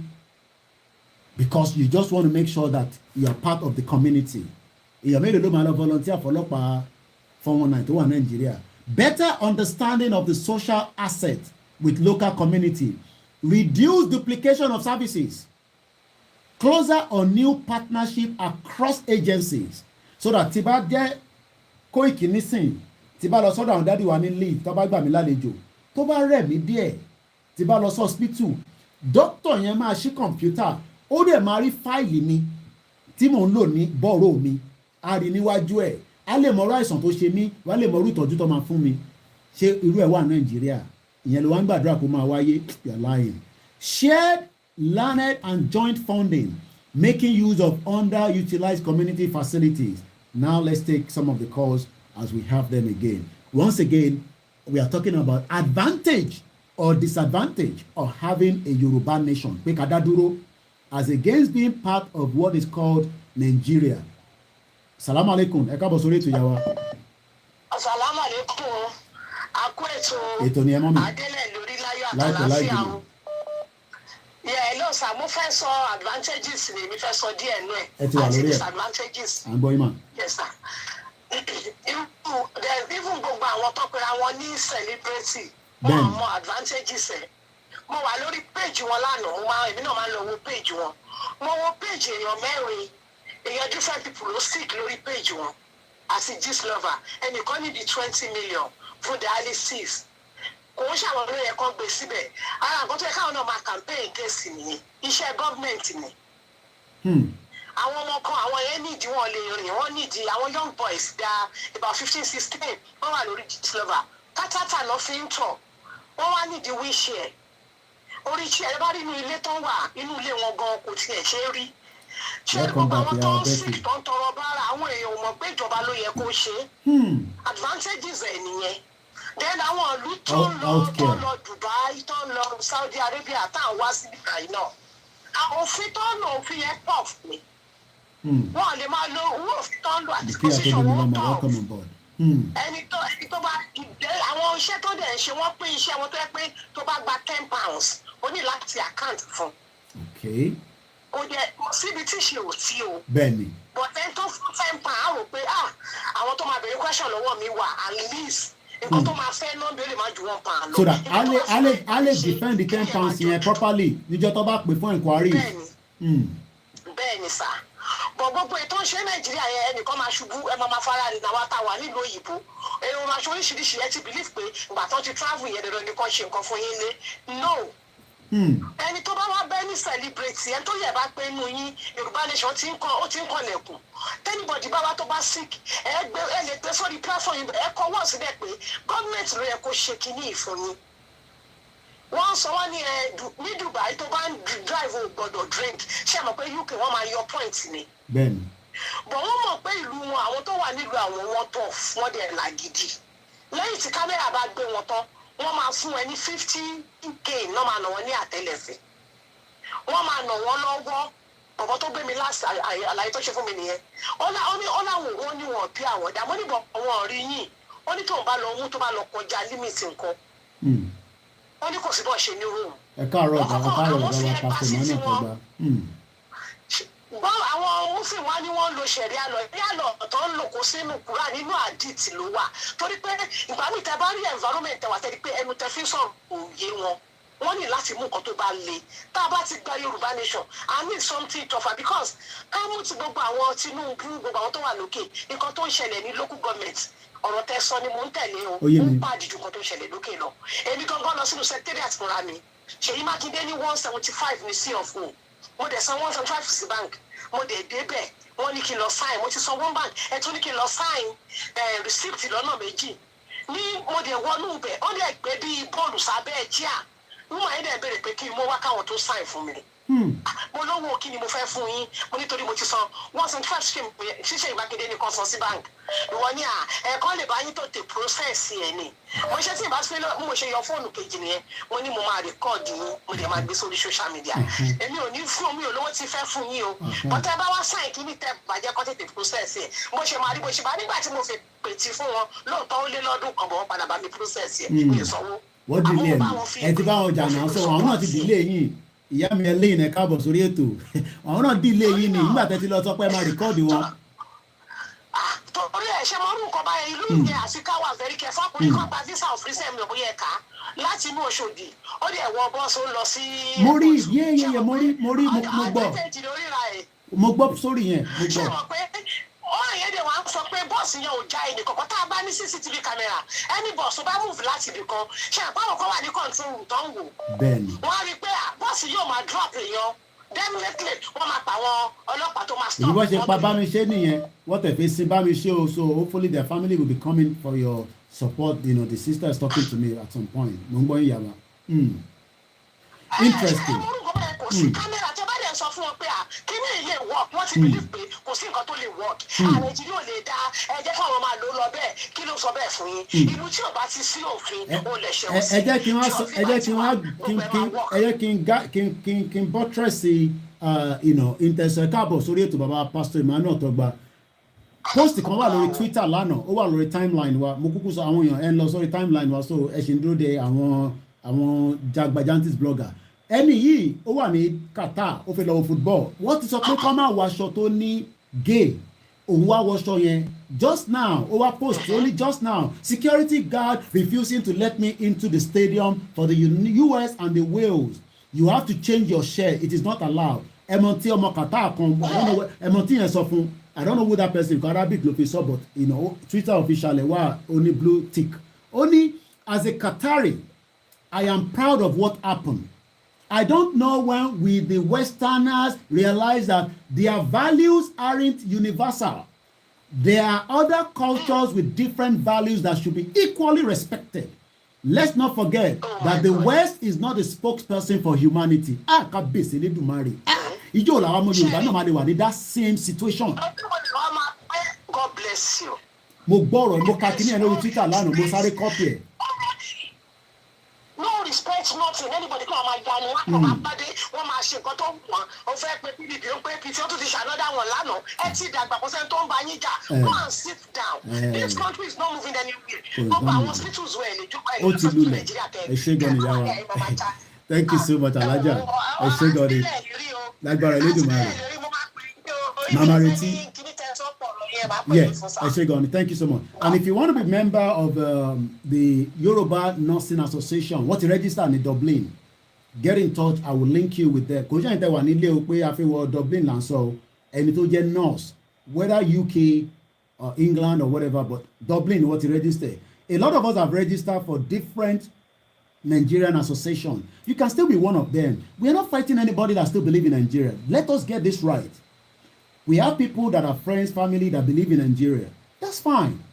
But if you are in an association, you can set up your own association. There is what they call the Central Association of Nigerians in UK. That's why we now have the Yoruba Central Office. And I want to talk about this. Let us support all these. I know we are spending a lot of money. Kọ́kọ́ wá fún mi lánàá. Àwọn ìyá wa méjì kan ni ìkànnì mo mọ̀. Wọ́n wá gbé kọ́ fún èèyàn kan. I won't go into too much details, but this is a court case. Ọmọ wọn pẹ̀lú èèyàn kan fẹ́ra wọn and things are not going as is planned. But they are now taking one of their own son to the court.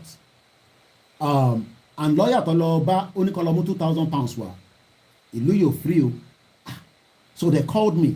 Money, well, the only thing I can do is mo lè link wọn sí àwọn central office. I'm sure they have the legal department that can help. They're going to the emergency. The court case is today. A lot is happening that a lot of Nigerians or Yorubas are facing. We should not disrespect and say the Kanuk. I know them, ẹ̀gbọ́n mi tó jẹ́ chairman wọn Ayọ̀ Akínfẹ́. We met at the Lagos State Union Party. But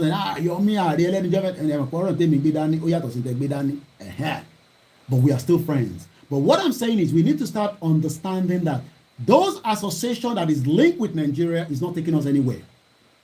And we must remember that now. Whether it's your association that you have spent time there, I'm not saying you should move out of it, but let us now start talking about how to have association that is linked with the Yorubas. And one of those associations is the Yoruba Central Office here in UK, where Dr. Kebion Rukosi is in charge. Only a corner to one in Bahrain. I'm dealing with a lot of problems. Anyone in Bahrain, or to get stock. I think you need 60,000 naira to get the hell out. Only return ticket, but OTJ basically,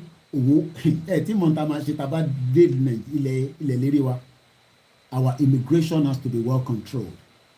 Only on ti jẹ gbèsè 60,000. Ó dà pé bí Doha owó ìlú yẹn ṣá so ó ti wà nílùú yẹn ó ti kọjá visa tó fún so kó tó jáde ó gbọ́dọ̀ san gbèsè yẹn kó dọ̀ tẹ̀sí pè mí lánàá kọ́lọ́njẹ́ rántí pè padà lẹ́nu again bro mo ti link ẹ̀ pẹ̀lú àwọn òkè bí ọ̀run kò sí and I told him that he needs to get the hell out of Bahrain before his ticket expired. I have to do a follow up with him today because I think he's still asking for that 60,000 or whatever. Mo ní láti find out whether àwọn òkè bí ọ̀run kò sí but if because àwọn doctor òkè bí ọ̀run kò sí náà máa ti mówó táwọn náà bá lówó yẹn how would they be able to send 60,000 to that person 60,000 naira. So what I'm trying to say is we should now forget about Kanuk.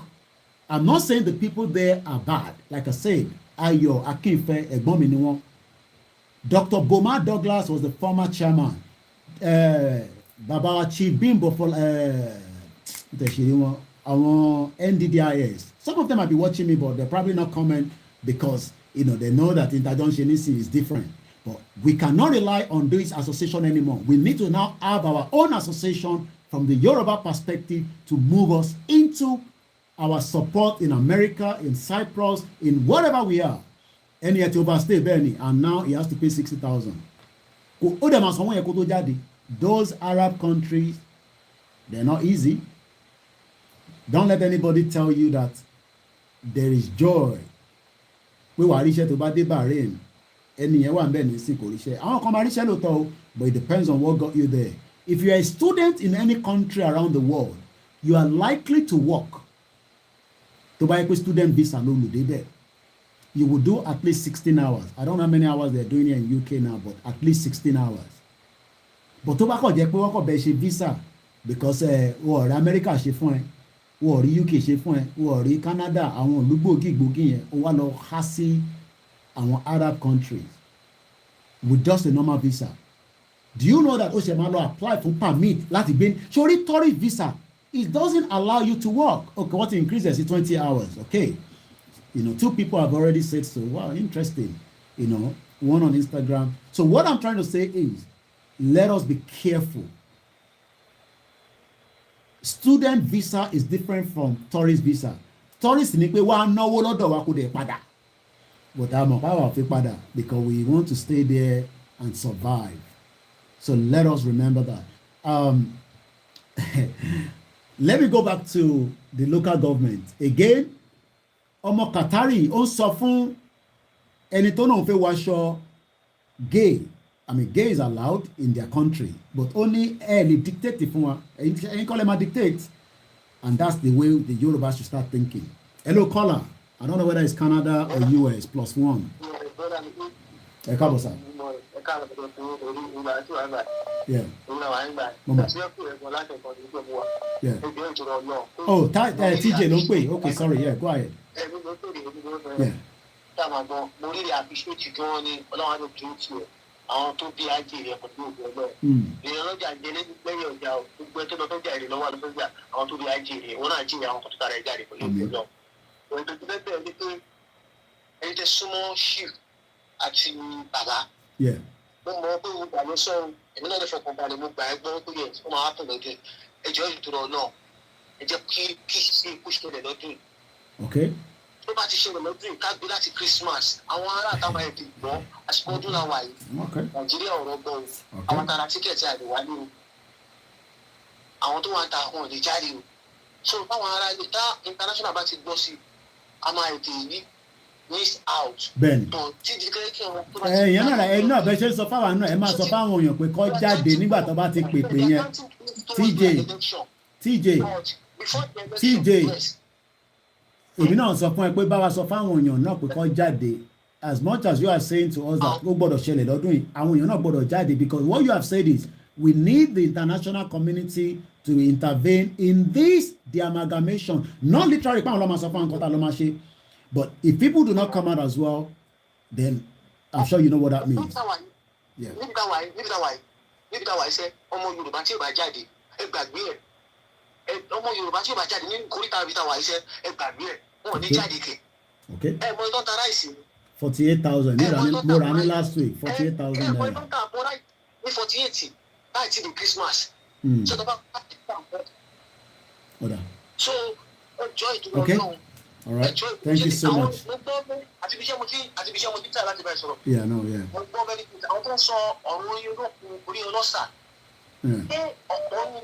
I'm at end program because I'm going to go and start radio now. Yeah, Mumbo, yeah, go ahead. Okay. Ẹ wá ní kò ṣeé ṣe àwọn tó bá sọ bẹ́ẹ̀ ní bó ṣe ní wọn sí ọ̀dọ̀ tí wọ́n ní ẹni tí tó bá ti jẹ́ títí wa ó wà ní bó ṣe wà tẹ́tẹ́lẹ̀ kò sí wọ́n máa yọ o a máa jà rẹpẹtẹ o àti ìdèbí tá à ń lọ a máa jà rẹpẹtẹ àti ìdèbí tá à ń lọ o ṣùgbọ́n kó ní kábíyèsí máa ṣe nǹkan tó bá ń ṣe ẹjọ́ ìdúró ọlọ́run bàbá ọlọ́run á fún ilé àlàáfíà ẹ fún wa délẹ̀ nínú. Thank you so much, TJ. I love you so much. Thank you. That's TJ. I won't take any more calls because she started Ilano and it will not be nice for me not to join them today. Last week I was off. Oreachi no Lano, and Frank is very busy, and I believe they are live now. So, and I only have just about 20 minutes. So this will be my last caller. We're going to take with Ele. Eshe briefly, and you are the last caller. Mute the background here. I'm not to waste opportunity here. Shivers, contact. Amen, Jesus Christ. Mo ń gbádùn yín dáadáa Ọlọ́run ó sì jẹ́ ká gbádùn ara wa. Àmín.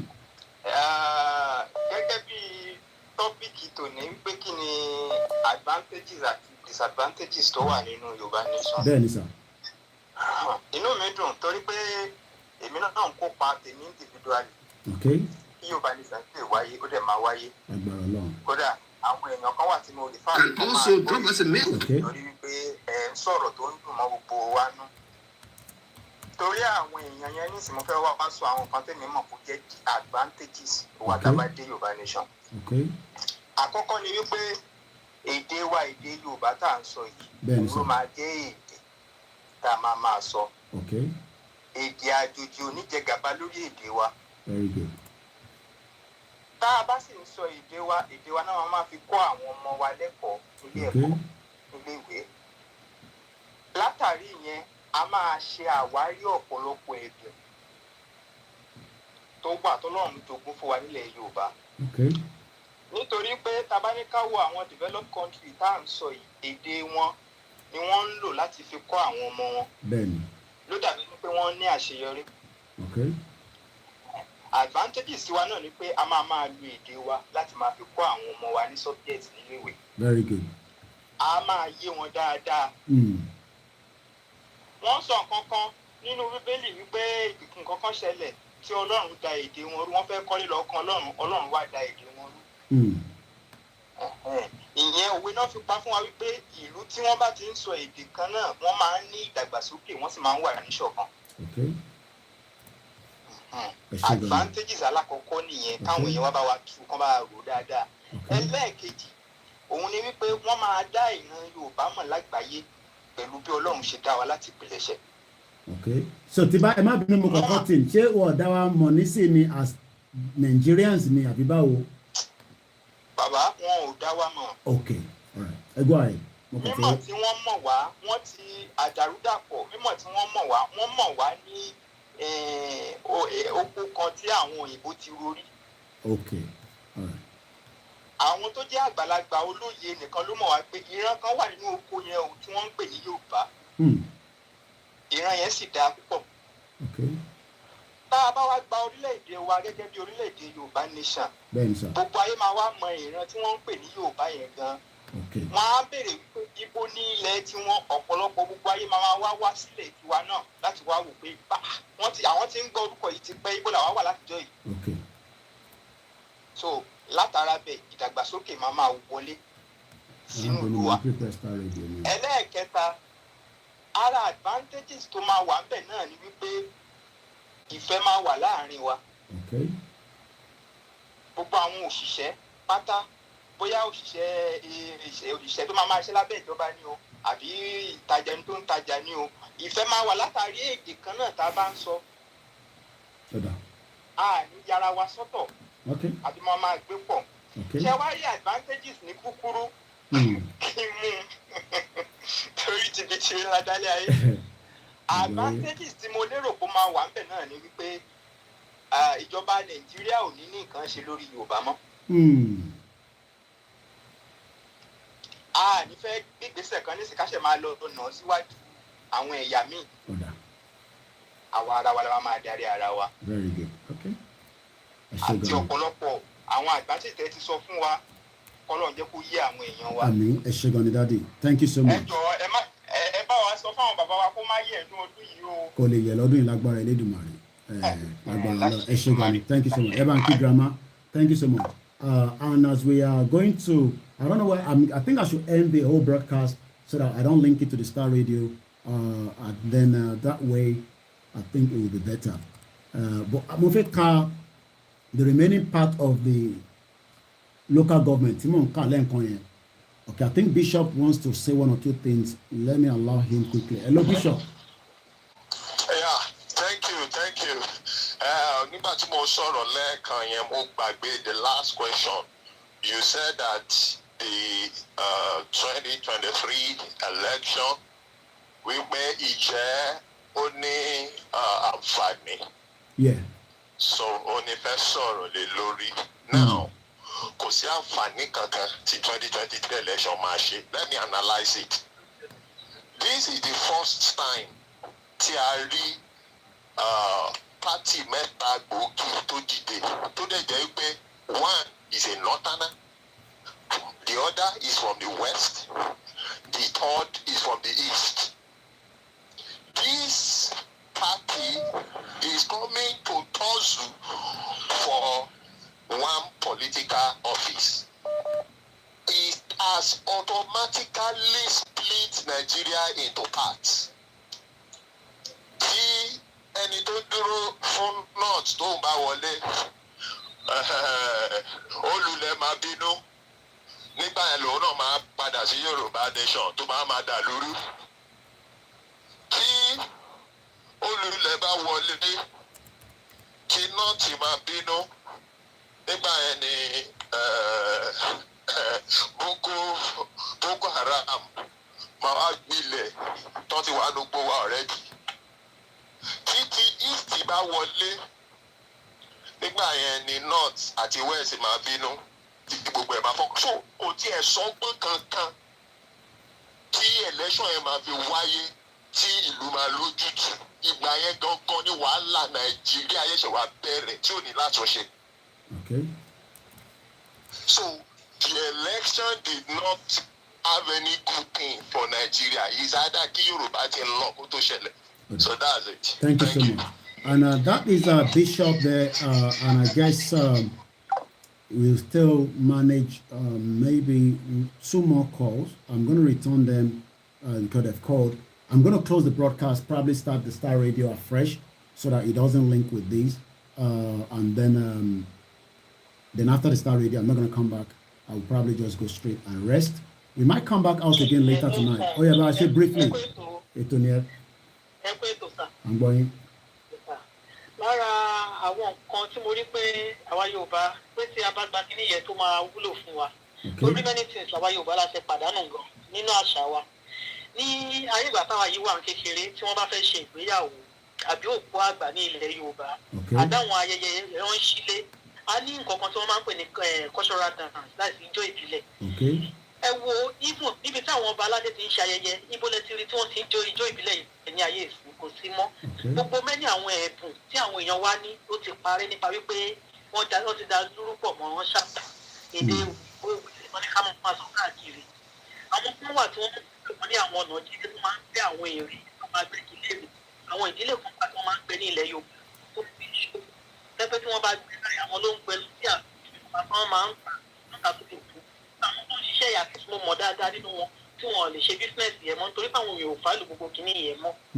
So nínú pé tá a bá gba Yorùbá nation yìí àǹfààní tó pọ̀ ọ̀wọ́ àlẹ̀ torí irú ìlú tẹ́bi wá yìí ń sìn oúnjẹ ò ṣe problem wọn jẹ́ kí oúnjẹ wọn kọjá pé àwọn ará ìlú ò ní lè jẹun. Ṣùgbọ́n mo mọ̀ pé irú Yorùbá nation tá a bá gbà ó dàbí ọjọ́ tí màmá wa Dúpẹ́ Onítìrí tí wọ́n sọ̀rọ̀ wọ́n ní àwọn máa gbé kò sí pé kí a máa ṣe ètò wọn níta oúnjẹ kọjá oúnjẹ tí wọ́n bá sọ fún wọn pé kàn tà. Ẹ wo Nàìjíríà lédi sí oníkálukú ló máa ta nǹkan tó bá wù. Àbá kan ti máa ta ẹ̀sìn kan kó ti wá lẹ́yìn bí kan tó ti tàta 6,000. Ẹlòmíì yìí ṣì rẹ̀ di láti ta tẹ̀ ní 50,000. Nǹkan tó oníkálukú ló ń ṣe. Ṣùgbọ́n tó bá jẹ́ ká tó wà ní orílẹ̀-èdè wa ní orílẹ̀-èdè Yorùbá òfin tó máa di oníkálukú tó máa wà. Kò ní sí pé ọjà tó bá ti lọ sókè ní Nàìjíríà tí òkè wálẹ̀ yẹn irú òní sí ní orílẹ̀-èdè Yorùbá tó ní mo mọ̀ pé bàbá ó jẹ́ jíjẹ́ yẹn àkọ́kọ́ bá wa mú ní ọ̀pọ̀ tuntun wọ́n jẹ́ kó rí gbogbo èèyàn lọ́rùn wọ́n ní tẹ̀lé bá kúrò nínú ìṣe tí ọmọ rẹ̀ bá ti jẹun tí ètò pa wọ́n kékeré kan tó kù oúnjẹ ẹni pópó torí nínú àwọn ìlú táwa ìbò máa ń wò pé báwo ni àwọn ilé ìṣèṣòrí táwọn kò ṣe ọ̀ para aṣọ òwọ́n gbogbo nǹkan dẹrùn mo dẹ̀ mọ̀ pé gbogbo irú àǹfààní yẹn làwọn náà máa padà wá jẹ lórílẹ̀‐èdè Yorùbá sọ Ọlọ́run á túbọ̀ kún wa lọ́wọ́ Ọlọ́run dẹ̀ máa gbà fún wa 2022 yìí ìnira Yorùbá ó máa dúró lágbára ọ̀sán. Ẹ ṣé gan ni, thank you so much. Ẹ ṣé gan ni yawa, and that will be how far we can go. I've actually turn off this so that kojú mi má tún máa ṣe pànàpànà láti gbé call. As we are going to join the Star Radio, I'm going to end this broadcast. We've done quite a number of hours already. We appreciate everyone that have contributed. Or if you have not been able to contribute, at least I've managed to read as many of your comments. If I've not greet you, I say free to thin. How you doing? Fuel subsidy is being removed gradually. So price of commodities keeps going up. Wow.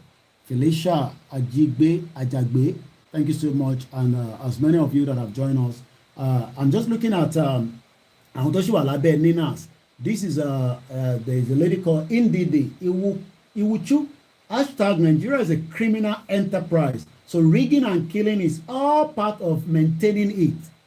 Everybody hoping for election 2023 knows that.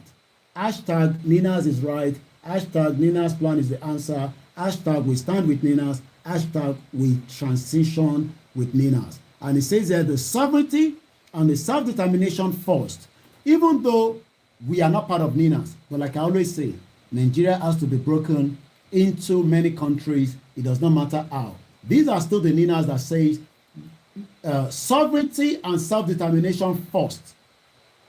So transition now, not elections 2023 under the faulty constitutional order established by the fraudulent 1999 constitution, and that's Ninas. So the most important thing is we must break away from Nigeria, and they are right as well as so many of us. So that is one of the the groups of the Ninas. We were part of them at some point, but we are no longer part of Ninas. But like I said, they are still right in their own right to say that the constitution is fraudulent and it has to be destroyed as quickly as possible. So for now, I need to change my outfit for the Star Radio. So we need to end this broadcast. But before we end it, on the last note, what is a local government? Local government touches the lives of everybody every day. And that is what it means to those of us in England. What does local government mean to you? In the 774 local government in the contraction you call Nigeria, 2023 cannot solve our problem. The only answer to our problem now is a peaceful dissolution. Kí ló mean by that? Kí olúkálùkù kọ́kọ́ dá wà and we operate. We don't have to fight. It has been done before in Slovakia. It is called velvet divorce. And those of you that are saying, shut up, it's not going to be done. Soviet Union, USSR, was very powerful, was very big in numbers, in might, in economy, in everything. 15 countries came out of it. And the war did not end. Our super rally is going to happen this year. Even as much as everybody might say anything. If they say you should go out and you think it's up to you to go out, nobody's holding you. Instruction. There was even a declaration yesterday. Did anybody stop it? No. So why are we worried about tí Igboho bá ní jáde, àwa máa jáde nísìn, ta ló dì yín mú, ẹ lọ jáde now. Nobody's holding anybody.